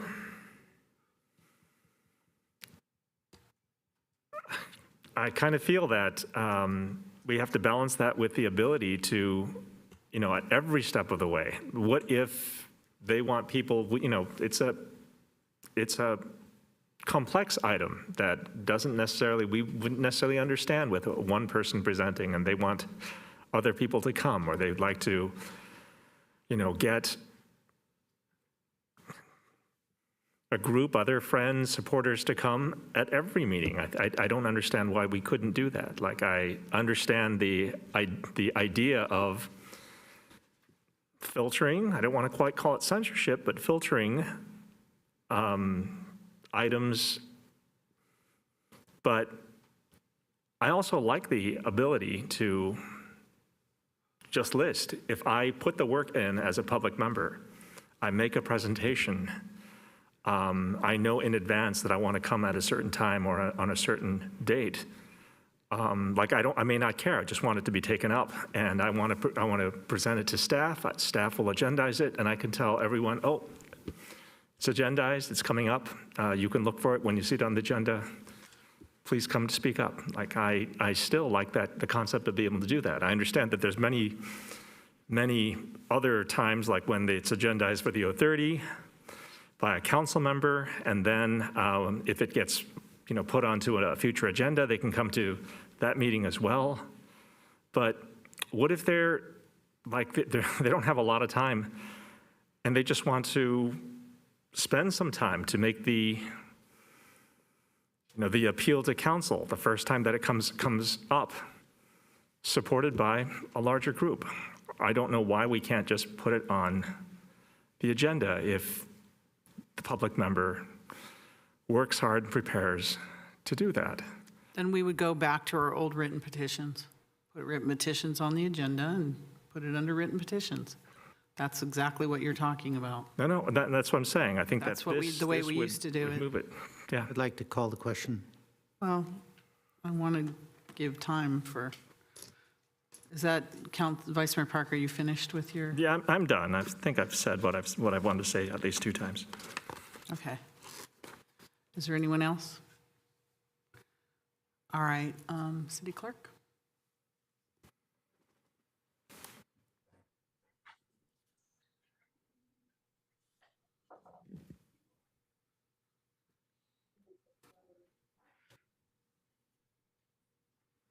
Councilmember Watanabe? Yes. Councilmember Shahal? Yes. Councilmember Hardy? Yes. Vice Mayor Park? No. Councilmember Jane? Yes. Councilmember Becker? No. Mayor Gilmore? Yes. That passes 5-2. All right. Next item we have is written petitions submitted by, action on a written petition submitted by Joseph Gashi, requesting to place an agenda item on a future council meeting for council to consider reviewing policy for commercial and residential construction to ensure that adjoining properties are not negatively impacted by water drainage. He's online. Is the gentleman on? Yes. Yes. I don't have my other computer, so. Joseph? Yes, go ahead, please. Oh, thank you. And I like the idea of moving these things up further in the agenda, just as a side comment. But thank you for the opportunity to address you this evening. I experienced 2 situations where new construction resulted in the risk of flooding, which could have destroyed a furnace, hot water heater, damaged personal property, and caused contamination. The first situation, after no reply from the offending party, the matter was reported and code violation was issued. The problem was recognized early. However, an unsuspecting grandmother or uninformed neighbor could have easily overlooked the condition and got the worst of the situation during the recent rainstorms of last winter. In another situation, after final sign-off of the building permit, the same homeowner created a condition in which toxic water, as classified by the Centers for Disease Control, drained onto neighboring property and contaminated soil used for growing vegetables. Another code violation was issued by the city after they were contacted. I would like to request an opportunity to revisit policy and procedure to see if an applicant's building plans could include identification of water runoff and drainage planning so issues can be identified and mitigated prior to construction beginning. Thank you. Thank you. So the question is whether this item, the council decides should be put on a future council agenda. Council? Comments? Motions? Questions? Does anybody want to take any action? I have a question to staff. Councilmember Jane? Is this not already covered by our existing permitting? I'll permit just a simple answer because we're not supposed to have any discussion. Yes, this issue is already addressed through the city's land use review process that includes an evaluation of grading and drainage plans for new development. Thank you. Okay, I would like to make a motion to deny putting this on a future agenda. Do we just not take any action, City Attorney? Yeah, you don't need to actually no deny it. action. You can just choose not to take any But I action. have a member of the public that would like to speak. Brian, go ahead, Brian. Sorry, ma'am, I was another item. I apologize. Oh, okay. All right. So is there any council member that would like to make a motion to put this item on a future agenda? Okay, seeing none. I'm sorry, Joseph, but that one is not going to proceed ahead. We're going to go to the next item. Action on a written petition submitted by Joseph Gotchi, requesting to place an agenda item on a future council meeting for council to consider reviewing policy to consider protection of surrounding properties from installation of permanent fixed position equipment that violates city noise ordinance code as a result of approved construction. Joseph? Hi again. Yes, hi. Hi, thank you. On February 7th of this year, I was granted a request to present to the City Council on a matter involving construction of an ADU and the installation of a new HVAC unit that was 5 feet from my property that makes regular noise day and night, and the noise exceeds city code. Although many of you were sympathetic to my request, I learned that the City Council cannot dictate how city staff handles such matters. I understand why you were required to stay within your scope of responsibility. However, I've returned to request to revisit the broader overarching policy where there is a simple solution to prevent disruptive issues like that which I experienced from affecting other people in the future. I'd like to invite you to hear more about an idea which may easily resolve the problem in the future and support protection so disruptive ongoing noises do not disturb residents in the future. Thank you. Thank you. Councilmember Jane? I am sensitive to noise issues like this. I'm currently in the process of installing a heat pump myself, and I made sure to install one that was less than 55 decibels. But I know that heat pumps can be up to 77 decibels. So I would like to move this forward for the city to have some sort of control over which devices are installed. So I would like to agendize this. I look at this as something that if it's violating a noise ordinance, that our ordinance covers. City manager, is this something that's already covered by our noise ordinance? I mean, it sounds like Councilmember Jane wants us to look at something else that we probably wouldn't get involved in, which devices for our residents to purchase or install. So I'm looking at this written petition. So, Yeah. Mayor, if the device needs to be permitted, the noise that would emit from that device is a part of the process that is reviewed. I think the issue that we have here with this particular 030 request is that there was essentially a code enforcement violation. Code enforcement went out, they measured it. It was below the required decibel to be a noise violation, and we notified the resident of that, and no further action is taken. If in fact the noise decibel was above, it would have been a very typical code enforcement case where a notice of violation was issued, and then we would follow up. And so I do think we're talking about two different things, and depending on what was being installed, if it was an off-the-shelf thing that did not require a city permit, we would have no ability to regulate that. I'm just worried that what Councilmember Jane is suggesting is something completely different than this written petition. So, because I'm not in favor of this written petition. But if it's to study something else, then that should be put in as a 030 separately. I think the 030 is saying the installation of permanent fixed position equipment. So I think there's some review of what equipment would be installed.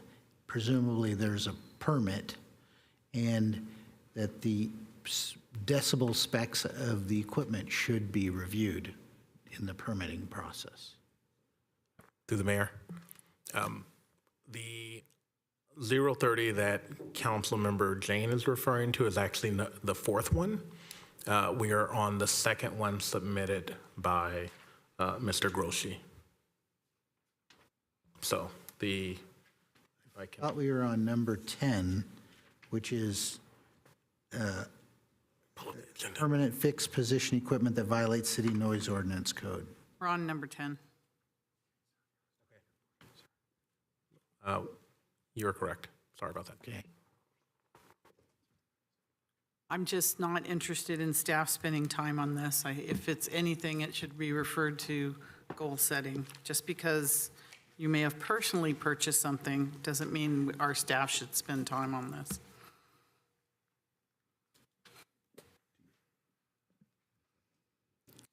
But make it as a motion I would like and to, get your associates to support it. I would like to put this on a future agenda.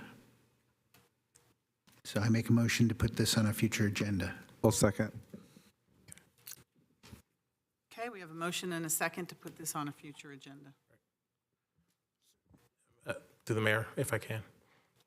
If I could ask that we refer this to either goal setting or at a time where we can have a larger discussion, only because the request as written is extremely broad. It's installation of permanent fixed position equipment. That could include a wide, ginormous amount of equipment. it could be a review of virtually all of our regulations that require a permit for a piece of equipment that may emit noise. And so I don't want us to, through this 030 petition, direct staff to go to begin research on something that may not be specifically what is directed. And based on what's written here and what's being articulated, I'm not sure that we fully understand what the problem that we're trying to solve is and the type of equipment we're talking about. Permanent Okay. fixed position equipment could. It's very broad.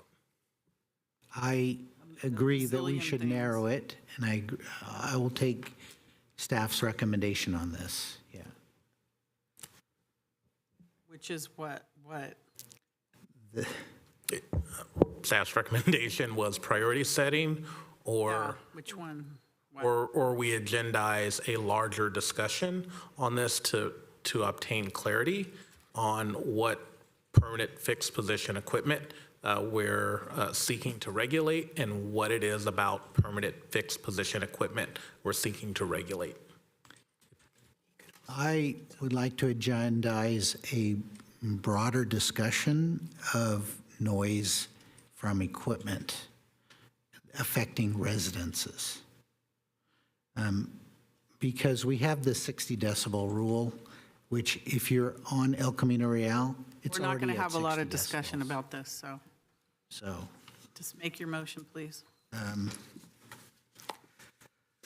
okay, I would like to agendize a broader discussion of noise from, let's just say, HVAC equipment affecting residences. And through the mayor. Yes. Just want to make sure that through that, you're allowing staff the discretion and on what agenda to bring that back, your business calendar for the rest of the year, and we're getting ready to put together your business calendar for the first quarter in 2024 with all of the items that are before you and all of the work that is on staff's plate. I don't know that we can get to it, which is why I was also suggesting we refer it to priority setting, where very broad policy concepts like this can be discussed with other very broad policy concepts, and the council as a body can narrow down what's most important for staff to concentrate on. When we take items like this, we're essentially leapfrogging all of the other referrals that you have given to staff and saying that this is a critical issue that we would like staff to agendize an item and be prepared to talk about. And so I just want to make sure that we that the council is understanding that that's what I envision this request is that, you know, it's going to leapfrog other stuff, and I'd like clarification on when you want it brought back to you. Can I ask the city attorney, now, we're supposed to take action on this particular written petition. Isn't it just on this petition? Can we go off into other areas now on other things that aren't on the agenda? What my it's somewhat derivative of the item that's presented, and so I was allowing a little bit of leeway for, in effect, a council. In effect, for a council referral. Another option would be if the council member wanted to refine, you know, either the city manager's recommendation, right, which is a referral to a broader, you know, discussion in the future at priority setting, or a member, Jane, you could, upon discussions either with this particular, you know, citizen, or you're upon reflection, could submit your own 030 through the new process. So that's another alternative. That's what I'd prefer to do. I'll have a discussion with the resident. So I will take no action on this item. Vice Mayor Park? Yeah, I was going to say the same thing, which is I think that, I mean, the petition says review policy to consider protection of surrounding properties from installation of permanent fixed position equipment that violates city noise ordinance code. I think one of the issues is, I mean, without too much discussion, is there's a noise problem here, but the petition says review policy to consider protection of surrounding properties. And I think that if there's something that is damaging, that's a complaint. I do, I like Councilmember Jane's I like what he said, which is he's willing to work with the applicant, with Joseph Goshi. I think that not just on this, but on all the requests, because I think they're related, to bring back the concepts as an O30 from council in the spirit of the changes we just made to the written petition process. I fully support that. I think that when it comes to this particular petition, I don't know that I would take action on this, but I fully support what Councilmember Jane is suggesting that he's going to do to work with the resident. Is there any member that wants to make a motion in support of putting this petition on a future agenda? Seeing none, member of the public? Any member of the public? All right, so no action on that petition. Number 11, action on a written petition submitted by Joseph Goshi requesting to place an agenda item on a future council meeting for council to consider reviewing the code enforcement citation appeal process to ensure the policy is fair and equitable. Mr. Goshi, Joseph? Hi. Good Hello. evening again. After spending a significant amount of time researching and learning about the code enforcement appeal process, as well as the general ability for citizens to have exceptional matters reconsidered, I'd like to request an opportunity to share my findings and offer some suggestions to improve the process and ensure that important decisions are made in a just, fair, impartial manner. Code enforcement issues can drive appeal requests, but there are other issues that could benefit from objective review and thoughtful, non-discriminatory consideration.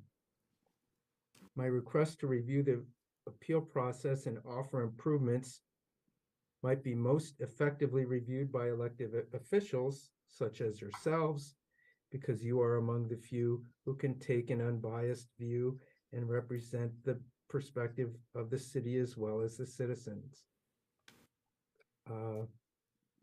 I've looked at appeal processes from other surrounding cities, and I was a little bit, quite frankly, disappointed from when I compared Santa Clara to the way other cities approach their appeals. And I think there's some opportunity to improve. I'd like to share that with you if you can agendize an item or provide an opportunity for me to do so. I'll leave it at that. Thank you. Councilmember Hardy? Yes, I wanted to ask, I guess either the city manager or city attorney would, during priority setting, is there an opportunity for members of the public to be able to present something like this to the council? Sure, there would be time for members to make public presentations during priority setting to present a item that may take more than 3 minutes. That is currently not envisioned during priority setting. There is a survey that will be a part of priority setting. I will also say that staff is willing to meet with the resident, also as envisioned in our new changes to the 030 policy. The resident can meet with their district council member or any council member to present their analysis, their thoughts, and a council member, after meeting with the resident, can bring that before the body through the modified 030 process. Thank you. Joseph, can I ask you what district you're in Santa Clara, if you know? Mr. Beckers. Okay, there you go. All right, Councilmember Becker. Thank you, Mayor. Thank you for asking that, because I was going to reference that in just a moment here. I've spoke to Mr. Gochi in the past about this issue. I've actually spoke to other residents in the past about this issue, where it is the appeal process and the enforcement. And it, like, for one example, they got a huge fine, and they said that this is not right. All I did was just a simple thing in my bathroom, and it wasn't fair. And I hear the residents when they talk about this, and they talked about the appeal process and how it was just very stonewalled. And when I hear it from more than just one person, I see that there might be some either tender loving care that we need or some streamlining to that. So I do see what he's talking about. I would like to support this, but there's a concern for me, which is number 11, item number 11 and item number 12 seem kind of the same, except for 12 wants to have a third party. So in this situation, maybe it's something that I could put forward under the new policy and work with Mr. Gochi on, and maybe bring it to our priority sitting session. I mean, is that something that would work for staff? But at the same time, because I'm concerned that we have number 11 and number 12 seem very similar. So are we able to do this in one swoop, or are we able to do this in a separate swoop? City manager? Because under the current 030 process, they're agendized as individual items. I think you should act or not act on individual items. In addition, certainly a review of our code enforcement process or a code enforcement appeal and citation process could be a project that is discussed at priority setting and a initiative that is scheduled for the upcoming year. Okay, so then I will actually, Mr. Gochi, you have my email, I have your email. We can work together on this, and I will also work with staff on presenting this to one of our next future meetings. But so far, I don't have a motion to take any action now. I'm just going to go by the new policy. City attorney, did you have? No. No, Mayor, I was going to confirm that no action was necessary, and that Mr. Becker can proceed as he described. All right. Thank you, Mr. Gochi. All right. Member of the public, please come forward. Yes. Thank you, Madam Mayor. And I just want to revisit, if Councilmember Becker consults with the citizen and he decides he wants to do a council member 030, what I'd like to know, and I think a lot of the members of the public would like to know, is does he still have to, after he does that discussion and he files a 030, does he still have to get 3 extra votes from his colleagues to put it on an upcoming agenda, or is his say-so alone on a 030 council member form? Is that enough to get it on the agenda? Because that's something I want to know. So what do you have to do? City attorney? I wanted an answer from the city attorney the last time. Madam Mayor, you'd like me to answer? Yes, please. Yeah, the council member in this case would follow the 030 policy, which would require, once the item's agendized, a majority vote in order to have the item taken action on in the future. Is that majority vote done like informally, not at a meeting, but Madam Mayor, at a meeting.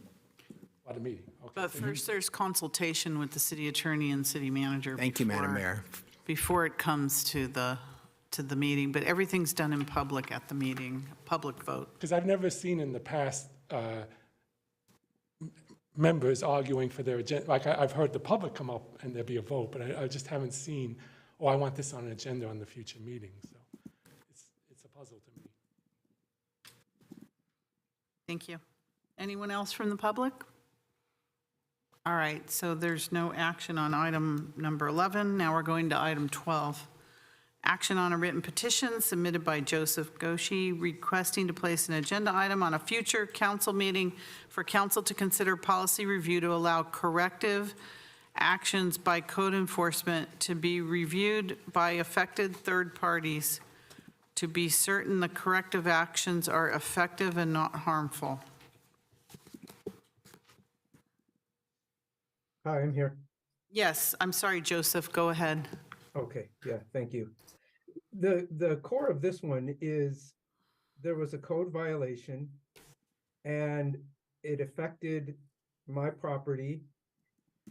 There was, the corrective action didn't solve the problem and the problem still exists. A condition was discovered where contaminated rainwater is regularly discharging and draining onto a vegetable garden on my property. A code violation was issued. Corrective action was required. However, the corrective action that was prescribed is faulty and doesn't properly contain the contaminated water to resolve the problem. In this situation, Code Enforcement Department refused any further corrective action to completely mitigate the cause of the violation. What's more, there was no discussion with the affected party throughout the process. If the impacted property owner, myself, was consulted, feedback could have been obtained and we could have reached an agreeable solution. Neighbors certainly should not be consulted if there's an issue that doesn't impact them. But if they are a stakeholder in the problem resolution, the process should allow feedback and collaboration to ensure the solution is safe, effective, and causes no harm. Okay, thank you. So this isn't about a particular property, it's about code enforcement actions in general. Okay. Who'd like to speak on this? Councilmember Becker. Thank you, Mayor. I will, I guess, enforce this. Sorry, I'm getting late here. I will repeat the same thing that I did in the last item, which was number 11, and I will reach out to Mr. Gochi and working out on both of these 11 and 12. All right, is there any member of the public that would like to speak on this issue? No? Any online? No? Okay, we have Councilmember Park or Vice Mayor Park. Yeah, just a comment, like, it sounds like, and I don't know why this happened, but not sure why a stakeholder, especially the person that made the complaint, wasn't consulted with the corrective actions. That's what it sounds like, and I just don't want to hear that in the future. I don't want a resident to complain about that in the future, just a comment. Do you want to say something, City Manager? Given how this item is agendized, I won't go into discussion of this particular complaint, but I want council to know that I have discussed this particular issue with staff, and I am satisfied at how it was addressed. I think the core issue is there's a feeling that there was a violation, and staff determined that there was not a violation, and I understand that two parties can disagree on if there is a violation, but I know staff did process this, and I've communicated specifically with staff about this item. Okay, thank you. So there's no action on that item for now. All right, now we have item number 13, action on a council written request, Council Policy 030, submitted by Vice Mayor Park, requesting to place an agenda item at a future council meeting to consider moving the topic or date of November 14th, 2023 City Council meeting to another date. Vice Mayor Park. Yes, thank you very much. So I know that we had set the dates for the Charter Review Committee putting the ballot measure forward. We had set those dates back in, I believe, July. And at that time, there were a lot of schedules that weren't well known. As we get right on the dates, we have two council members who are traveling. I mean, I don't presume to speak for Councilmember Chahal, but I know that I will be traveling with my family during that time. I think that the date, November 14th, is the date in which the action to potentially put something on the ballot is decided. And I think that that's an important enough discussion that it warrants, it deserves having a full council there. I know that I could possibly, join remotely, but I feel that if we can do so comfortably, I'd rather move that one discussion item to another date. I've talked to staff. I mean, I followed the process, the new process, which is before I submit this 030, I talked to staff quite extensively about which dates were available, what we would need to do, when we would have to have this discussion because of the timing with with putting the ballot measure on the ballot, and I would simply like to ask if we can move that one item to a different date that is still compliant with putting a measure on the ballot. Councilmember Becker. Thank you, Mayor. So yeah, I mean, I agree with Councilmember Park on this, but at the same time, I do wish that we could keep this date as of November 14th. Seeing that we do have two council members, sorry. No discussion. Madam Mayor, yeah, this is a tricky one. Really, it's a question of whether or not you want to have Ballot the or no? discussion Yeah. you've initiated on November 7th. That's kind of the question The I next have meeting. Yeah, is- please, go ahead. I didn't mean to interrupt. no, I just so- looked like. Thank you for, Yeah. because Yeah, so it's- I was dozing Ready off to there, yourself. So yes. it says November 14th is the date where we're supposed to originally have this. If we were to do this and say, okay, we want to, what's the word for it? Okay, Push no, it forward to another no. thing. How do we, No, okay. we're not allowed to select a date, or are we saying it's the next No, we're meeting? not allowed to select a date. You Not just now. decide Not now. whether or not not you now. want to put Okay, this so on a future council meeting, this discussion. Sorry, when's the next council meeting? The 7th? So as tendered, Madam Mayor, if I might, the proposal is that that you consider, and it would need to be at your November 7th meeting, the item be agendized for your consideration as to whether or not to schedule the final decision on whether or not to put anything on the March ballot would be moved from November 14th to another meeting. That discussion and whether or not you should do that at all and what that date might be would occur on the 7th, not today. Okay, that solved my question, because I was really confused at where does this chop up at? So I will make the motion to put this on a future agenda to discuss that. We have a motion and second. Vice Mayor Park, you've talked. You need to talk again. No, I was just going to clarify that November 7th would be the date, sorry. Members of the public, Brian, go ahead, Brian. I just want to thank all of you for what you're doing. You're really very thoughtful, and a lot of times that's not appreciated. I tend to think that it should be put on the agenda. That's a very, very important topic. But I thought it was really important that I say that it's nice to watch democracy in action, as sloppy as it can get. But I don't mean that about this particular meeting, but I appreciate it. Thank you, ma'am. Thank you. I am not going to support the motion because as people are traveling, as Mr. Councilmember Chahal is tonight, they can join us from anywhere in the world. So this has been scheduled for a long time, so I won't be supporting the motion. City Clerk?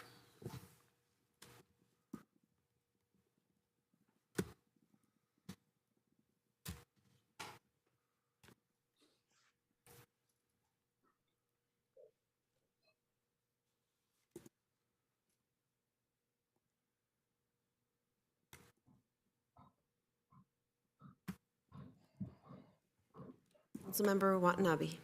No. Councilmember Shahal. Councilmember Just Shahal. heard is him. Yes. Thank you. Councilmember Hardy. Yes. Oh, please. Just to confirm, Councilmember Shahal, is anyone in the room with you? I'm all alone. Thank you. Vice Mayor Park. Yes. Councilmember Jane. Yes. Councilmember Becker. Yes. Mayor Gilmore. No, and that passes 5-2. All right, reports of members and special committees. Councilmember Jane? I don't have Councilmember The Hardy? report, wait, Oh, except that, as many of you know, that the VTA BART Phase 2 has increased in the estimated cost from $9.3 billion to $12.3 billion, and the time has been extended. I think the first revenue date is 2036. So I have been put on a steering committee to look at the schedule slips and the expanded expenses. But I did have a few other things to report. The home tour is coming up, the historic home tour. It will be Friday, December 1st from 6 p.m. to 10 p.m., Saturday, December 2nd from 12 p.m. to 5 p.m. You can get tickets on Eventbrite, or you can go to sc-hometour.com. The Old Quad Residents Association, the library, and Santa Clara University are sponsoring a picnic, Halloween picnic in the park this coming Saturday, October 28th, at the Mission Branch Library from 11 a.m. to 2 p.m. There will actually be a story time at 10:30 a.m. before the picnic in the park. And finally, I want to remind the public that this Thursday we have our city attorney giving us the AB 1234 training on ethics. Okay. Councilmember Hardy. Thank you. On October 12th, that was a Thursday at the water treatment plant, which is jointly owned by San Jose and Santa Clara, there was a ribbon cutting of the new Headworks facility. That is a facility that's been open since 1959 continually and is being rebuilt as they still continue to work. And myself and Councilmember Watanabe serve on the TPAC, on the committee that oversees that. And Councilmember Watanabe, Councilmember Park, and City Manager Grogan and I were all at the ribbon cutting, and it is something you don't think about until it doesn't work. And the nice thing is it works. Thank you. Thank you. Councilmember Watanabe. Thank you, Mayor. So, yeah, this Thursday, there's actually going to be another meeting besides the AB 123 training. So as a result, I'm going to have to miss the AB 123 meeting because I do need to attend this meeting that regards the Lower Guadalupe River project. It's a public meeting where Silicon Valley Water is currently looking to restore the river's flood protection level to its design capacity of a 100-year flood and provide natural flood protection for residents and businesses. The meeting is at the Northside Library, which is right down the street from me, and is from 5:30 to 7 p.m. So I know Valley Water sent out postcards to let residents know that this is going to happen, and it's something that people should be concerned about, because especially the last two rainy seasons where the river rose, I mean, almost to exactly to levee level with the trails. It was quite a sight to see. So it's a good project to attend, meeting to attend. The other thing I just wanted to share was the Children's Business Fair. They had their 5th annual fair this past Saturday in Live Oak Park, which is behind the Northside Library. And I'm very happy that Mayor Gilmore was able to come out and present a proclamation to Nikhil Ganesh, who organized this Children's Business Fair 5 years ago. And each year it just grows and grows. This past year they had 70 booths with young entrepreneurs creating products that are just really, a lot of fun to just to see, what's on their minds. And actually, I decorated my water bottle with some of the stickers that I bought at the fair. And it's just a great opportunity for kids to promote themselves, to learn about marketing, to learn about the business world. And it's a shame it's just once a year, but I tell you what, it's, like I said, it gets bigger and bigger every year, and look forward to every year to see what's new. Thank you. Thank you. Vice Mayor Park. Yes, thank you. So it turns out that this month is actually pretty big in the Korean community. We had the proclamation in recognition of Hangul Day, which was the Korean alphabet. There was also a celebration of Hanbok Day, which is the Korean traditional dress. That was on Saturday. I actually got to wear really hot clothes for a long time, but supposedly it looked really nice while that happened. There's also the 70th anniversary of the Republic of Korea and U.S. Armed Forces Alliance, and this is a very important date. This is a very important time to consider for Koreans. I think that in Korea, American support thought for American sport is largely split because we have this idea that, well, Korean War was a long time ago. Korean people can take care of themselves. But I think that the alliance shows not just the gratefulness of the Korean people to the United States, but also the acknowledgement that without the United States, we wouldn't have been where we are, because there was a lot of, I mean, if you follow the Korean War, it kind of feels like the last battles of Star Wars, where you come from total defeat into something that looks a little bit like victory, but maybe not quite. I also visited the Philippine Consulate General, Neil Ferrer. I talked to him. He was not able to come to receive the proclamation directly, but he sent his deputy consul generals, and they presented a letter of thanks to the mayor, which I have here, and I will present this to Mayor Gilmore as well. But we had very good discussions, and looking forward to potential better relationships with the growing Filipino community, and maybe even some sister cities relationships in the future. Thank you. Thank you. City Manager, Executive Director report. No report. Thank you. All right, do I have a motion to adjourn? Motion. Is there a second? Motion second to adjourn. City Clerk, when you're ready.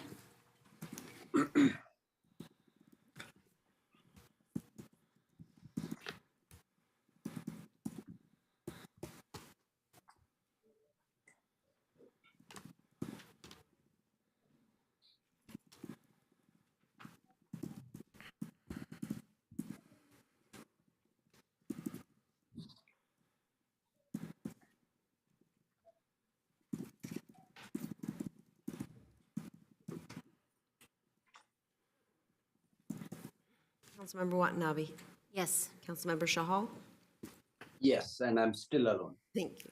Councilmember Hardy. Yes. Vice Mayor Park. Yes. Councilmember Jane. Yes. Councilmember Becker. Yes. Mayor Gilmore. Yes, and that passes unanimously, and this meeting is adjourned. Have a safe drive home, everyone, or bike home.